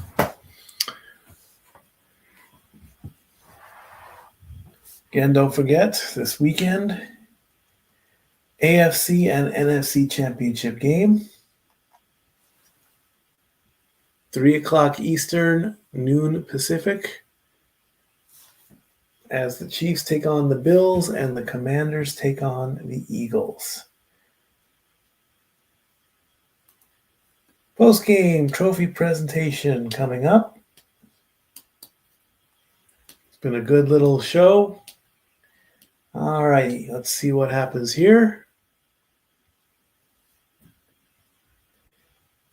2nd and 12 for the Fighting Irish.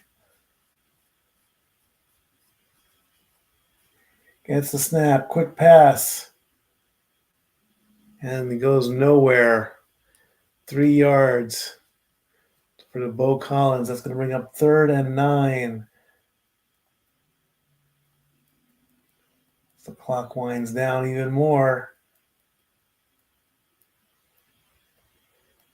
Leonard back, throws, nice pass, and makes the catch and the touchdown.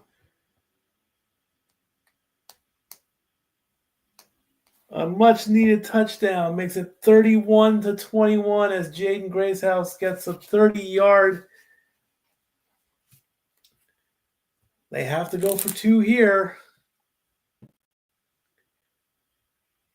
There's still life in the Irish with 4:15 left to go. Can they get this two-point conversion?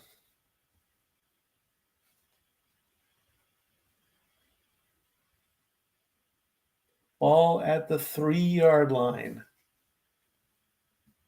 31-21 is the score. The fans are looking in shock and excitement.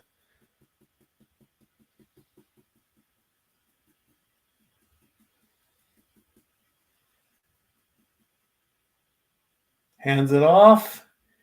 And the two-point conversion is good with a handoff and a pass into the end zone. That makes the score 31-23. 4 minutes and 15 seconds left to go. There's still fight in the Fighting Irish. Leonard to Faison, Faison to Bo Collins.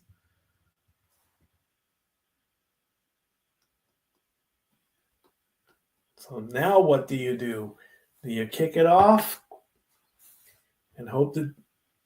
And there was a flag on the play as well.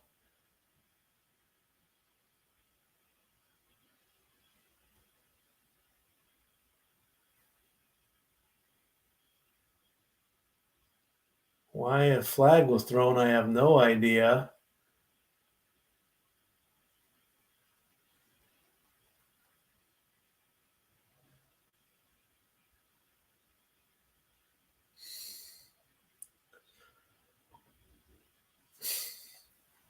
Look at the linebacker lounge in South Bend, Indiana.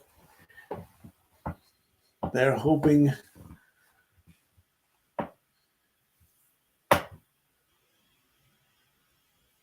and they are going for the onside kick. No, not an onside kick. Just down to about the 20 or so. Not much of a return there. 6 yards. So it looks like they're going to see what the defense can do on 1st and 10 with 4 minutes and 10 seconds left to go. Plenty of time.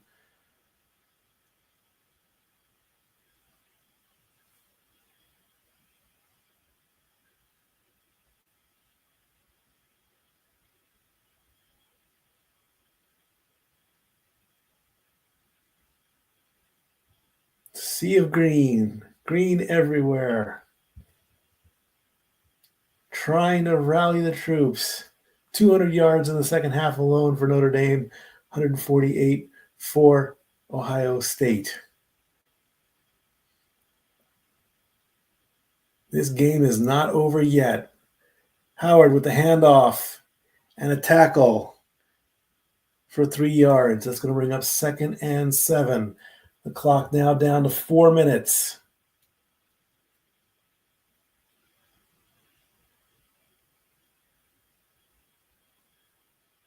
.350.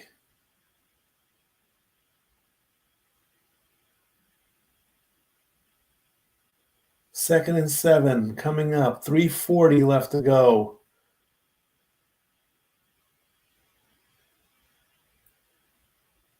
Howard gets the snap.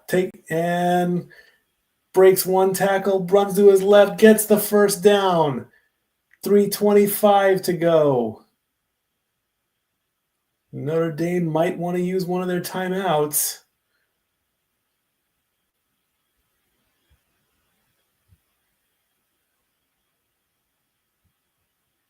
After a play like that, I would. And we have another Notre Dame player down. The clock is stopped at 3:17.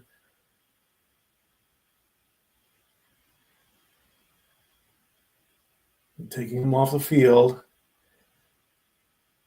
very gingerly.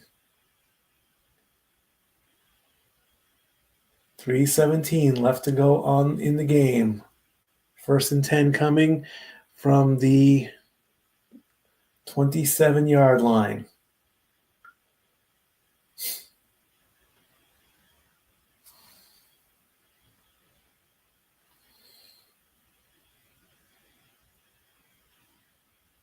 Team's going back out.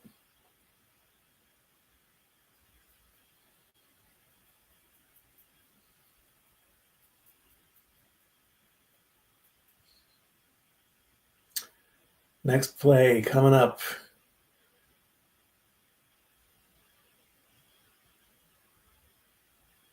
Three minutes left to go on the clock. Quick shift on the offensive line. Howard with the snap, takes it himself and falls before the line of scrimmage. No gain. The clock keeps running. 2:40 to go, and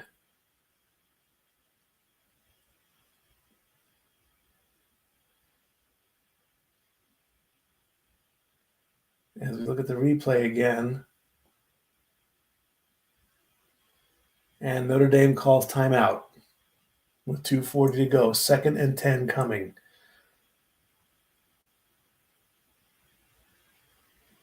Smart move.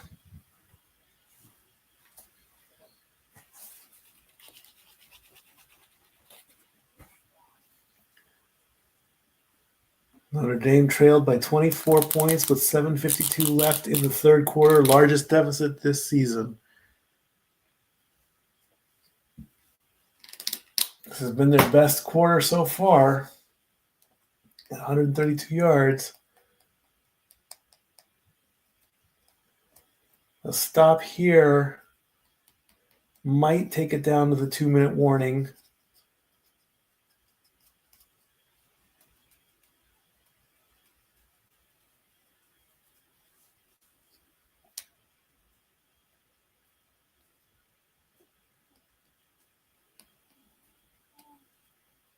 .249 left to go. Ball on just before the 40-yard line.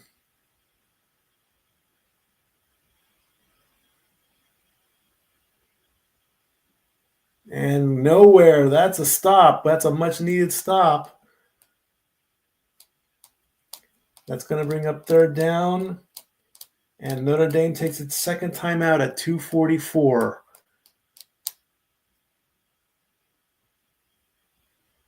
Howard went to his left and got tackled.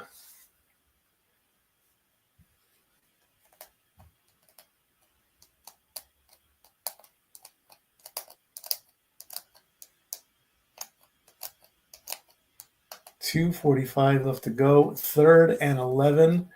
Notre Dame has one timeout left. The stop here will be crucial.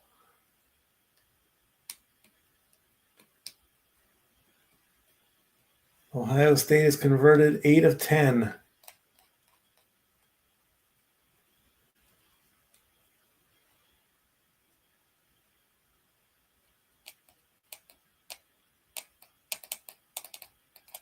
The conversion here will pretty much ice the game. A stop will put some life into the Irish. Here it comes, 3rd and 11. Howard with the ball. He passes. He's airing it out, and we have a catch. And he's all the way down to the 10-yard line. 57 yards to Jeremiah Smith. And that is pretty much going to do it.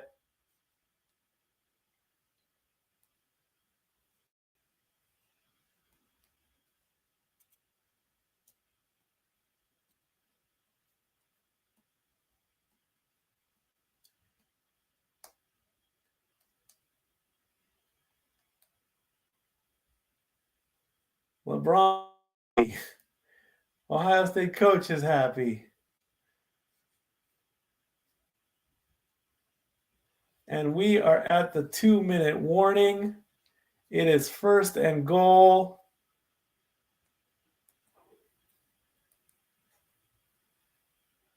And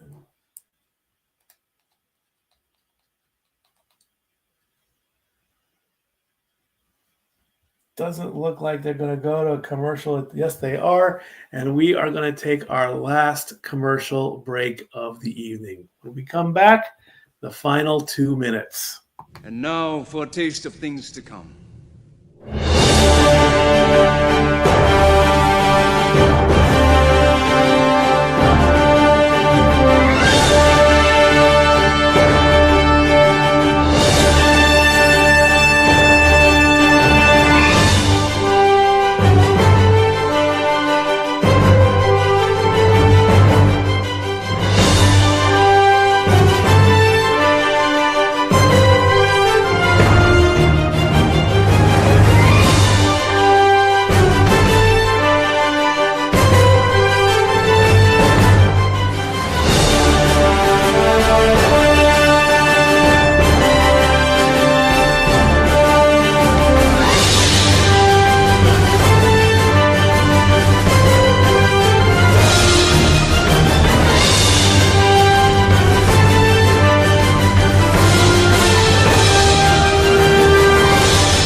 Sorry about that. Ran off for a quick second and it's all good. Came back before the commercial ended. Sorry, my bad. All righty. 2 minutes left to go.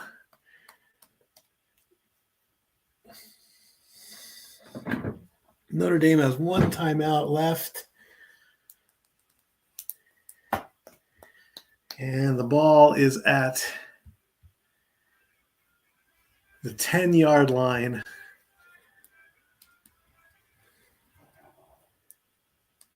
And there's Scott Van Pelt.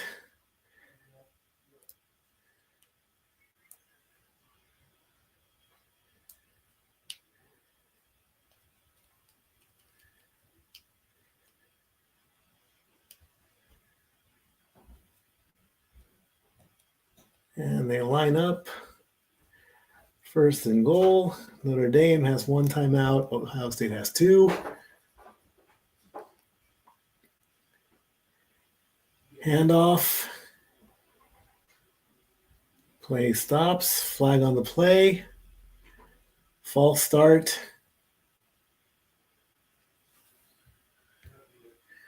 False start offense. 5-yard penalty. Repeat 1st down.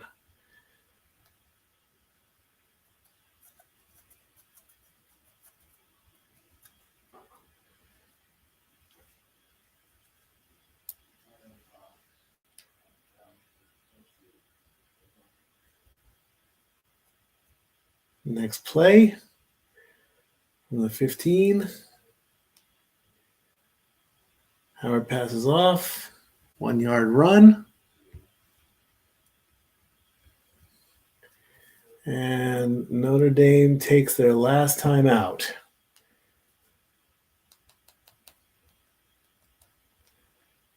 Don't see why, though.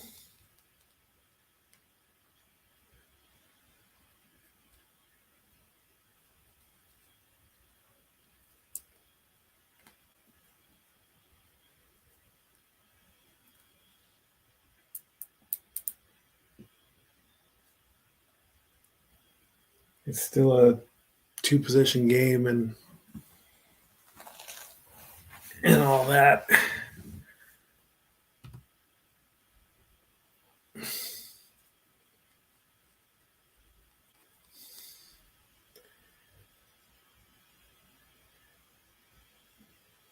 Second and goal coming up.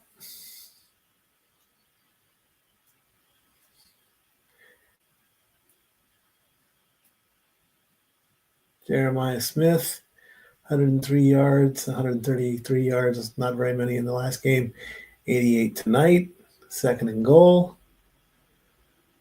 Notre Dame cannot stop the clock at this point. Quick little push. Howard runs for 1 yard. It's going to bring up third and goal. And the clock is going to just keep running down.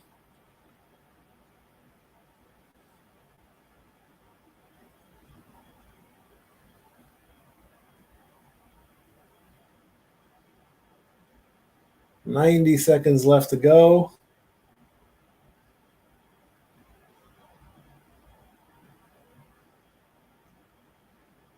Eight, 7, 6, 5, 4, 3, 2, 1. Ohio State calls timeout. Or, yeah, did they call timeout or did they take the delay game? They took the timeout, leaving 1:13 on the clock.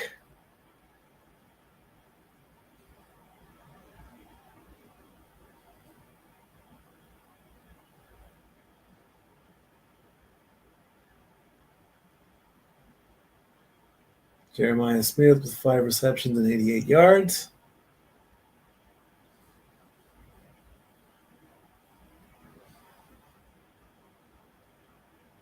Let's just keep the play going for like 30 seconds or so.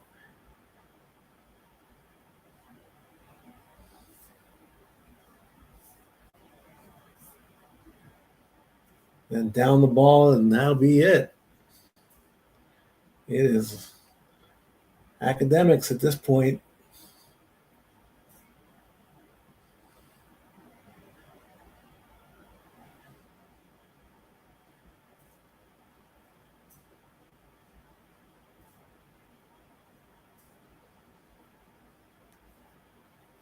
They come to the line.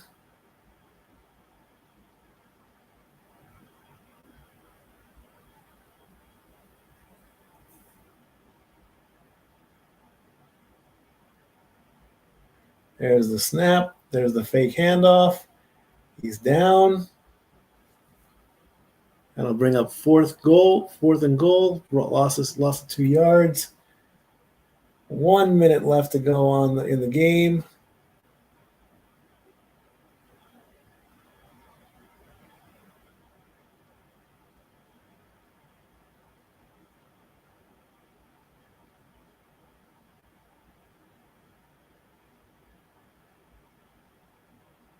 "40 seconds left. 35, 34, 33, 32, 31, 30, 29. Ohio State calls timeout with 28 seconds left on the clock, or 29 seconds left on the clock.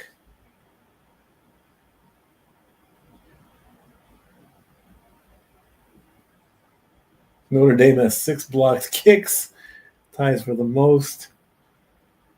It's not really going to matter at all.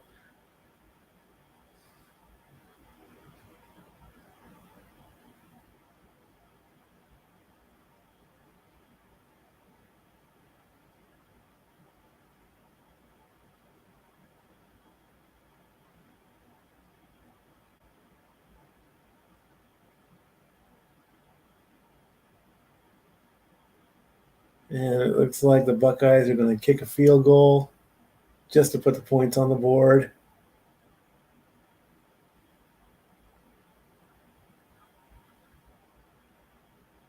"33-yard kick coming up.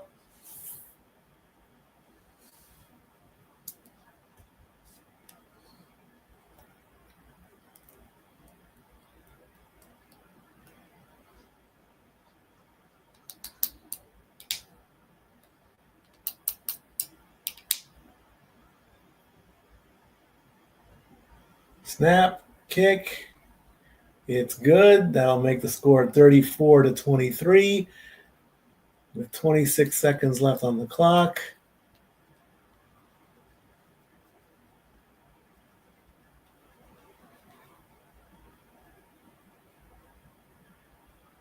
And it's all academic from here on out. We'll have a kickoff.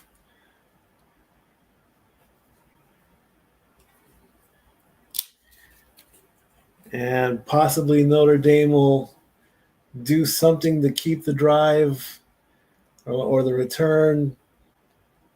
Maybe they'll do one of those plays where they pass the ball off many times to try to get to the end zone. Who knows?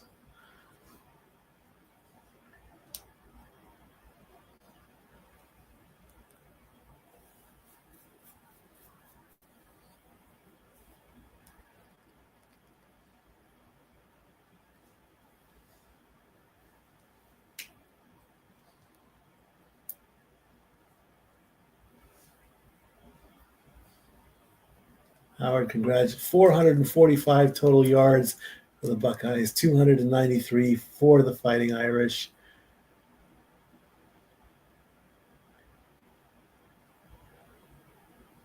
There's the kickoff. It's going to go into the end zone. The Irish will get the ball on the 35-yard line, or on the 25-yard line. And will they just kneel down to end it, or will they do one last play? What will they do?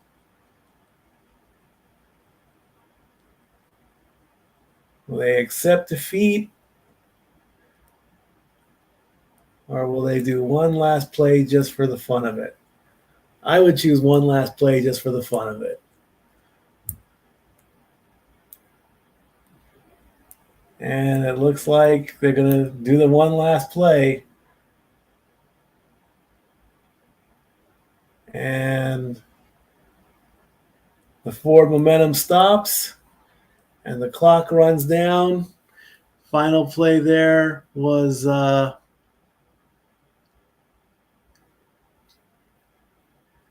loss of 2 yards. The clock hits 0. The game is over. The Gatorade bath has been taken. They're still doing one last play there. I guess there was still time on the clock. But either way, that's it. It's all over. Your final score, Ohio State Buckeyes 34, Notre Dame Fighting Irish 23. Your 2024-2025 college football playoff champion, the Ohio State Buckeyes.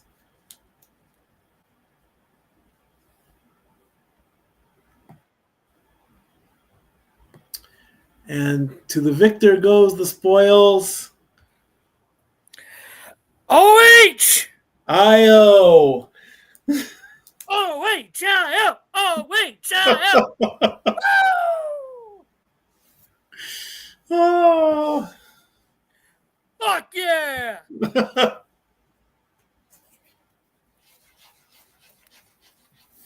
As the confetti hits the field.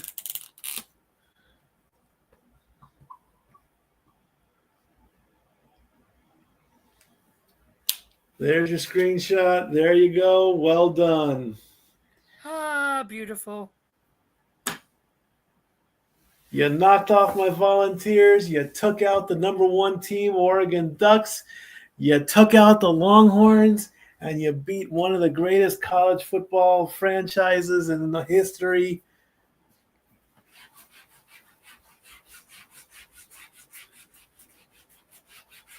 I think it would have been a little bit sweeter if you had knocked off the Georgia Bulldogs instead of my Volunteers. But hey, I'm not being petty about it. Of course, social media had it all but given at the start of the third quarter. So congratulations to the Ohio State Buckeyes. And congratulations to Ryan Day on saving your fucking job. Now just beat Michigan next year, you total twat. Whoa! Language, sir. You're going to need some Hail Marys to clean out that potty mouth. If we're talking about us versus Michigan, yeah, all bets are off.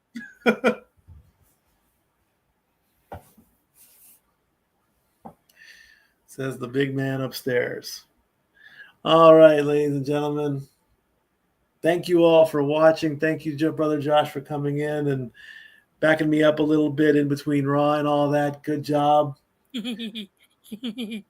But coming up this weekend, again, 6 hours of championship football as the Chiefs take on the Bills and the Commanders take on the Eagles. Starting probably, the game starts at 3 o'clock. I'll probably go live around 2:30 for pregame stuff. And we'll see where it all goes from there. There's the national championship, one for the ages.